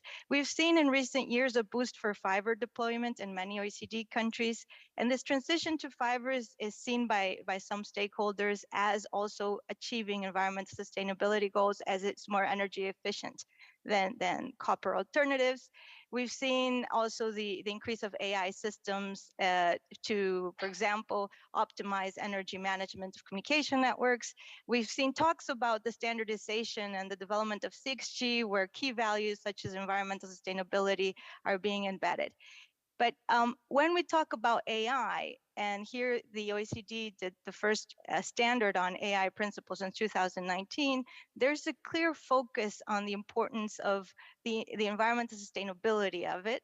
And the presentation note that you provided, Patrick, said all of the positive effects of AI. We have a dedicated expert group on AI compute and climate, looking at both negative and positive effects. And particularly when we talk about the negative effects and data center consumption on all of that, the conversation requires a bit more nuance, because there's a difference between the training of AI models and the inference of these models. So precise measurement on this particular aspect requires a lot more legwork going ahead. So if I would say some key messages that might, are important to remember, is also the enabling effects of ICTs on other sectors of the economy. It was mentioned both by peers and others of the impact of IoT, green by design, and having this, for example, for smart agriculture, precision agriculture, for reducing congestion in cities, and for energy grid use. I have a little data point that I would like to share with you on data centers and energy. So we have the International Energy Agency, IEA, and the IEA esteems that at least half of the global reductions on CO2 emissions required for a net zero scenario by 2050 rely on clean energy technology developments that are still in their prototype phase. So there's an importance of innovation, but there's also an importance of technology diffusion. And when we look at digital, so there is a rising demand of digital services over the past decade. For example, since 2010 to 2020, the number of internet users doubled, and global internet traffic expanded 15-fold. But there have also been rapid advances in energy efficiencies thanks to digitalization. And we've seen that what it would be data centers and data transmission networks during that same period have been relatively stable at 1% of global electricity use. So this really, it's important to realize that innovation, we have to really push for that, and also how digitalization can be leveraged for green objectives, but it requires technological diffusion. Now, finally, I'll leave you with 3 key messages. That one, common measurement standards are required, and we need more data collection to track the environmental impacts of digital technologies, both the direct and the enabling effects, and of course the systemic ones that require behavioral use. Secondly, we need to go beyond energy and resource efficiency to talk about systemic effects, go beyond greenhouse gas emissions, because there are other several planetary boundaries that are in danger, such as biodiversity, ocean acidification, biochemical flows, air pollution.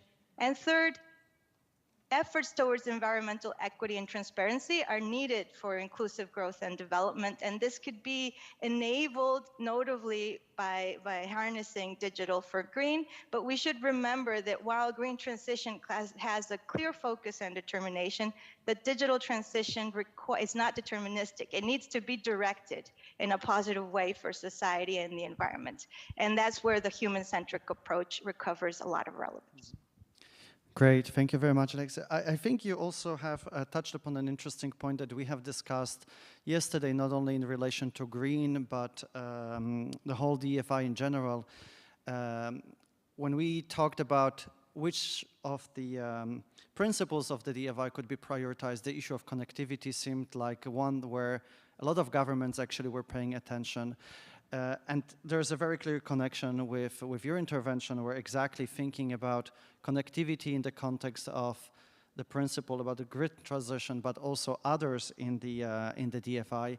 We may create these interlinkages between different principles and potentially use them to enable each other. So that's a great point as well. In general, listening to the discussions, I feel like I'm very happy that this is also being recorded and I'll have a chance to rewatch it afterwards, because there is a lot of data coming from all the speakers that I do not manage to note myself. So. And I'm sure that people in the room and online are in a similar situation. So thank you, IGF, again, for recording the sessions, which will give us the opportunity to review this. I'd like to go to our final speaker online, Yari Carr, who's at the Technical University in Munich, but originally from Costa Rica, and who I know has done some work on new technologies, especially use of AI systems and so on. And I was wondering, Yari, if you could tell us how exactly new technologies could be used to address some of the impacts that the climate change that the digital transition might have on climate and environment more broadly. So Yavri, over to you for your thoughts. Hello, everyone. I hope you can hear me. Thank you very much for the invitation in this session. Yeah, I'm very happy to be here. Well, as a digital youth envoy from the International Telecommunication Union, ITU, today I want to share with you the transformative role that artificial intelligence can play in shaping a sustainable future, and importantly, how our youth can also actively engage in this mission. Well, adding to what already Nadia mentioned. So let's begin by exploring some remarkable AI applications that are catalyzing positive change in this fight against climate change, and that were also part of the AI for Good Summit from the ITU in last July. So from AI-driven climate prediction and disaster response to optimizing green energy and revolutionizing agriculture, there are innovations reshaping our approach to sustainability. They offer us the tools to monitor and protect our environment in ways we could only dream some years ago. For example, there are now technologies that are being developed, for example, using AI to make cities safe, clean, and sustainable, developing AI tools capable of providing information on where, when, and what disaster or climate change event may occur in the future, facilitating acting before the disaster happens, something that before could not be done. And this helps mitigate or even avoid the negative environmental impact that the event will have on the area. Also taking into consideration that some regions in the world, for example, in Latin America, are very impacted because of disasters, and that people is normally not well prepared, or that are maybe living in difficult or risky areas. So this is also very important for that. Another platform, for example, uses machine learning algorithms based on more than 7 billion lines of weather and ground truth data. And this could help preventing fires, for example. So they predict where wildfires could be emerging. And yeah, and they also, like, for example, have been detecting this in risk areas. And also the prediction of deforestation. And this could be done using satellite imagery that makes possible to analyze the potential of deforestation based on information such as the distance to water sources, cities, and other key factors. So these AI applications are not just technological marvels, they represent now a frontier of possibilities, and they showcase how cooperation between technology and environmental stewardship can pave the way for a more sustainable and resilient future. And I consider that also empowering youth with knowledge, and also the population in general, is very important. Adding to what Nadia said, I consider that it's clear that education is our first line of defense as well. We must equip our youth with the knowledge and skills needed to understand, harness, and further develop the technologies in a responsible way. I consider that informatics and AI education should be seamlessly integrated into school curricula, but also open education and open science as well as online platforms that offer accessible resources for learning about AI and sustainability should be available for everyone. Workshops and awareness programs can bridge the knowledge gap, fostering a generation that not only understands the technology, but is also inspired to leverage for positive change. And along with that education, I also consider youth-led innovation could also be a very important option, because knowledge is not enough in today's society. So we must also empower youth to be innovators, problem solvers, and also architects of change. So imagine the impact of global hackathons and innovation challenges that bring young minds together to tackle environmental challenges.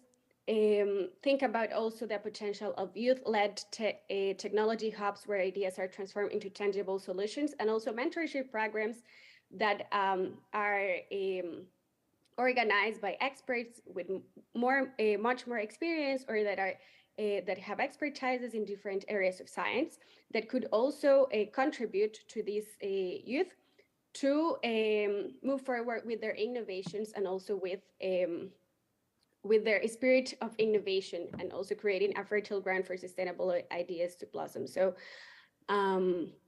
yeah, and also remembering that this kind of education and innovation should also come into regions and areas that are normally historically discriminated, such as populations of African descent, indigenous, or populations that have difficult access to resources. So thank you very much. Great, thank you very much, Jeffrey. We have about 5 minutes left. I would like to check if anybody in the room would like to intervene, make a comment on what you have heard, or maybe share your perspectives in the discussion. Oh, there are reactions, great. So we have 2 reactions. If you don't mind, online, I'm going to take these 2 comments from the room, and then maybe go to those speakers who are interested for 30 seconds of final thoughts. We go over to you first. Hi everyone, I am Denise Leal from Brazil.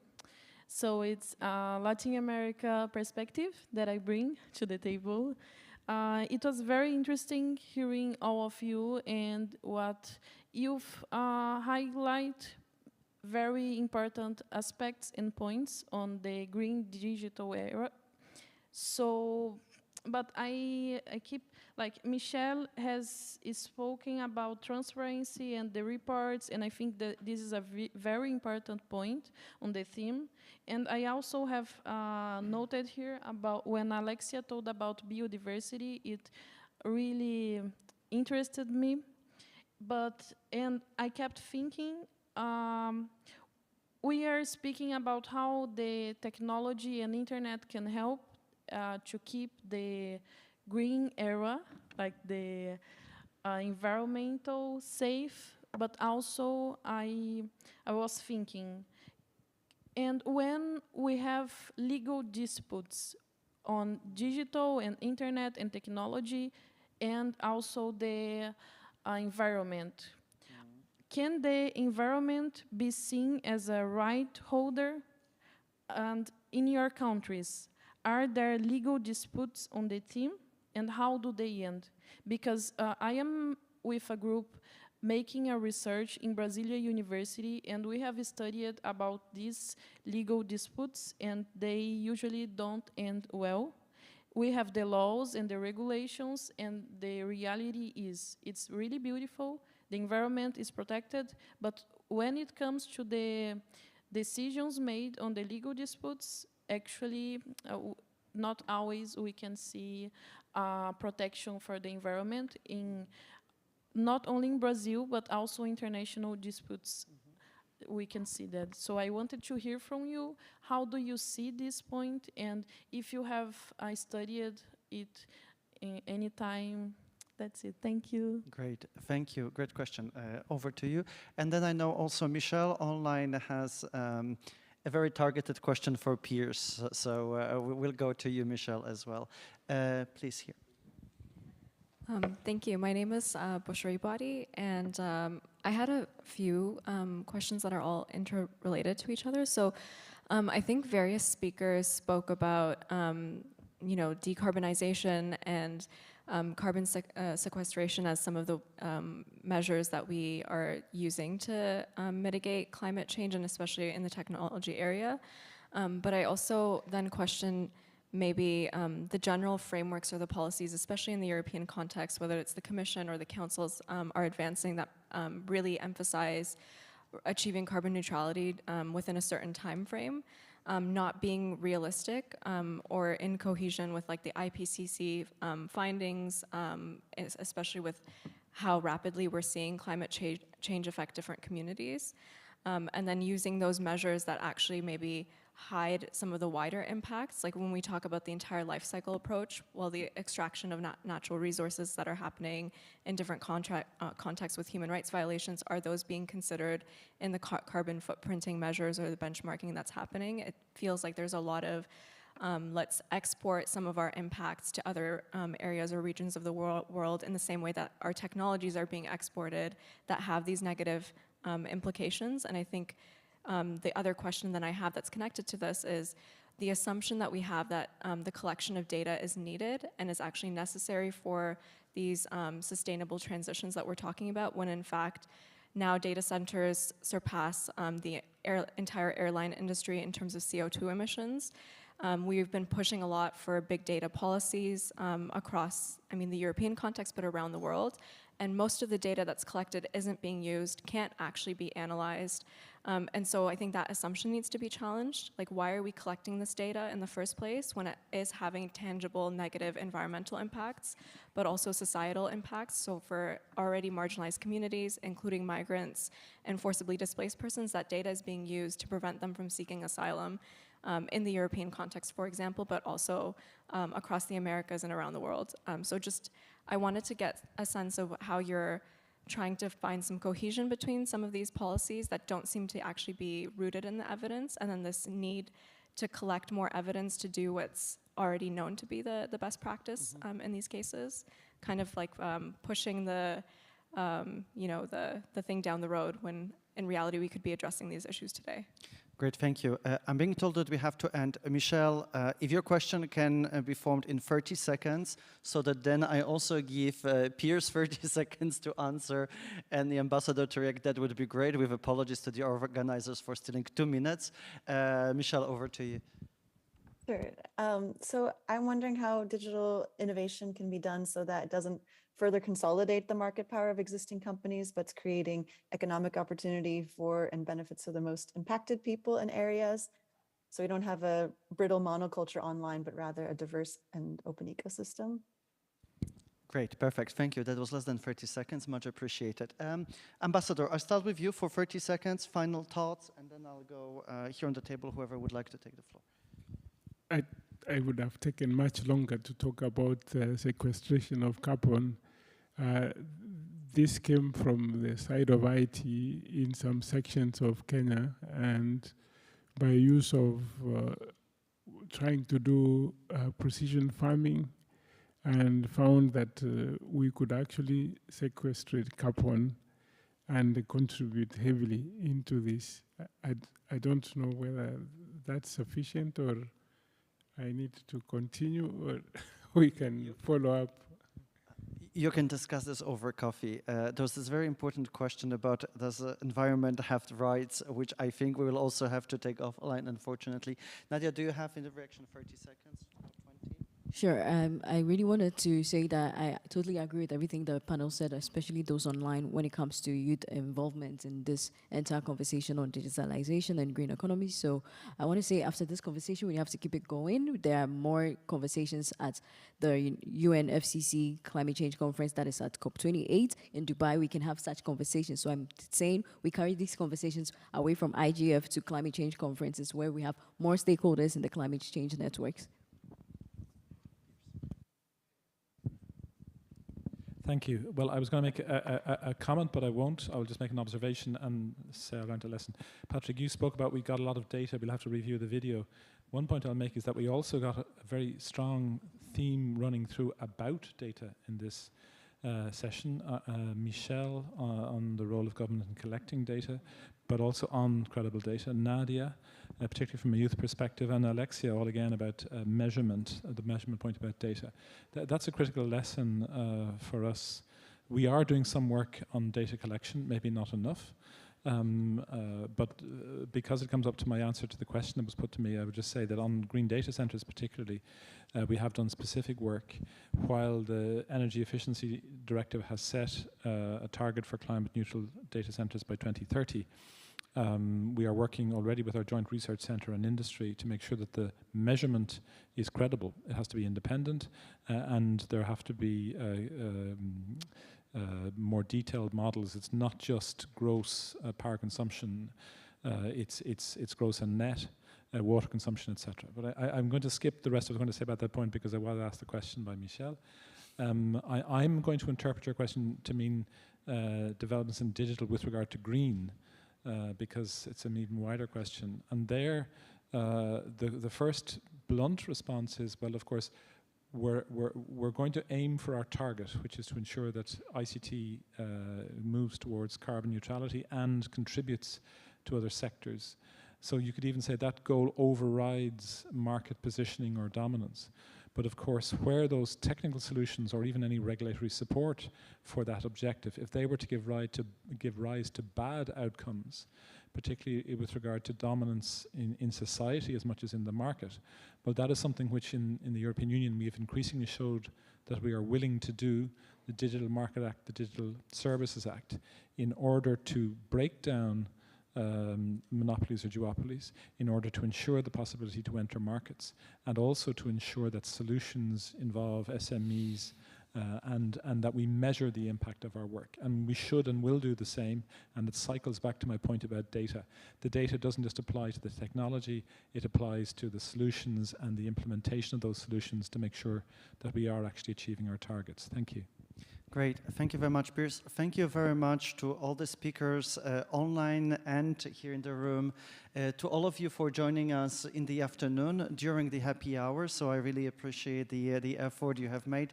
And with apologies to the organizing team for stealing some of the time in your preparations. Thank you very much, everyone, and enjoy the rest of your evening. Bye.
タで最後にパトリックさんまた言ってたまあトランスクリプト見られたらいいと思うんですけど、そういう現状の立ち位置を数字でデータで抑えた上でソリューションを明確にしてるんですね。テクノロジーが先に出ない。そのデータを抑えた上でソリューションをどういうところで例えばデータセンターとかっていうふうにやってるアプローチが大切だっていうのはそうですねと思いま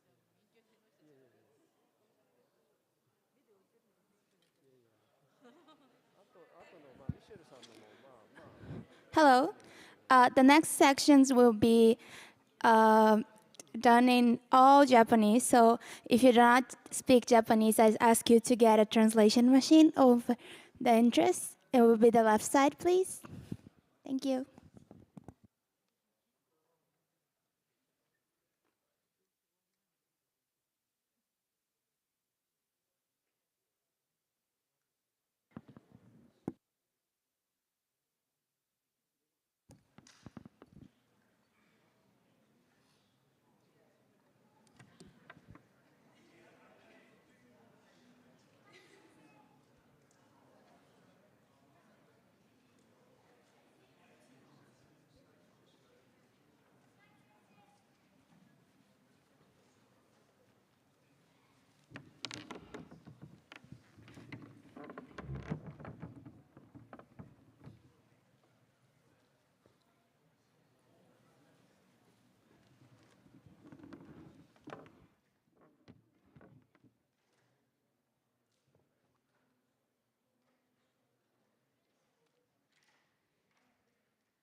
それでは定刻になりましたようですので始めたいと思います。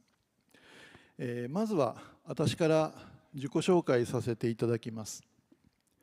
ドット京都レジストリーの京都情報大学院大学でドット京都の管理運営をしております今井と申します。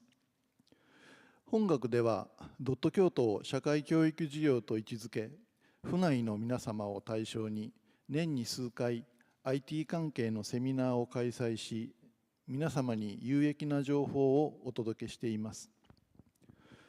本日は京都で最新技術のロボットを使って障害者の新しい仕事の機会創出を目指すロボット共生カフェ For the Life カフェの事例をご紹介いたします。私はこの取り組みにオープンイノベーションの関連で提携しておりますが、IGF でご紹介できることは大変名誉で嬉しいことと思っています。今回は発表の後に質疑応答を行いますので、質問のある方はチャットを使って質問を挙げてください。最後に時間の許す限りお答えさせていただきます。それではロボット共生カフェの皆様を順にご紹介したいと思います。向かって左から NPO 法人京都フォーライフの井上さん、真ん中が京都府商工労働観光部ものづくり振興課の小高さん、最後に株式会社慶眼で営業とデザインの仕事をされているデイリー・レイラさんです。皆さん今日はよろしくお願いいたします。よろしくお願いします。よろしくお願いします。お願いします。ありがとうございます。それでは NPO 法人京都フォーライフの井上さんから自己紹介をお願いします。京都 NPO 法人京都フォーライフの井上です。京都フォーライフは障害者総合支援法に基づきまして知的、身体、精神等に障害がある方たちに京都府の最低賃金を保障して働く場所を提供して経済的自立を支援する事業に取り組んでいます。本 NPO 法人が所在する地域特性を生かしてまして地元企業と一体となって障害者が自信と誇りを持って働くことができる雇用界の拡大と就労移行支援を促進する取り組みです。働くことを通して喜びを享受し、障害者がよりよく働き、よりよく生きをすることを目的としております。この度のロボット共生カフェでは、外出困難な状況にある方たちに、特に重度の障害者がインターネットを介した遠隔のロボット操作によって将来的に仕事に取り組むことができないか、京都府と京都のロボット企業に相談したことから始まったプロジェクトです。井上さん、ありがとうございました。それでは次に京都府労働商工観光部ものづくり振興課の小高さん、お願いします。はい、京都府商工労働観光部ものづくり振興課小高でございます。よろしくお願いいたします。まず京都府のロボット施策について簡単にご紹介させていただきます。ものづくり振興課では製造・加工業などの府内中小企業をご支援しておりますが、ゲームや映像などのコンテンツ企業やスタートアップ企業も支援するとともに、先端技術の一つであるロボットの振興にも取り組んでいます。日本は世界でも有数のロボット生産国として知られておりましたが、近年海外勢が台頭し、そのトップの座は明け渡してしまいましたが、その地位を取り戻すべく2019年に京阪なロボット技術センターをオープンさせ、次世代技術の開発の支援、府内中小企業、スタートアップ企業などによるロボット産業への参入促進、ロボットによる社会の利便性、快適性などの向上に取り組んでおります。ロボット技術センターでの研究開発、実証実験の件数は720件以上となりましたが、最近では社会実装ステージに差し掛かる企業も増え、府内各地をフィールドにした実証を行っていただいております。ロボット共生カフェにつきましては、実際に営業中のカフェなどにおいて、障害者が遠隔で接客や配膳を行う実証を実施し、人とロボットが共生して働く場づくりを目指して取り組んでおります。はい、小高さんありがとうございました。最後にロボット制作を担当された株式会社ケイガンのデイリー・レイラさん、お願いします。はい、よろしくお願いします。株式会社ケイガンのデイリー・レイラと申します。よろしくお願いします。弊社は2016年に京都府で起業したロボットスタートアップ企業です。Quick and Easy Robot for Everyone をミッションとしています。日本だけではなく、アメリカ、ヨーロッパ、アジアからのメンバーがおり、大手電機メーカー出身者が中心となって開発、製造、販売を行っております。企業当初、驚くほど簡単にロボットを作るモーターとしてケイガンモーターを開発しました。このモーターは大学や研究開発分野のお客様にご好評いただきました。その後、工場の生産ラインで使用したいというご意見から搬送用ローラーや AGV といったモーターを使ったロボットなどを提供してまいりました。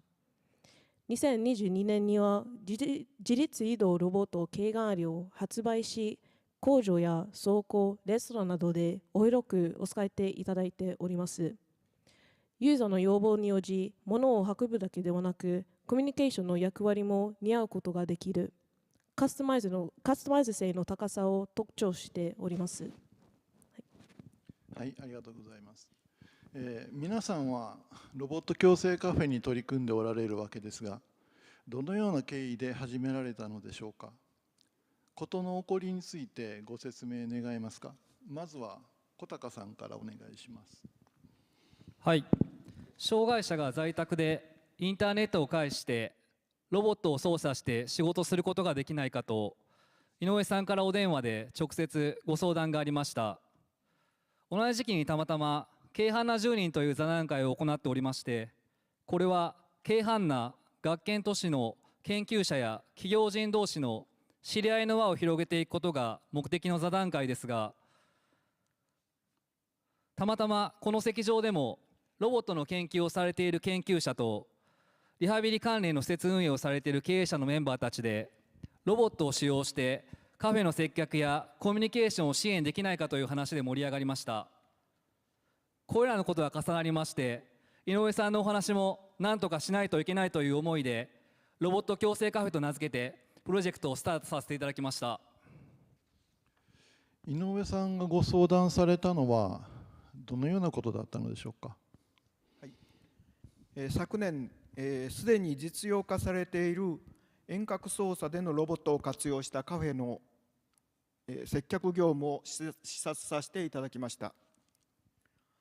しかしながらそこで使われているロボットが認知力やコミュニケーション力に障害がある方には活用が難しいと思い、重度の障害がある方たちが操作しているイメージが持てなかったんです。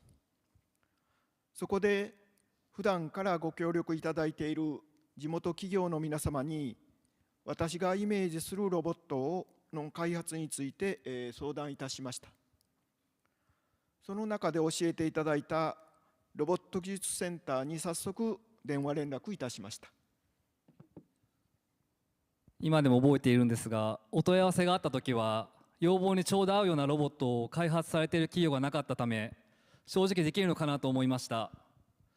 ロボット技術センターの連携企業であるケイガンさんと、その時にロボットが人の生活になるというテーマでセミナーを開催していた関係でお願いしてみましたところ、既存の配膳ロボットをカスタマイズすることで引き受けてくださりましたので、お二方をマッチングさせることができました。それでは本日ロボット共生カフェの実証実験でお使いになったロボットを持ってきていただいてますので、お見せいただけるでしょうか。本日は実際に使ったロボットをご覧いただきます。ロボットを動かすパイロットの方はご自宅におられ、カフェにあるロボットを操縦してもらいました。本日は弊社のメンバーが動かしております。ロボットを操縦する方をパイロットと呼ばれていたんですね。今日は御社の方がパイロットを務めていただけるということで、それで会場の都合で飲食物は扱えないのでパンフレットを運んでいただくわけですが、客席に誰も人がいないという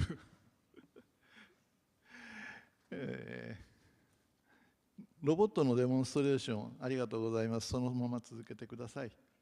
さて、2月に実証実験を行われたわけですが、その意義を教えてください。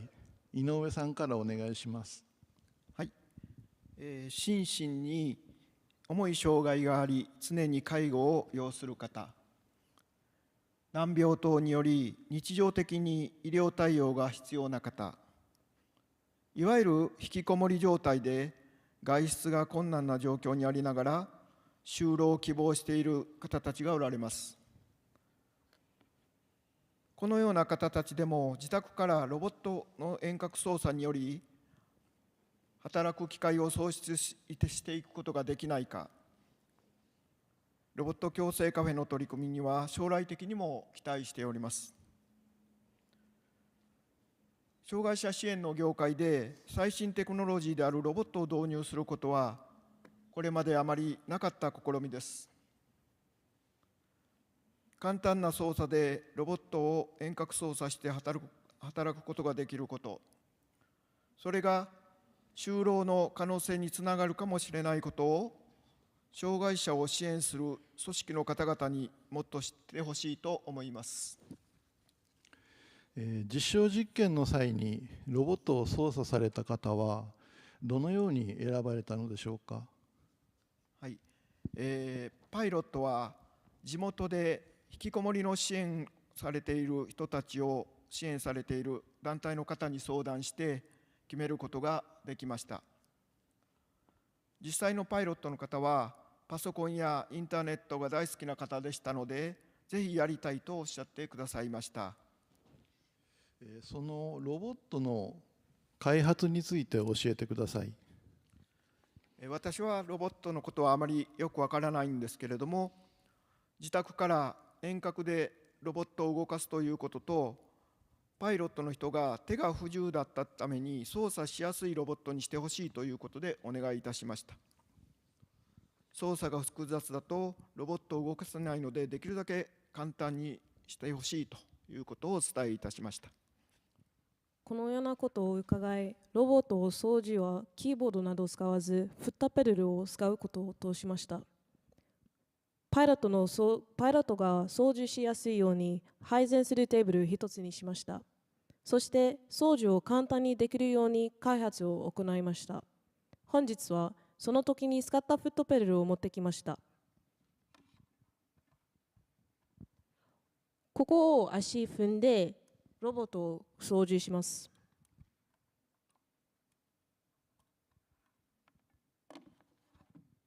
弊社のメンバーがパイロットのご自宅におられ、お話を直接伺い、要望を反映しながらロボットを改善していきました。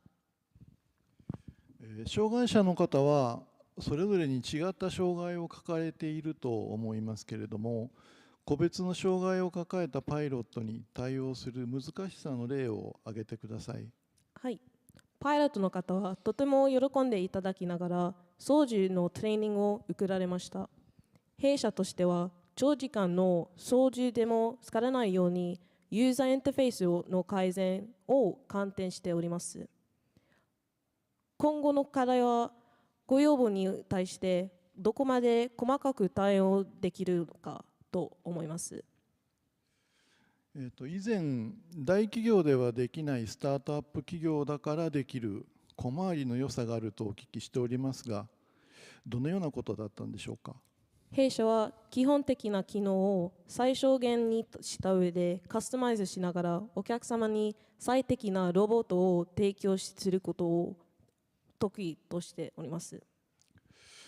ロボットを製作することを考えた場合ですけれども、パイロットの障害は様々だと思います。様々な障害に合わせて一から設計すると開発コストがかかると思いますけれども、開発コストを下げるための工夫があれば教えてください。はい。弊社がこれまで提供しておりましたレストラン向けの配膳ロボットに基盤とし、簡単に購入できるフットペダルを採用してコストを下げました。はい。このようなプロジェクトは1回限りではなく今後も続けていかれると思いますけれども、継続する上での問題点と改善方法について教えてください。はい。一番重要なことはどのようなロボットを使うのかの明確することです。パイロットになる障害者の方々はさまざまな条件を持っています。さらにパイロットの操縦に慣れてくると担当できる業務を増えるため、ご要望はどんどん変わります。障害者の方々とコミュニケーションを取りながら、どういったシステムがいいのかを要件を定義し、開発を必要なコストや時間を整理しながら、ロボットを進化させていきたいと考えました。はい。実証実験のポイントについてお聞かせいただきたいと思います。小高さん。はい。カスタマイズと個性の発揮がポイントになるかと思います。まずカスタマイズについてですが、完成品を改良するのでは手間も費用もかかるため、既存技術パーツを組み合わせて時間と費用を圧縮し、個別の要望にも対応することができます。次に個性の発揮についてですが、全部をロボットで自動にしてしまうと開発の時間もコストもかかってしまいます。しかし人が操作する領域とロボットが自動で動く領域をうまく組み合わせることで、人ができないことをロボットが補完し、ロボットが苦手な動作を人が補完できる可能性も生まれてくると思います。そのようなことで人の個性が発揮できる温かみのあるロボットを皆さんと協力して作っていければと思っております。なるほど。すべてロボットでは行うのではなくて、人とロボットが個性を発揮して共生していくということですね。それでは井上さんいかがでしょうか。はい。パイロットの方は今回の経験について、ロボットを操作できて嬉しい、もっと接客してみたいと大変喜んでおられました。また引きこもりの状態にある方を支援されている方も、自分からやりたい意思を出してくれて驚きだし、とても嬉しいと伺っています。そして実証実験での取り組みを通して、今後障害者がただロボットを動かすだけでなく、ロボットを通じて人と触れ合う、社会参加につながる、自分で働き給料をもらって自立した生活を送ることに希望を持っていただく、社会もそれを当たり前に受け入れてくれればと思います。レイラさんお願いします。はい。弊社はこれまでロボットを作るという立場で活動してまいりました。エンジニアたちは最先端の技術を使ったロボットを作ることだけに集中しがちです。しかし今回のロボット共生カフェの取り組み筋、パイロットの方の生きがいや働きがいを高めるために、私たちはロボットをどのようなデザインするかを考える大切な機会をもらいました。はい。それでは最後になりますけれども、本プロジェクトに関する今後の展開について教えてください。まずは小高さんからお願いします。はい。ものづくり振興課としてはロボットの開発の支援を継続していきたいです。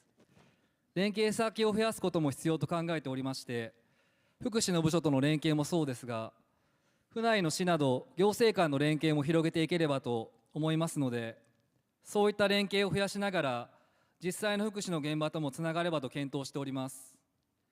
同時に府内の企業にも取り組みを知ってもらい参画していただけないか、広報活動も行いながら取り組みを盛り上げていければと思っております。レイラさんお願いします。はい。これまで弊社が保有している技術資産をもとにロボットを作成しました。今後は弊社の技術力と機動力を生かし、パイロットの個別の要望に応じてカスタマイズしたロボットを提供することで、障害者の就労をつなげたいと考えております。生産性の向上だけではなく、すべての人々が生きがい、働きがいを持っているロボットを作り上げていきたいです。はい。最後に井上さんお願いします。はい。個人的にはロボットを活用して外出困難な重度の障害のある方に新しい仕事の機会の創出につながればと考えています。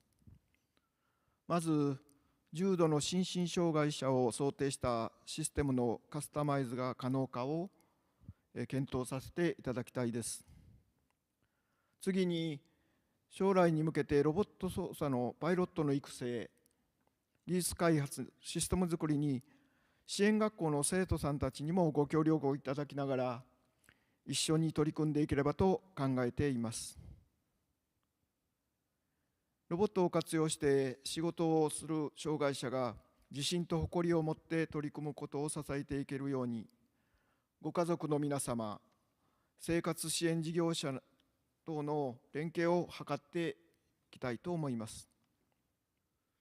最後に、連携先についても、京都府さんがおっしゃいましたとおり、連携先を増やすために、他の障害者福祉事業所にもお声掛けをしながら、この取り組みを広げていきたいと思います。実際に障害者がパイロットとして働いている様子を就労支援等に関わる方々に見てもらうことで、きっと意識が変わっていくものだと思っております。はい。小高さん、井上さん、レイラさん、本日は貴重なお話をいただきありがとうございました。それでは、質疑応答に移りたいと思いますけれども、何か上がってますか？ない。チャットの方では質問等は上がっていないようですけれども、もし会場にいらした方の中で質問ございましたら手を挙げていただけますか？あ、遠い。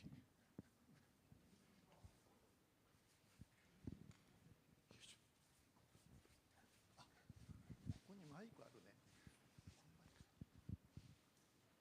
English? Japanese?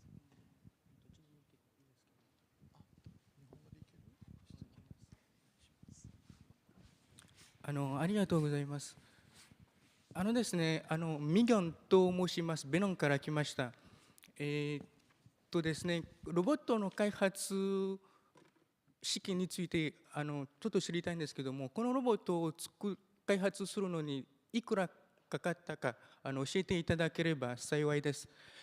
また実は僕もロボットに関する研究をしているんですけども、ですね、やっぱり開発はコストは結構かかるから、もし企業をやりたい人とかにロボットに関する会社やってる人はコストを下がるのにアドバイスとか教えていただければありがたいです。はい、ありがとうございます。技術的なことですので、高橋さんお願いできますか？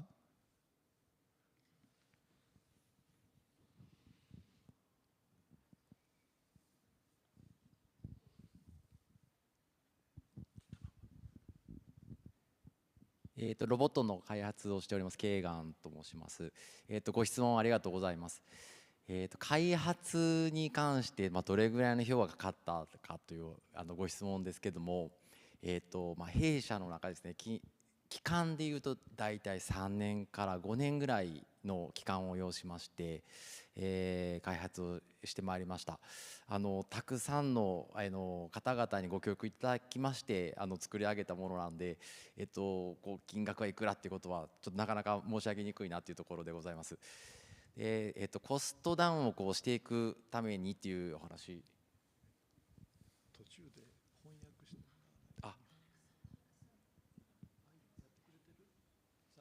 て。翻訳大丈夫ですかね。大丈夫ですか。スタートアップ、我々と同じようにスタートアップを目指されているというところです。できる限りシンプルなものを使っていって、皆さんのお役に立てるようなロボットを作り上げていければ、コストがこう下がっていって社会的にもこう普及していくのかなというふうに我々としては考えております。お答えになってますでしょうか。